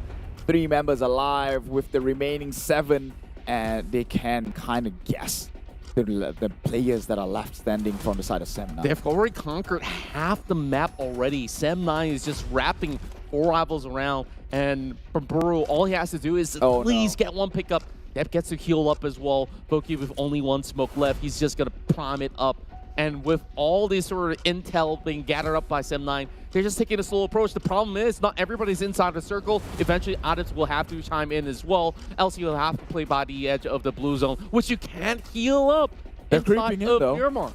Sem9, they're creeping in. I don't think they're under the guise of 4 rivals themselves. They have no idea. But then again, the terrain does favor 4 rivals as well. Look at that. Yeah, but I get it. That's true. I agree. But Harm, he's made his way down into at least close enough to deal some damage, to lob some nades. And that's going to put 4 rivals in an awkward situation. Now remember, Sem9 has got an extra body to play around with. They can't even send 1 member to go and recon once again. And that bag is another MG3. Adips didn't choose to pick it up though. It could have been another deja vu instance for 4 rivals if they were to do another drive-by, but very unlikely. So up top those heals, Ultra now asking a little bit of utility. That's not going to be a grenade, but no one out there towards Buru. Now it's going to be a firing squad lineup again. This positional advantage for Sem9 is starting to pay off.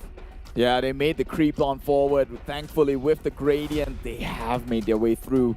4 rivals did not see them sneaking by, and now it's a 4v3 situation. Takes one down. Now there's 2 members left.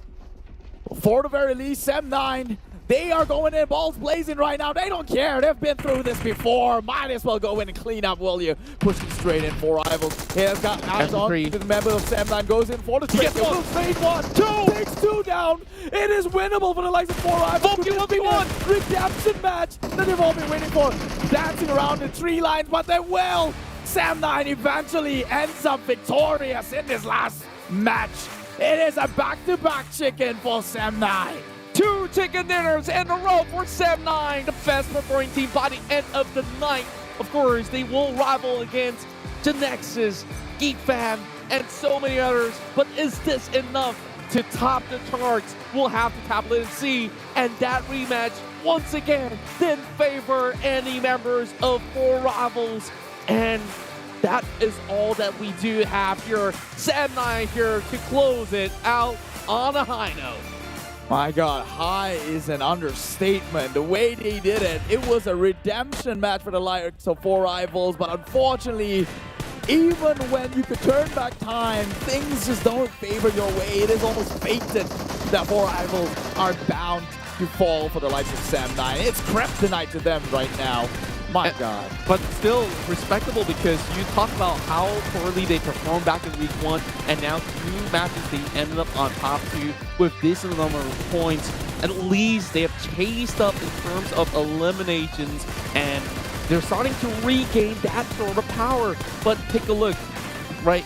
We may have actually had a little bit of doubt at first, but with so many of all these great plays from Appy, it's just something that is baffling. Like, nobody could eventually stop them if they finally reach their peak performance. But for now, they are just being blockaded by the rest of the Tigers. Yeah, my God, these Malaysian Tigers, Sem9 are right across the board here. 4 rivals, Axis and Genexus, all played ridiculously well. All right, I have to give credits where it is due, especially like you mentioned, why 4 rivals. This means so important. This match, the outcome, the past 2 matches means so much to them because they're drifting behind for so long. Time in a blue, well, just look at the throwables itself.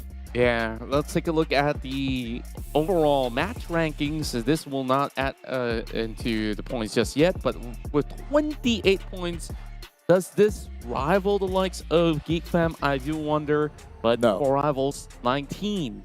Overall, I think this is a really strong start. Axis with 15 points, tied in with Genexus, while MAB gets 13 for themselves. 5 in for DBD, as well as Team Secret. 3 points in for Team SMG. Farang, the rest only got 3 or less. But there we have it, ladies and gentlemen. Our MVP for Sem9 on our second round of Miramar, and also the final match of the night. It is Sem9 Dap. Yeah, that was the guy on top of the church, right? Just shooting down. So he definitely did quite a bunch here. 3 eliminations, although it does not reflect so much into the stats. So, but we've seen how much he's contributed. 764 damage.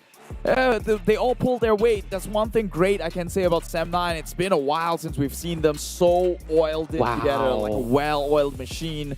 And here they are in #1 spot, 80 total points. Now, you said if that 28 points rivaled the ones of GEEK Fam, not really, but if you consider that they are back-to-back, hands down, they've got the most points today.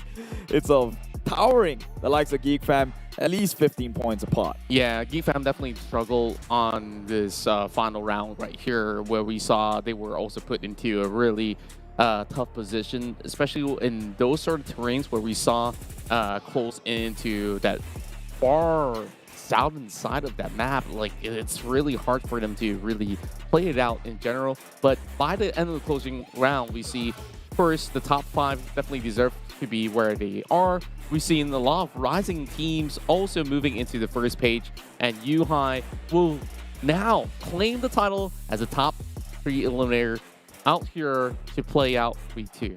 Yeah, HYVE coming in at 46 eliminations of his own. Kid with 45, and Lung from Genexus 43. Everyone is just pretty much just, I guess, a nose hair apart. They're very close by, right? Kid can easily have overtaken HYVE. However, he has been put into the back foot for a longest of time. But like, although his contributions is clear out here in the top 3 eliminator stats, it doesn't feel like Kid is like out there as compared to HYVE, if you get my drift. Yeah, he's just been silently basically tagging on to everyone out there. I think week 1 definitely was the start of the show. Week 2, I think it's traditionally a little bit more of a slow starter for Team Secret. We will expect them to pick up in terms of pace throughout the rest of the week. It's just the very first day, but let's head over to some of the recap of the match that have just concluded. So yet again, we started off on Power Grid, and then why I always focus onto these 3 cities, St. Martin, Power Grid, as well as Picado, is because these are the areas where no matter where the circle goes for phase 1, you will always get it, or else it's always around the corner, right? So they sweep by the edges of Chumacera and eventually find themselves over onto those hills that we see later on. Now, they've already received majority of the advantage of the circle. The biggest challenge to them was the Nexus, and they did basically had some instances of help coming from the rest of the team to eventually wipe them off. But these 2 big teams out there, they're just basically at this stage just taking on to the rest of them like they're lesser teams, which they're absolutely not. Yeah, I think it's strategic for Sem9 as well, like leaving Depp there over the Church of Chumacera. He was doing so much from afar, right? It was just gunning them down, doing a lot of chip damage, preventing a lot of their rotations coming from these teams. Now, GEEK Fam versus SMG, that is one of a nail-biter. Not really a nail-biter, more of a disappointment, right? Like, I just mentioned how SMG loves to play like one single shed and 4 members on the inside, which to a certain extent, I could see why they're doing it. It is cover, but it worked against their favor when Damru came in and just sprayed 3 members down, right? And it's also understandable why GEEK Fam couldn't approach any further, because Sem9 was on that south side. They had that bird's eye view on the opposite end. So there was no backup given to Damru to do his work overall. And this is what's beautiful about Sem9. Just like how we saw in the past match, instead of that highway separating it, you can see clearly draw one line onto Sem9 members, and they slowly close out. Adib's slowly creeping in, and after that, this line is always in formation. And doesn't matter who 4 rivals eventually pick, there's always going to be a recovery backup that will be ready to take on the opposers. So this sort of rematch still is a big win for Sem9. 4 rivals got to try harder the next time around. Yeah, I think if I was them, I'd be kicking myself in the foot. Like, twice in a row. 2 times I was given the opportunity, 2 times I was denied. And so, well, I mean, if we all know 4 rivals, they're probably going to brush themselves up. We've seen how emotional Pemburu gets on the table. RIP table. Yeah. So I think after having that sort of scenario play out twice, that table's probably broken. He's going to get a new one. He's going to brush himself up, and he's going to come stronger, especially now they tomorrow. have to break the standing tables, though, because like currently, I won't say that they are capped, but they are finally getting back into their sort of momentum, and Pro Rivals are starting to show up their true form. It's just that finishing touches hasn't been quite the cleanest overall. So it's about the late game communication of how you really want to approach this, because we have known them to approach this with aggression, and 2 times we see them in the final stand. It didn't seem like they were trying to be the first movers of either one's battles against them. Well, I guess, I mean, to give them a benefit of the doubt, they're always the one member down, right? So, and they probably didn't have any info, so on and so forth. A million different reasons, but obviously, I mean, that last match there, I think they stood a bigger chance in the match before this one. The first Miramar of the day, they had more chances there. The most recent Miramar, they were not in favor of the circle, and there was like so much gradient to play on, and they don't even have the numbers advantage, so that was pretty rough for them. Yeah, overall, like, who would have thought that Sem9 would have just basically hit so hard in week 2, just basically giving chase to in Geek week Fam. 1 as well. Week 1 as well, exactly. And like, this is basically a message being sent to Geek Fam out there that, yeah, we may not have gotten that 20 frags in that round, but we got 2 chicken dinners. So it adds up. It all adds up.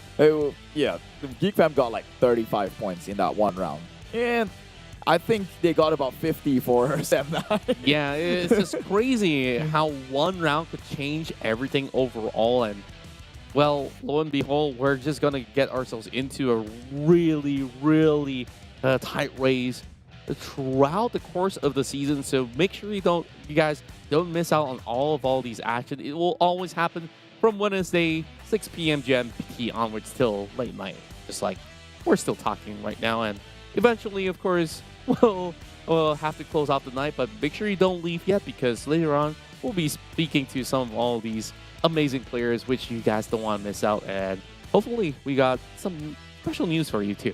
Yeah, I mean, I do have one news that in case you haven't already know. But I'll save that good news for later. I guess if we want to go, we're going to leave, we'll leave it on a high note. So, but first, another surprise for you. We've got an interview with one of the teams. It's Genexus, the boys in blue, up next, so stay tuned.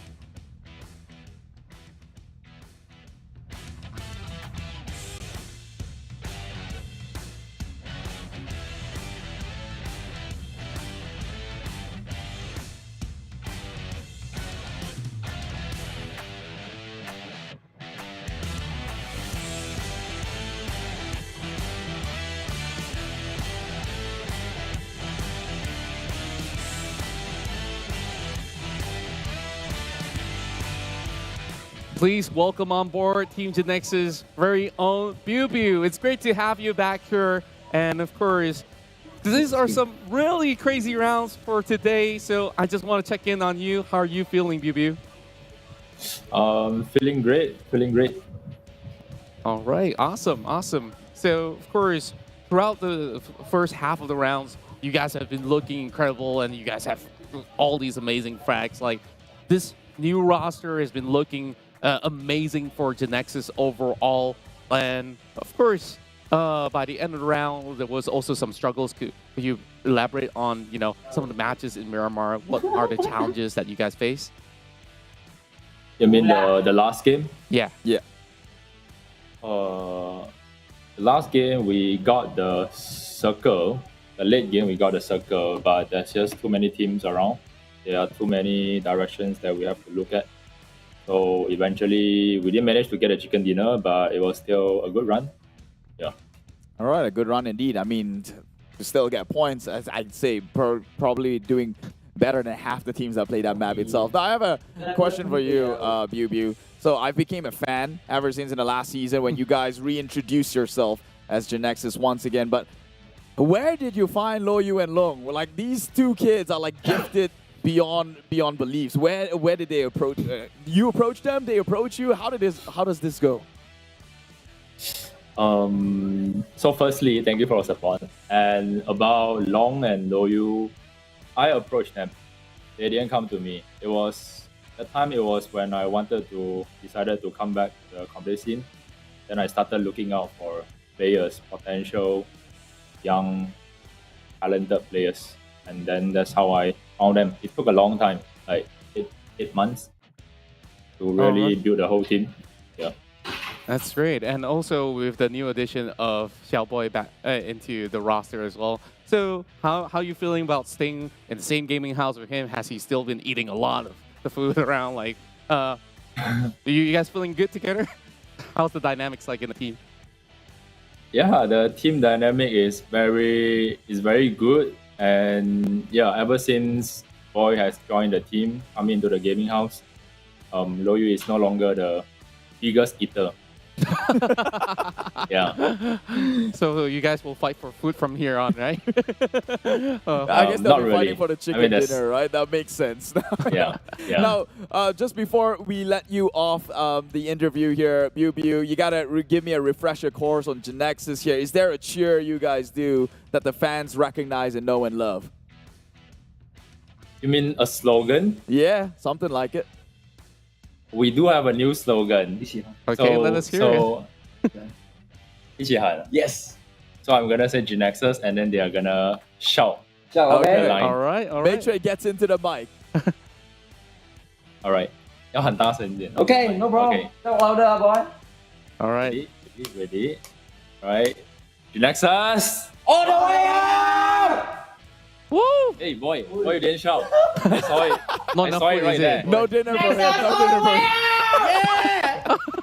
Okay, here we go. Thank you so much, Biu. All the way up it is for the boys in blue. I'm really hoping to see more of Genexus coming strong. You've got the firepower now to close in with that chicken dinner. Thank you so much. Thanks for having us. Thank you. All right. Have a good night, and we'll see you tomorrow. All the way up. There's no better way to say it than that, right? I mean, they are on a rise, quite literally, from when they first reintroduced themselves. 8 months to look for these two players. That's why they're quality, bro. Yeah. It took 8 months of trial and error. I know people who does it like pre-season, like a month or two. Yeah, so he's invested completely hefty amount of time, and that's why the quality is there between Long and Loyu. That's right, and you know, nothing can stop them there all the way up. Oh, you were waiting for that, I could tell. The look in his eyes, guys. I know when a cringe was coming. Okay. Now, of course, Team Genexus, they kept themselves on top of the board. Eventually, they got chased on by teams like GEEK Fam, and of course, the final game, which they were also poised to close out, eventually has been taken over by Sem9 with that 2 back-to-back chicken dinners inside of Miramar. So we can clearly tell that this team is so calm, collected. They're super chill guys. Like, this is what makes a great team. Like, when you know the saying. I still can't land it. I still can't land it up till now. Okay, when the going gets tough, the tough gets going. There we go. That's my boy. All right. Nailed it. Okay, so Genexus, like, I feel like just like what we have discussed prior to this very moment. Now we get to talk to, of course, the team captain himself. Like, how it was formed. He hand selects all these bright talents out there, and I felt like Boy really was that missing piece of the puzzle, though he does eat up some small price to pay, man. Small price to pay when you got big prize pool coming your way. Yeah, it's just grocery money, and we don't know what it's like. Maybe if you buy things in bulk, it's probably cheaper. But if there's one thing I could take away from that interview alone, is that Biu has got an eyes for talent, right? What was his roster before in Genexus? I'm pretty sure they all became Team Secret. Yeah, even before that, Right? like you think about, his time in Team Secret, like he also gets to, of course, hand select some of all these players that he wants to work with for that time with the manager, of course. And they have so many successes. Like, it dates back to a lot of all these crazy runs. Like, I feel like this time around, it's the script flipped over. Instead of like trying to play by the edge of every single draw of the board, any team that Bubu joins right now or creates, it's just steadily moving in the upward trajectory, and that sort of slogan definitely fits perfectly into that narrative. Yeah, he knew what he was doing. He knew what he was doing. Because as of today, I would say his track record in building a team that performs so far is there. Is on the mark. Is on the mark, right? Team Secret, now this Genexus. Before then, before they got picked up into Team Secret, they had to be noticed one way or another, and what better way to notice them than sheer performance itself, right? So this guy has got really something. I don't know. He said he was in Korea studying. I doubt it. He was practicing the whole time. That's for sure. With the Korean region, right? Yeah. Hey, they're insane. He's just natural. Yeah, they're insane. Right? I mean, like, good luck to the Korean guys out there with him in the sweaty lobby. So I guess, like, now that we've the interview being over and done with, of course, we appreciate your time joining us here throughout the entirety of the weekday. I know you guys may have extra plans and, you know, errands to run. I don't know who runs errands in the middle of the night, but then again, we start at 6. Yeah, we started at 6, and you've definitely been a wonderful crowd. And of course, hats off to you guys. We hope to see you guys very frequently on this live stream here, especially on the English stream. We love you guys, really. Yeah, people don't drop by us often. So if you found yourself here, know that we're very, very blessed to have you watching this. And as annoying as we may get, as cringy as things may seem, know that we cringe ourselves. We know what we said, and we'll have to always suffer the silence.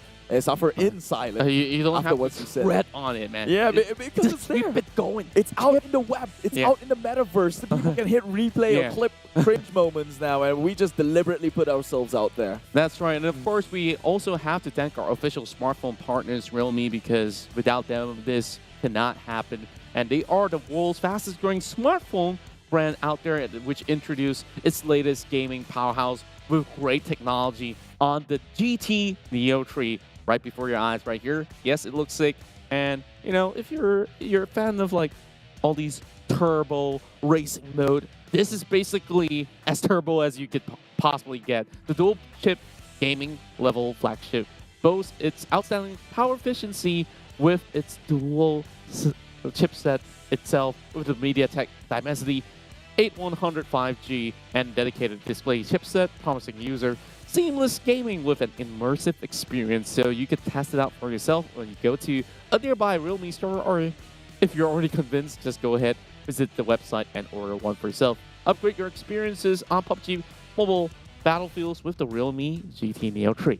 Yeah, heck, get yourself a Yoodo sim with it, right? Because you need network to play, and who do it better than Yoodo, who allows you to customize your data allocation and put it more into PUBG Mobile, or heck, the whole thing. Just dump it on PUBG Mobile. It turns into a gaming phone. After all, that is what its purpose is designed for. And if you've seen a clip that you love today, do immortalize the clip. Make it go viral. Hence the Miramar before this. The first Miramar map, Sam9 with that aggressive maneuver. Big Brain, 10,000 IQ. Go clip that one up. Post it up with the hashtag #BeTheOne. And make sure you're followed on all PUBG Mobile's TikTok account, okay? It's called PUBG Mobile MY Official, that's for the Malaysian side, PUBG Mobile Esports.SG for Singapore, and PUBG Mobile Official PH for the Philippines.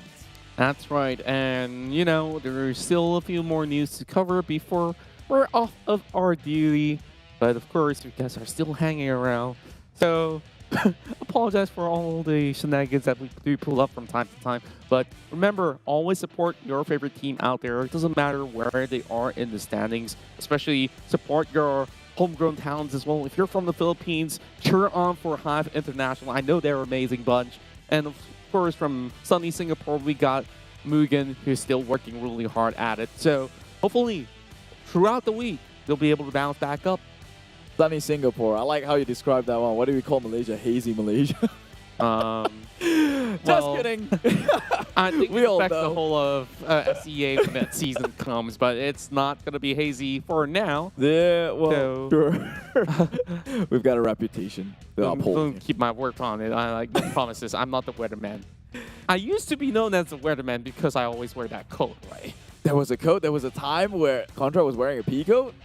Do you want me to wear that in Malaysian weather? Do you want Contra to wear a P coat tomorrow? Let us know down in the comments below. Now you guys You decide. get to wear a mankini one day. I do not. I did not suggest that. You suggested your man code. I'm just taking up on that offer, right? It's right on the table for the taking. And I'm taking it and then presenting it to the audience so they can make a vote as well. Okay, ask you this. Which moment was better? The domination of Geek Fam on top of the hill back in Erangel or the drive-by? Drive-by. Like, okay, it goes down to how those dominations happen, right? Geek Fam was on top of the hill that was shooting down on the foothill. That was 20 frags though. Yeah, but it's shooting down onto the hill, and but you never noticed there was 20 frags, right? But a drive-by. I do. That drive-by, it felt like, yo, what were they doing? Is that a suicide mission? But they pulled it off. Yeah. Pulled it off. Overall, it was just a lot of beautiful stuff out there. Well, hopefully. My favorite clip. What's that? Tabah NSEA Leto. No, Lex.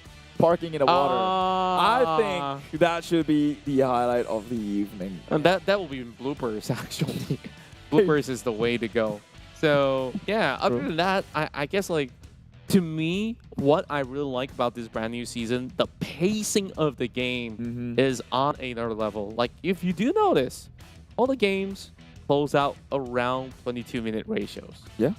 Like, it doesn't get into that 25 low 28 where you're just waiting for that circle to just close all the way up. I mean, sure, we got one that's close, which was that Sem 9 game, a drive-by. But it wasn't... You don't feel dreaded by it because it was a nail-biting moment, right? It was who's going to make the first mistake. And in the end of the day, none of the teams made the mistake. Someone created an opportunity, which hats off to them. Sem 9, I'm glad you're back. That's right. Sem 9 is back in action. Yeah. Yeah, my lips are running a little bit dry. A little dry here. Getting a little bit dry. Yeah. Also, if you guys will be around Malaysia, if you're watching from Malaysia, okay, I don't mean to be, what's the word? Exclusive? Yeah. I want to be as inclusive as possible because we are doing English. but I'm not sure about the other countries. But if you want to watch this whole thing down live, we are happening. It's happening in a few key points and places here in Malaysia itself, right? Surya Sabah in Sabah. You've got the Paradigm Mall in both, was it Johor and KL? I'm not sure. I'm not from around here, guys. Yeah. So you're going to have to refresh my memory.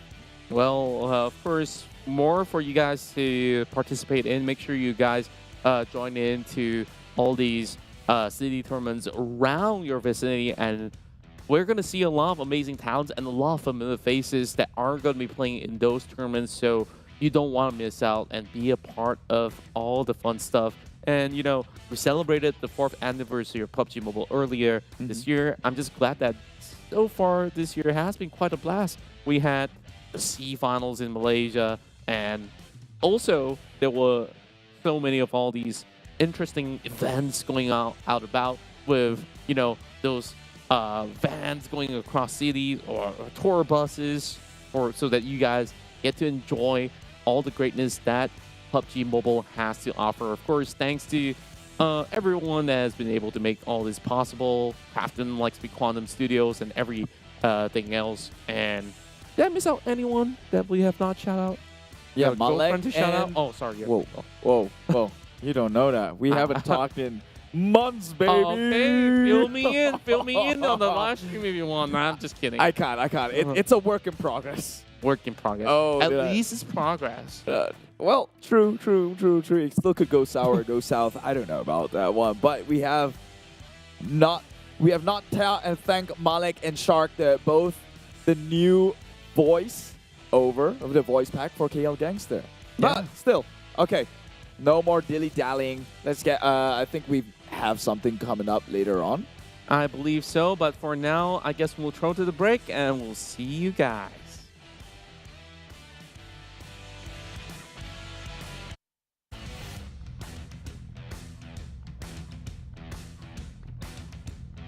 Proses! Dia jadi star player. Adakah hari ini dia jadi star player? Musim bunga 2022 takut kepada Sebab musim bunga pun telah pun berakhir. Kami telah bersedia untuk meneruskan perjuangan. Tiada siapa yang boleh menghalang kami, kepulangan Sang Raja, untuk menuntut balik kegemilangan. Former teammates. Kini menjadi saingan. Who will be better? Untuk pencapaian yang lebih tinggi. Kelahiran era yang baru untuk gagah menerus ke hadapan. Pride of the nation, defended by us. Battlefield baru telah pun bermula.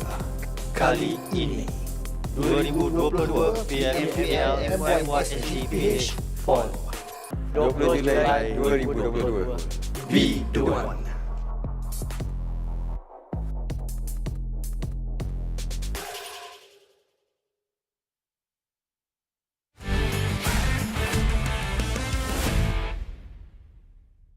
First kali Aizin, selamat ke TS dan mungkin kalau dah start liga kau takkan selamat dah Aizin sebab kau akan kena bunuh dengan aku je lah kalau kau main. Ham dekat SEM9 tu jangan selesa sangat kat SEM9 dengan Ham Kalau kau tusu nanti kau better datang gaming house kita orang sampah-sampah je.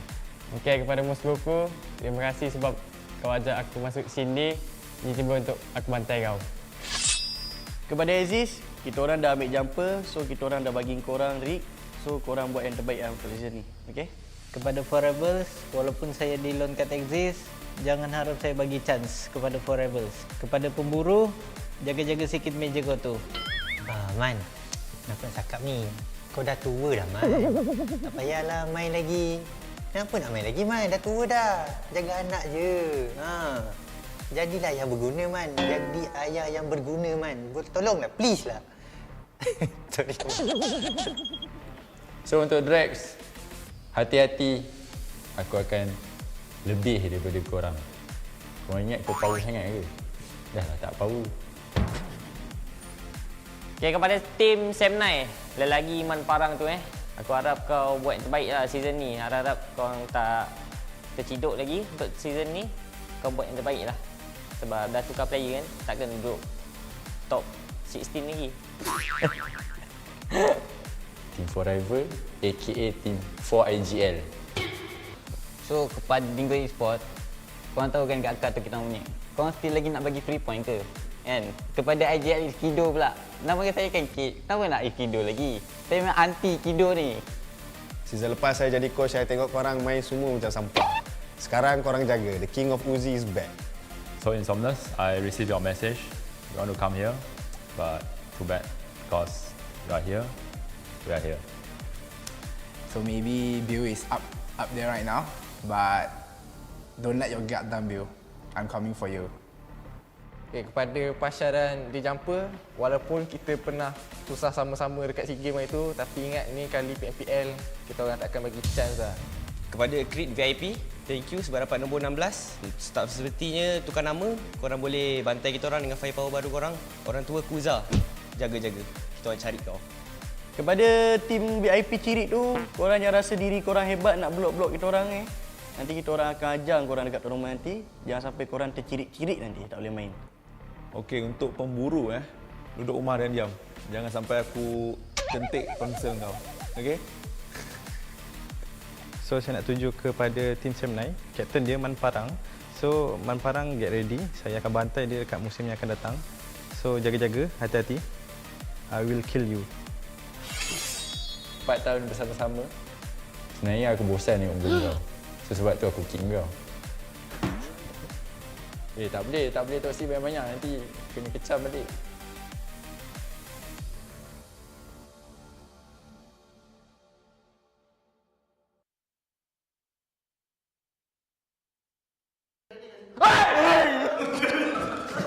Tak ya, Mel. Bodoh sial.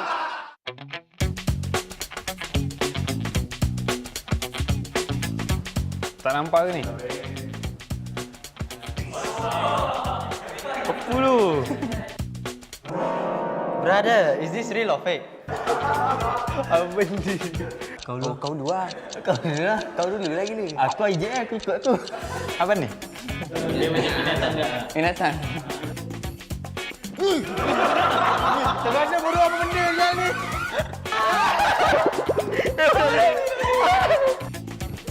bodoh. Masuk mana? I behind you. You go first. Okay.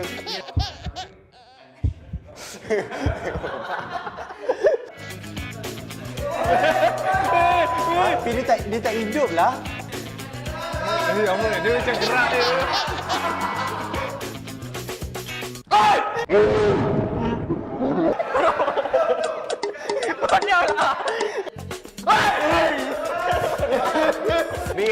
Be a man.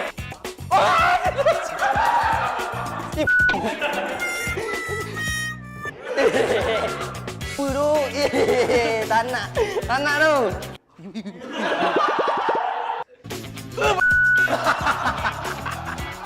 Bodoh lah benda ni. Pan.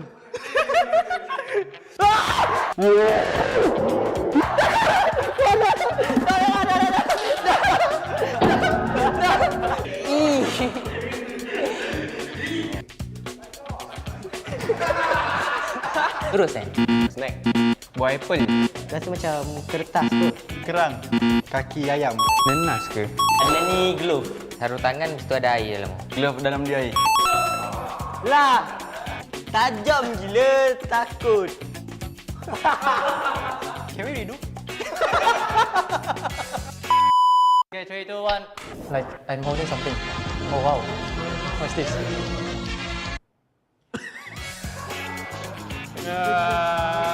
Nenas.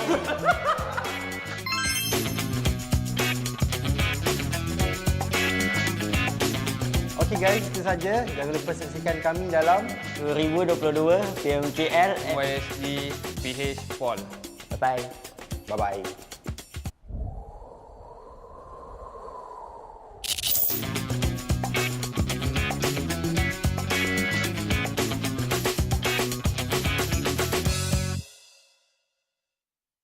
Hello guys, my name is Knight from GEEK. Hai, nama saya Drake. Saya daripada tim SMG. Hai, saya Rip dari Exus Red One. Hai, saya Guza. Saya dari Quick Baby. Saya Bosskurr daripada tim DBD. Hello guys, saya Ricky daripada Dingoz Esports. Hai, saya Bravo daripada tim Farang Guerilla. Hello guys, I'm Bill from Genexus. Hello guys, saya Ayam Pro dari HomeBois. Hello everyone, I'm Bigger from HYVE International. Hai, saya Iftar dari tim MAB Esports. Hi, my name is Iris and I'm from Team MUGEN. Hi guys, my name is Rizal from Team RSG. Saya Zuli daripada Team MAB. Hi, I'm Deb from Sam9. Hi, saya Frankie daripada Tabah NSEA. Hai, nama saya Abel dari tim Bosskurr. Hello, I'm Kit from Team Secret. Hi, saya Olio daripada Yoodo Alliance. Hello guys, nama saya Pemburu. Saya daripada Team Forever. Kami berharap untuk mendapatkan champion pada season kali ini.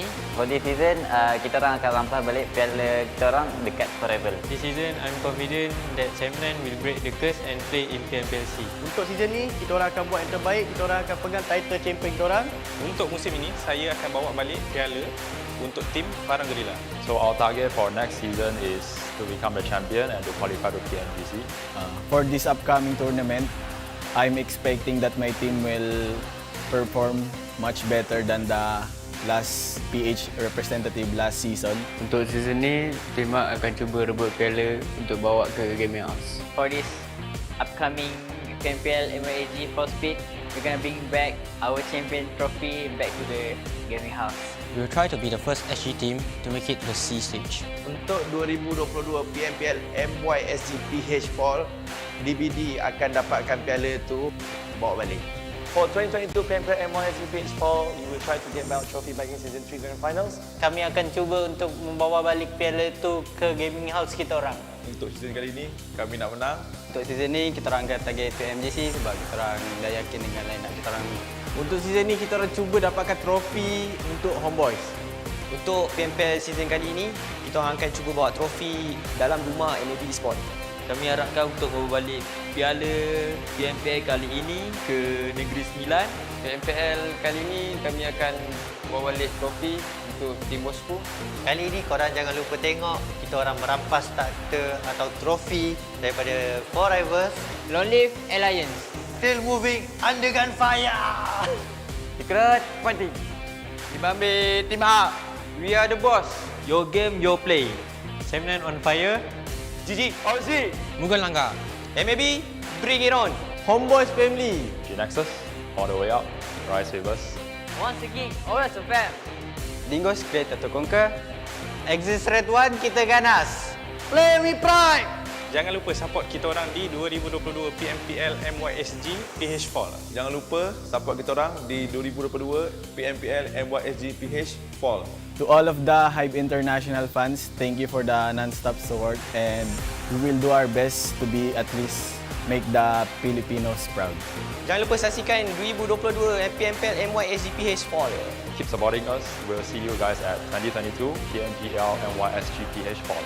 Untuk fans, thank you sebab support kita orang. And jangan lupa support kita orang dekat 2022 MYSGPH Fall. Alright, bye-bye.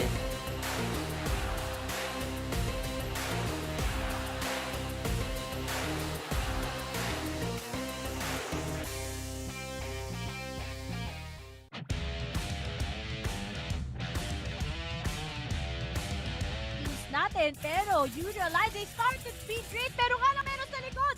Always check yung mga nasa likod mo, pero I think they want to see muna where Farang is heading at because they have a lot of pop shots.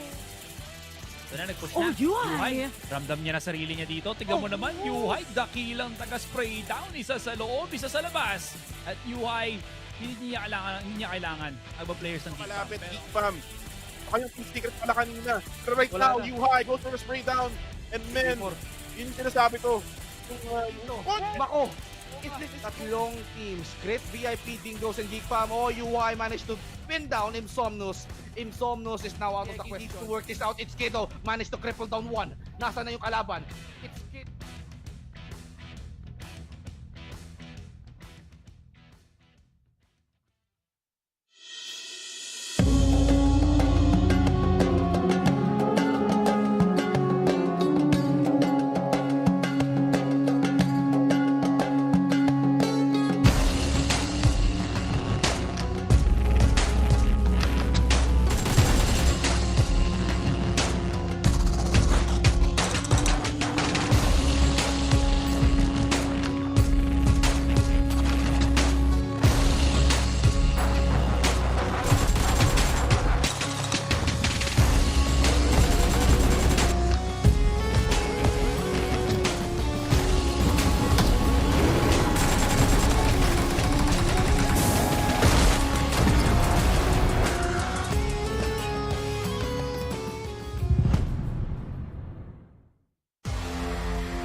Neo Speed awakens. Realme, dare to leap.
PUBG Mobile 2.1 White Paper Full Overview. Hello there, PUBG Mobile players. PUBG Mobile 2.1 is now available. After several months of hard work, we've added more fun and interesting content to the existing gameplay. At the same time, Ancient Secret Arise, which everyone has been looking forward to, has returned.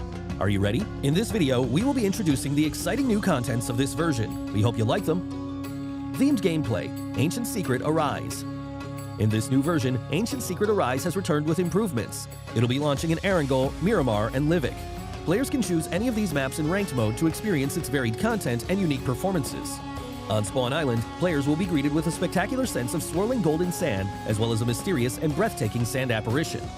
After the match starts, the Sandstorm Zone will appear at a random place on the map. In the Sandstorm Zone, players will be able to pick up lots of supplies and the mysterious Scarab Charm. Any player who has a Scarab Charm will be able to return to the battleground after getting defeated for a set period of time. However, please note that a Recall Tower attempt will be used after activating a Scarab Charm to return to the battleground, and each player can only pick up one Scarab Charm in each match. Players can also pass through the Quicksand Path to enter the Emperor Temple. Compared to the previous Nimbus Islands of various modes, the Emperor Temple has more supplies and a much larger area. At the same time, the Sand Giant will move around the battlefield with the Ancient Secret on its back, which creates more possibilities on the battleground. Remember to watch the route on the minimap carefully so that you can jump back into the play zone if the Sand Giant leaves the play zone. The Pharaoh has prepared many trials in the depths of the Emperor Temple. Pass these trials and you will receive extra spoils. Remember, before activating the Pharaoh, it is possible for players to move freely between the Ancient Secret and the map. However, once the Pharaoh has been activated, players will no longer be able to hop onto the Ancient Secret. Other than the Emperor Temple, there are several Scarab Ruins and Jackal Ruins spread throughout the battleground. Players can go to these ruins and solve their puzzles to get crate rewards. One thing to be aware of, there are also Mummy Warriors and Guardian Beasts lurking in these ruins, so be careful at all times. Other than regular weapons and equipment, players also have a chance to get a new item called Primordial Water, which can recover all your health and energy. Lots of Scorpion crates have been added to this themed mode. Defeat the Golden Scorpions guarding the crates, and you will be able to get the valuable supplies hidden within. The new Desert Merchants is also a good place to get supplies. Save up shop tokens to buy combat supplies from the merchants, and there's even the chance of getting random discounts on items. Basic experience improvements. Besides the new mode, we've also made firearm improvements. We've slightly reduced the damage drop-off of the Uzi and Vector, slightly increased the hipfire spread of the UMP-45, and slightly nerfed the effects of the laser sight attachment. We also raised the base damage of the Thompson SMG. At the same time, we've slightly increased its bullet speed. As for the PP-19 Bison, we've slightly increased its rate of fire to improve weapon efficiency. In the case of assault rifles, we raised the limb damage of the AKM and slightly improved its aim assist. We've also reduced the recoil of the Scar L and slightly increased the base damage and damage drop-off at longer distance of other weapons. This version also introduced the AMR, a powerful sniper rifle that can deal damage to enemies through vehicles and deal massive damage to vehicles. It takes exclusive 50 caliber rounds that are capable of striking players in vehicles. Season updates. Cycle 3 will officially start after the major version update. The C3S7 set, C3S7 parachute, and other legendary outfits will be added to the season rewards pack. In the new season, we've also added a season bonus point card and rating protection card that can only be used during the season to help everyone climb the ranks even faster. Individual training grounds, sound location training. In the new version, we've added a sound location training system to the training grounds. Players can use this to train their ability to locate enemies by listening to gunshot sounds and footstep sounds, which will help players become more aware of their surroundings during a match. Other updates. Other than the updates mentioned above, the PUBG Mobile x Blackpink collaboration has prepared a virtual concert for everyone. Let's all have lots of fun in the game this summer. That's all for this video. We hope that version 2.1 will give everyone a better gaming experience. For more details, feel free to follow the official PUBG Mobile community. See you next time.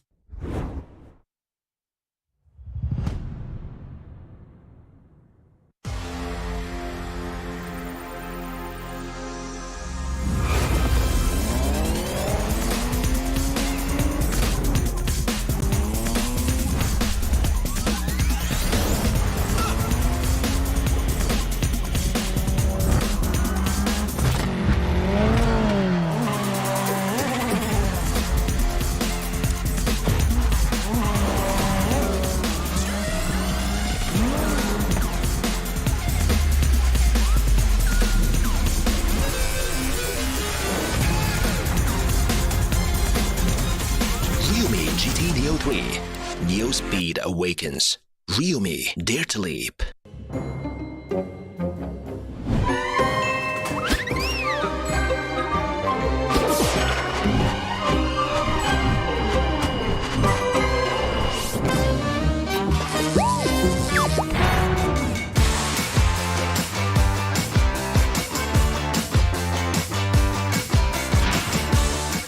PMPL MYSGPH fall, and of course it's gonna be me as well as Keith. We're still gonna be here in the studio because unfortunately we have to break down the news here that there are unforeseen circumstances there, and of course with a little bit of technical difficulties, it seems like we are decided that we will get one more match here, and match 5 will be remade.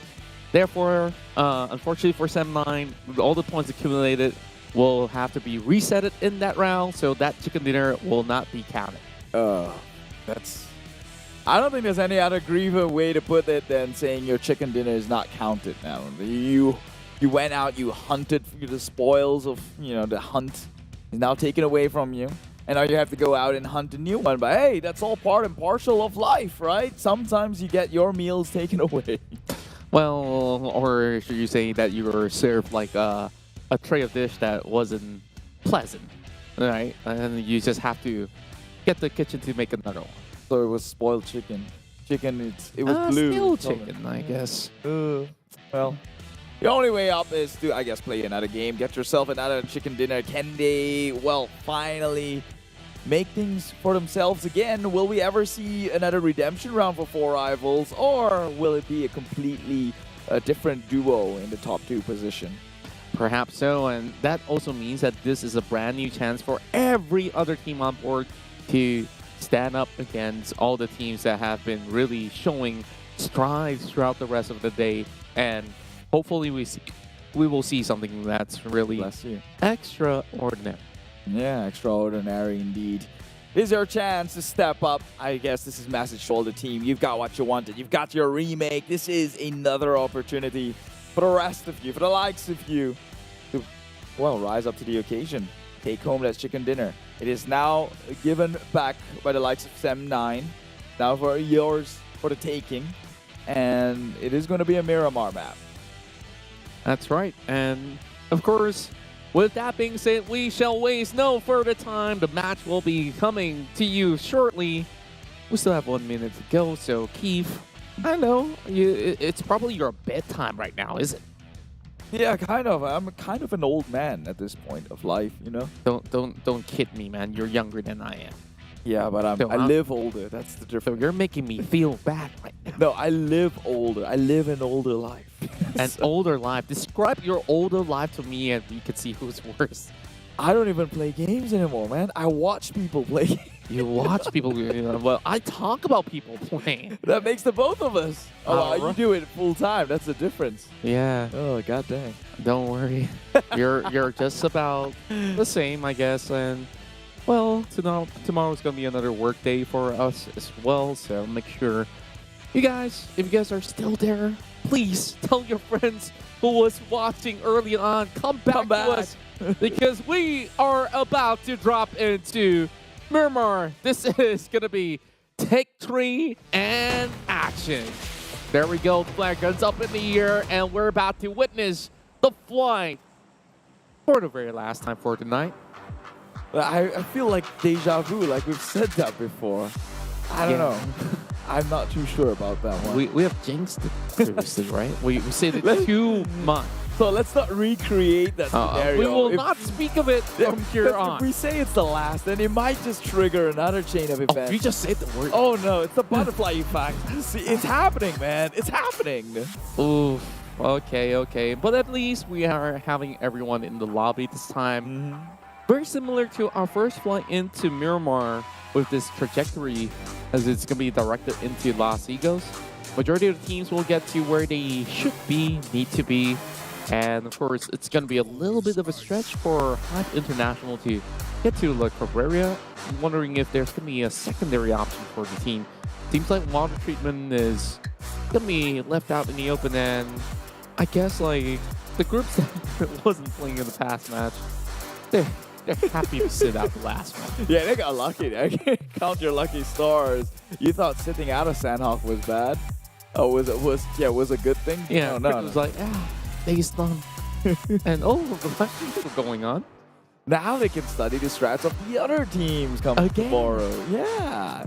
Could be a totally different turn of events. This time around you have Axis, who's going down in South. That's That's so peculiar of them. They would have gone to like Cruz de Vale, Al Azahar. That's Axis space. Now they're going down in south. It's a curveball. Indeed it is. And Appy is doing exactly the same drop that he did. This time, no members of, was it HomeBois? Was it Team SMG? I'm starting to lose my memory already of the last match. So that's good enough. Pretend it never happened. Pretend it never happened. That's exactly what... Love his hair though. Pretend never happened was the theme of the previous match. Yeah. And Chicken dinner, pretend it never happened. rubbing it onto Sep9. No double streak. Or could it be? That can still repeat history. Not in the exact same order, so that is going to be a little bit rough on the edges. Okay, so let's say if 4 Rivals and Sam9 becomes top 2 contenders again in Miramar. They better keep the 4th guy alive. That's a start. That's a golden rule, yeah. And they're at least at it. Jumper as well as Voki will work on that first blood, as we say. And that will be Tyra, who was on his way out. Doesn't seem to find a vehicle, and Edo10 is like, yeah, I found one, but it's a little bit too late. Then again, it's just a little bit of a swerve of direction as they're going to be driving their way up into La Cabrera, which is their main city after all. So if everything goes well and the circle goes to La Cabrera, it's a high possibility that it's going to be a much better game for HYVE International regardless. Well, yeah, I mean, I guess if you give them the luck of the circle, it should set them up for a better game. However, I've never thought like them not getting a circle was an issue. As we saw in Erangel, they got circle when they were all the way up north, but they just don't seem to be able to fare well in trading for fights. Yeah, and of course, it's definitely a little bit hard to do, especially when they're trying to grasp everything all together, and if there's ever to be any technical difficulties that they do face, then it adds up. That we can understand why, because after all, we know that this is a high-quality team because they've been playing at least a C level before. Most of the players have that sort of experience on even tougher grounds. So it's more like you have to do it on a very consistent basis. Despite the odds against whatever that may come. Well, let's take a look at one of the teams who were underwhelming in the previous Miramar, and I meant the ones that didn't happen. GEEK fam, they got 0 kills out of that one. I think they'll probably be happy. Technically, everybody's 0 kills now. No, but I mean, they bowed out at 0. If that match would count, right? Yeah, yeah. So I think they, of all people, would be happy with this whole new announcements, and which means GEEK fam will now has a chance to maintain their #1 spot and not actually let Sem9 overtake the likes of them. It also gives opportunities for Genexus to climb back up, because we saw the end of the result. Genexus was pushed to 5th position because of the meteoric rise of 4 Rivals, of course. And now that it is being resetted, Genexus gets to at least stabilize and prevent that from happening, if ever the case. But it's really hard to tell what's going to go on, because you take a look at this day 1 of week 2. Majority of points are favoring the top 3 teams. Everyone else is just taking scraps every single match. And it doesn't feel fair. Well, which is also a good thing, right? Because if one team monopolizes the available points to be earned, which means you only take a couple of points for the bottom tier team to actually rise their way up to the top. Yeah, and Sem9 Putra tries to go in with the tap tier, but hitting none. Nil is as it seems. Yeah, Yuhai opts to drive ring around Rosie. I think that at least some of the taps connect into the vehicle that forces him out of the wheels. But overall, I think he'll do just fine. Yuhai has been incredible throughout the run of today. And GEEK fam still in pole position. Meanwhile, we also have to talk about HomeBois right here, because HomeBois, they had that fight. I want to say I pretend that game didn't happen, but it was Sem9 on top of the hill that was prowling onto them. Now we have a very different scenario. That will not be the case. So redemption arc for everybody, I would say. Yeah, but Circle's going to be relatively different, I think. So maybe Sem9's not going to have that prime Chumacera church position, which they pulled off so willy-nilly here. Yeah, so, well, I guess we'll have to see how it goes, right? Yeah, and now with GEEK Fam coming up close and personal against Sem9. They are here to stop Sem9 on that possible streak and regain one of their own. It's been like, what, one chicken dinner for GEEK Fam, and every other round was really huge. A little bit of replay of what we have missed out, a drive-by to secure that first blood for 4Rivals. At least one thing I'm glad about, 4Rivals seem to be stepping up, especially after that refresher or warm-up of a game. They are now coming in pretty strong. They're hunting. They're going in, trying to rake in as much points as possible. They already hunted down one member of SMG.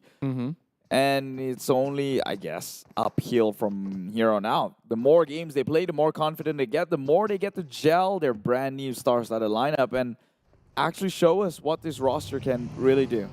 That's true. And we still have Team Hawk as well. Not really on their best performance throughout the entirety of the day. And hopefully get to climb back up. Big of a climb, it's Team Secret that is seeking out Vigor, who's all alone. And Fredo initially feedback to the team, like somebody's going to be around here, but Vigor sneakily moves out of the way, is trying to mask his footsteps with the shadow boxing. That's what the players could possibly do, but they've already created enough of a distance. Now, what's the eye view from the POV of HYVE International? Well, Genexus this time around, Xiaoboy gets the high ground. Too bad, Yuhai cannot run away with murder again. He got away the first time round, just sniping from the top side of the hill, but this time Xiaoboy is in the area and he's ready to gun Yuhai out of the high ground. Yeah, this is the highest he could get, though. Out of the entire sector of the northern region. Northern hills they could possibly play that could actually give them that sort of vantage point. Now we're looking at Farang over onto the midsection of St. Martin, while Jenny are receiving a little bit of hits, easily being picked off. SMG loses one. Well, they're losing another one, it seems. Jenny now down, so I guess he's maybe going to take an early retirement here. Will be sent to the heavens as Rith takes one.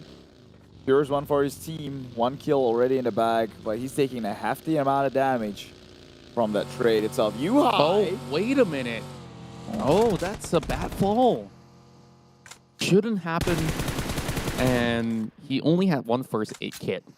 So I'm assuming that he didn't heal enough to survive the drop while he was running away from Small Boy.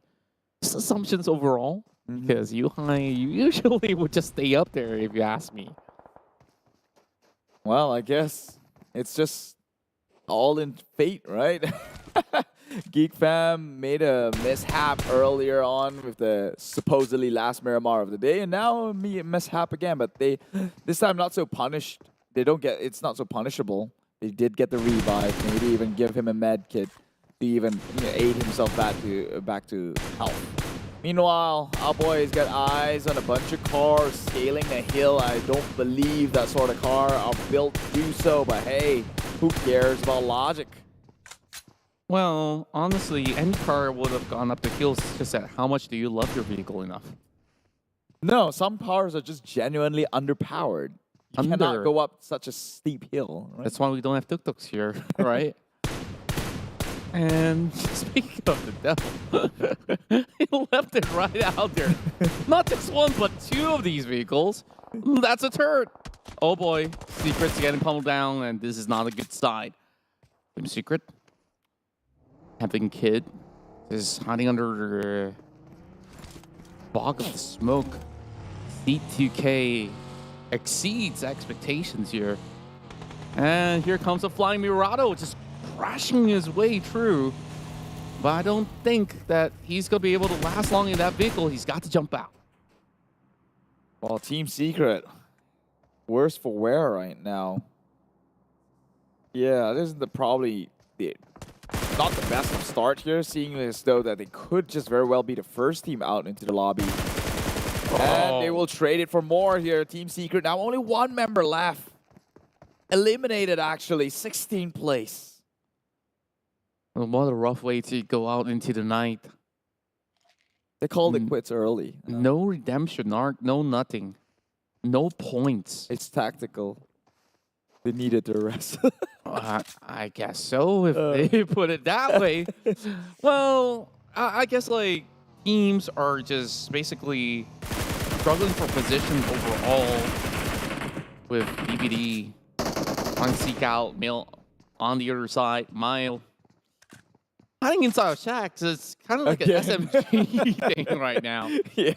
Okay, but so long as he get cover for himself, that's absolutely doable. Drax now finds an angle. He didn't pull the trigger in time. Ziggs now hiding behind, just waiting for that repeat to happen.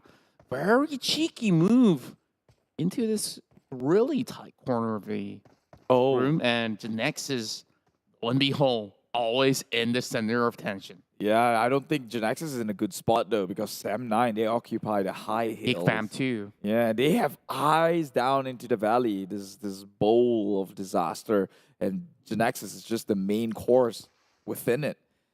I don't think that it's all too bad, because remember, this is the peak elevated angle. It's just that the question is, how many supplies have you gotten to outlast your opponents out there? And 4 rivals having Jumper going in for a little bit more of a spray. Like to pick Boy out of the vehicle. A little bit of a dire attempt, but not really resulting too much. It's a Scarrel after all. The recoil control on this weaponry isn't really the finest. So, understandably why.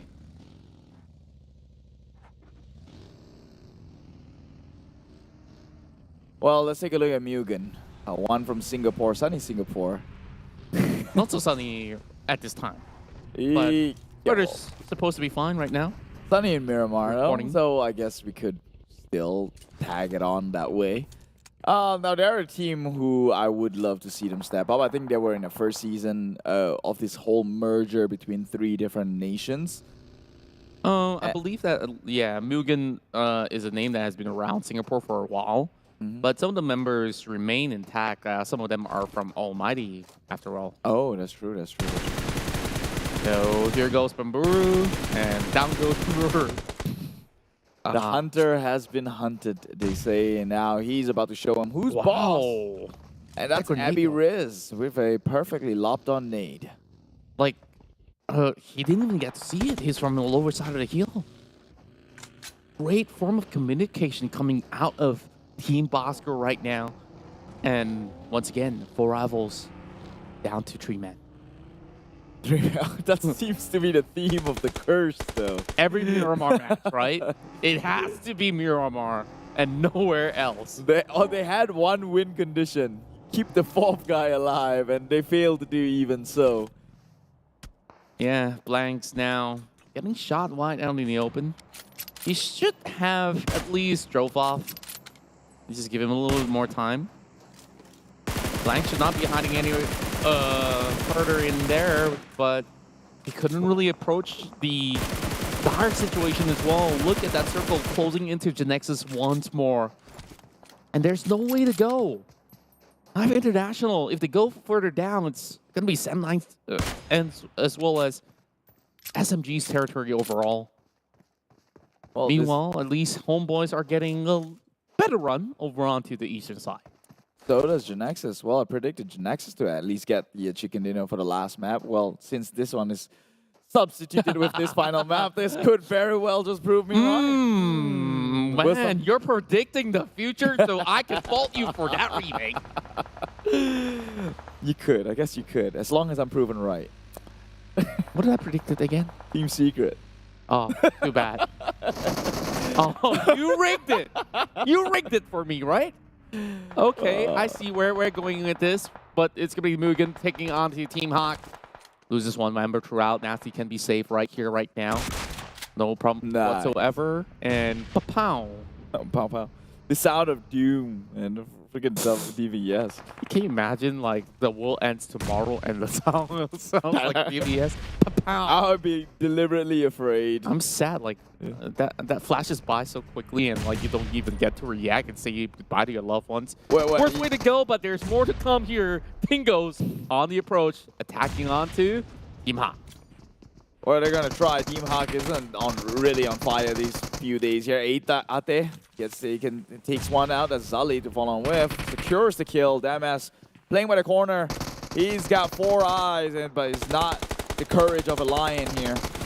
He will stay put for the time being, but Dingoz, they're just rushing into it. Yeah. Might have scout him out.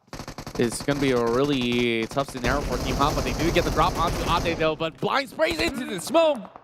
They will get it regardless. Team Hawk, no points this time around.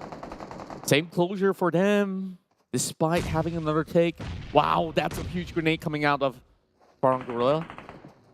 And Bravo tries to lop another one onto 6, but look at the rest of HomeBois. They will take another one. Iron Pro couldn't even respond in time, hiding right behind. Happy now here to take one member out of Farang.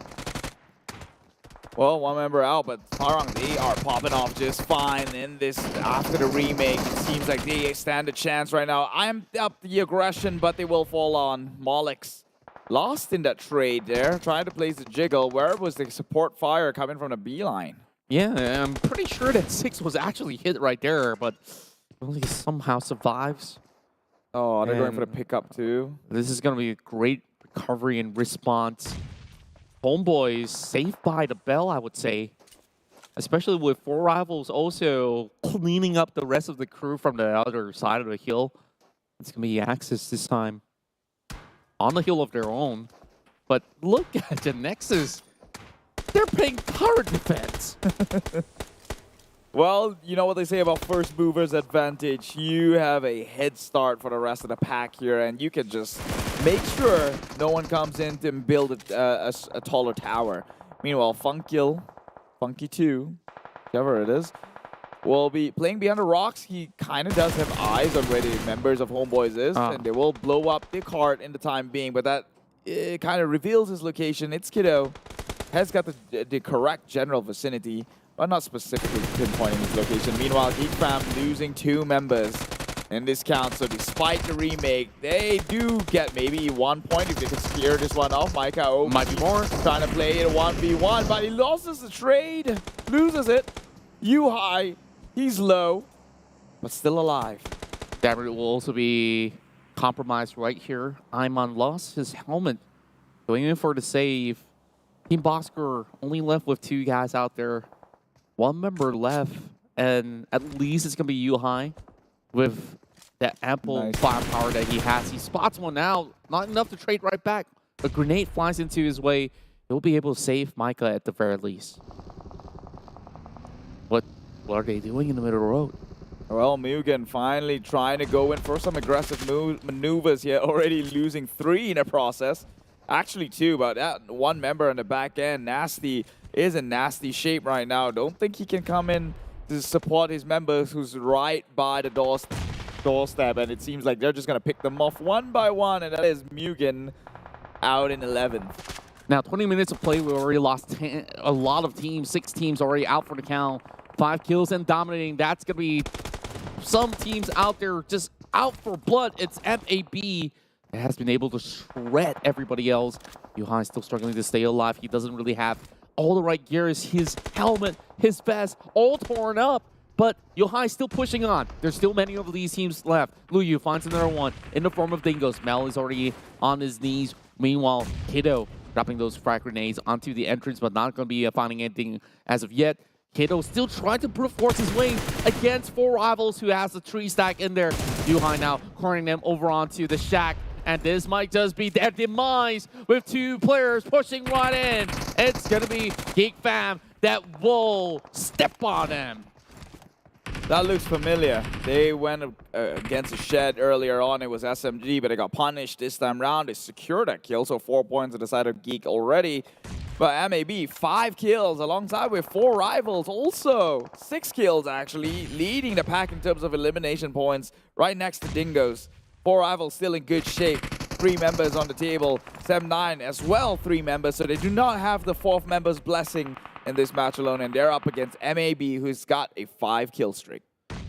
Overall, looking extremely good for rivals as well as MAB. As we still have 7 teams on board, each with tremendous amount of kills, and surprisingly enough, it was Genexus that only walks away with 1. Although they were taking the prime stage. Here comes Yuhai, he gets the pick. Haven't even had that finishing touch. Couldn't really land it all too perfectly with the vehicle on board, but he's about to break it though. More damage is being done. Voki OP comes in. Now it's going to be an angle coming in from Jumper, but he will just leave them be. And take a look at the circle. GEEK Fam has it. Well, GEEK Fam, this is definitely a turn of events for them. 4 rivals now under gunfire again. Jumper has gotten a little bit of sixth sense happening on the top side. There's 1 member of GEEK, actually 2 of them occupying the top hills, but they're making a rotation in with the buggy, with the car at the very least. If they can look to push on through, but they know that GEEK Fam, they watches the skies, and Sem9 not in a good position either. Could be sandwiched between 2, but GEEK Fam again. They have 4 rivals, but coming in, Sem9 with the flank shots here, gets TBD. TBD still has 1 member to at least last out. Jumper gets picked on, 4 rivals! They get crushed. 6 elimination points, 7 place finish. Ooh, a huge marginal difference. And then it's gonna be Dingoz right down to the low, still being pummeled down, and GEEK Fam could not be stopped at all.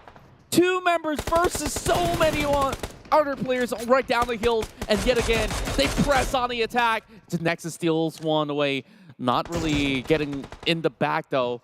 Genexus only has that 1 pointer, still not matching up to the other numbers out there, even if they make it to the top 4. 2 against the world, man. GEEK Fam, this is an absolute comeback story from where they were in the first match. The first rendition of the last match here. Genexus securing yet again another kill for themselves. Most likely it was just a knock, not secured just yet. They will now eventually.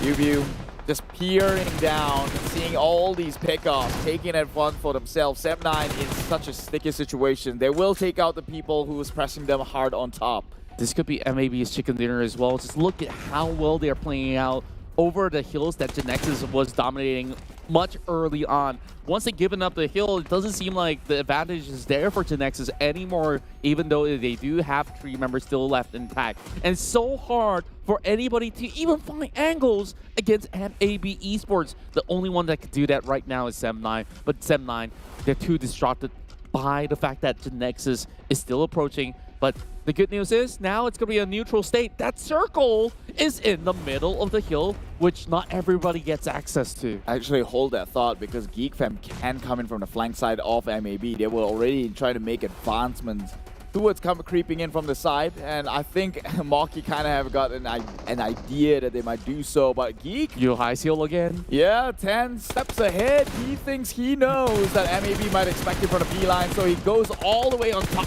spraying down up to the likes of Sem9. Gets 1. Stopping them in their tracks here.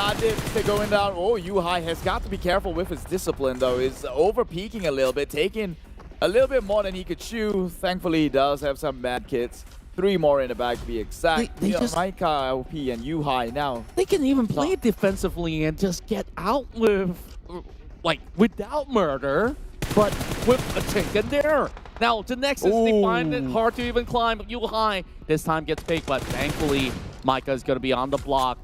If they're trying to zone away the rest of Genexus, this top 4 finish here means a whole lot for all of these teams, but it's the chicken dinner that they're seeking after. Sem9 still wants it in the back, but they repeat it though. Maika gets picked on again. Yeah, GEEK Fam, they really have to be careful about how much they peak themselves. It seems like they're just exposing bodies at that point. They do have got a good eyes onto the likes of MAB. Surely they've gotten an idea on where Sem9 is, and MAB. Genexus still playing within the shroud of shadows at this point. But Sem9 has got eyes on them, and it looks like they're down in the corner, but the raid was there. Cowboy. How? He was under the vehicle. Impossible. multiple shots being landed. Yuhai punishes them. And that will be the rest of Sem9 taken out at 4th place. GEEK fam, Genexus, MAB all stand an equal chance at this game. I'd say it favors GEEK fam so heavily. There's no way that any one of these teams are going to get the GEEK fam unless they overpeak.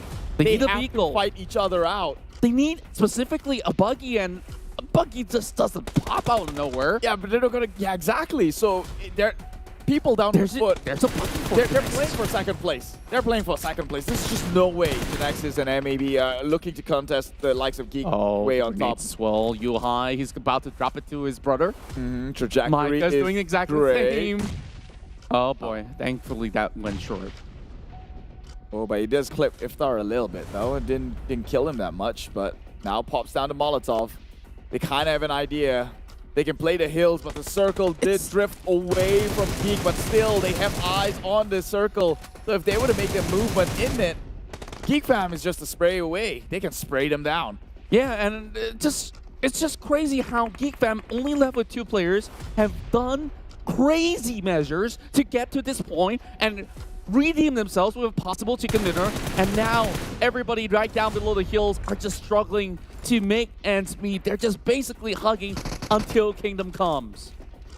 This is by far one of the best comeback they've ever had in this today alone, right? They went out with 0 eliminations previously, and now they're back in. 2 members raking in 11 kills.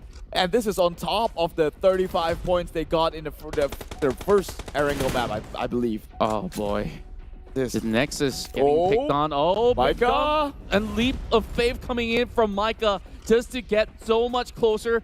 It could be a little bit of a risky move. Is he going to dive right in is the question. Yuhai's going to do exactly the same. He's going to dive directly down below. Yuhai, the only one left, but yet again, this is gonna end really badly. But here comes MAB to take out the rest of Genexus. They have to pull through, and it's gonna be the end of the rest of them. It's only gonna be Iftar versus Yuhai. He's taking a leap of faith. He gets the drop. 1 HP left between both Iftar as well as Yuhai. He comes in with a little bit of a wrap of his own. His only bandages left for the side of Yuhai, and well, this is going to end either really well or really bad. Smoke's coming in. He will come in. He doesn't need the jump. GEEK fam. They will close it out with a chicken dinner.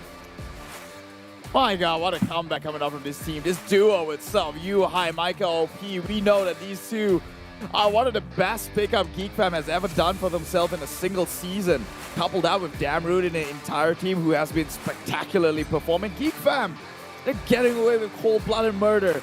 First with the first match at a full 35 points and the 20 kills this time around. It's nothing shy of that. What an impressive feat. Not only that, they climbed to the peak twice. They came back down, and taking that huge leap of faith could have thrown them that game. Yeah, that Yuhai, could have. I don't think he even calculated that jump, and he just risked it. He could have just basically given that game over to MAB if it was 10 damage higher. I kid you not. I mean, GEEK fam's looking scary, man. I don't think there was a team who's performing at this standard way too consistently in Malaysia. I don't believe I've seen it. Right? Not at all. We've seen champions who... Seasons ago, maybe. Yeah, well, season ago, even so, it's like they pop off in the last week or whatnot. But the GEEK fam, I don't think they're slowing down. Not at all. They've been consistent for at least 3 seasons now. You can give them 100 games, they'll try to close every single one with the top 3, at the very least. Oh my God, GEEK fam. Ooh, that was a nice shot. Heard that Perfect one. for the Pop in the head. Bing goes the sound. Yeah, a lot of bingo is going on. Well, for Team Hawk, I think like this has to be their poor season overall. And I'm not too sure if they could actually bounce back up if they don't ramp up through this week, because there's only 2 more weeks to go. Not including this week. It's funny because when I talked to Team Hawk, they were like saying, yeah, but we got a good start, but it's always the first week for us, and then the next week we always fall. And it's just like reflective of what they're saying, so they do recognize the trend. I feel like all these sort of momentum, all these sort of placements that we're seeing, it's something that was not built upon faith, not even the week. So therefore, coming into this competition, we see the teams that are on top is there for a very good reason. Which is great, right? Like the moment they change the format into a 5-day match count format instead of a super weekend kind of ordeal, you bring consistencies in as a factor, and now you see like teams who actually deserve the top spot. You see the same reoccurring names like GEEK Fam, 4Rivals, now Sem9, who's been spectacular. This jumped up. Yeah. This one was scary. That jump was scary though. I thought for sure they were throwing the game there because he didn't kill anyone when he jumped down forward. Yeah, and undoubtedly this still marks Yuhai as the best Malaysian PUBG Mobile player that have ever stepped into the game. Who have ever played the game. Yes. Yeah. I remember even back when he was in Team Secret before transferring into Bigatron, sure, he's still tied to Bigatron because it's loaned to GEEK Fam right now. But coming back here and still proving a point, this shows how strong this player is playing for a team that is so renowned across the world back in Bigatron. Look at that, 28 points. That's exactly Sem9's point. Exactly. Oh, to rub salt in the wound. Oh my great God. places though. I don't think GEEK Fam has gotten themselves 11 pointers out there. Sem9 at least walks away with something, tying things up with DBD. Dingoz on 6 with 10 points out there. Genexus with 15. Huge improvement into the top 3. 21 for MAB. The rest, I won't say negligible, but that's harsh reality. Yeah, I mean, that is what it is. And previously, it was HYVE who actually got the most valuable player. This time around goes to the side of Mika. So GEEK Fam, it's all red across the board here. 7 eliminations, 1,262 damage, 45% team contribution. I mean, what do you expect? It's 2 members against the world. So you could even argue that HYVE took in like 65%. 1,200 damage, and look at that, how the tables have turned in one fall swoop. Sem9 at least at second place, still a little bit of catching up to do. Genexus regains their tempo, this time pushing themselves back into at least a top 3 podium finish, while it's going to be Tabah NSEA with 50, 45 for MAB, 35 for DBD. And of course we have Yoodo Alliance this time flying down into 7th place, but unfortunately for 4Rivals, they are at 8th, which is still great. It's a respectable run after all. 32 pointers out there tied with Yoodo Alliance. And of course, with Dingoz also coming in at 28 and 26, comes in for Crit VIP. That marks the top 10 of the standings. I like how we try to soften the blow here. 4Rivals down in 8th, which is still not bad, but they were closer.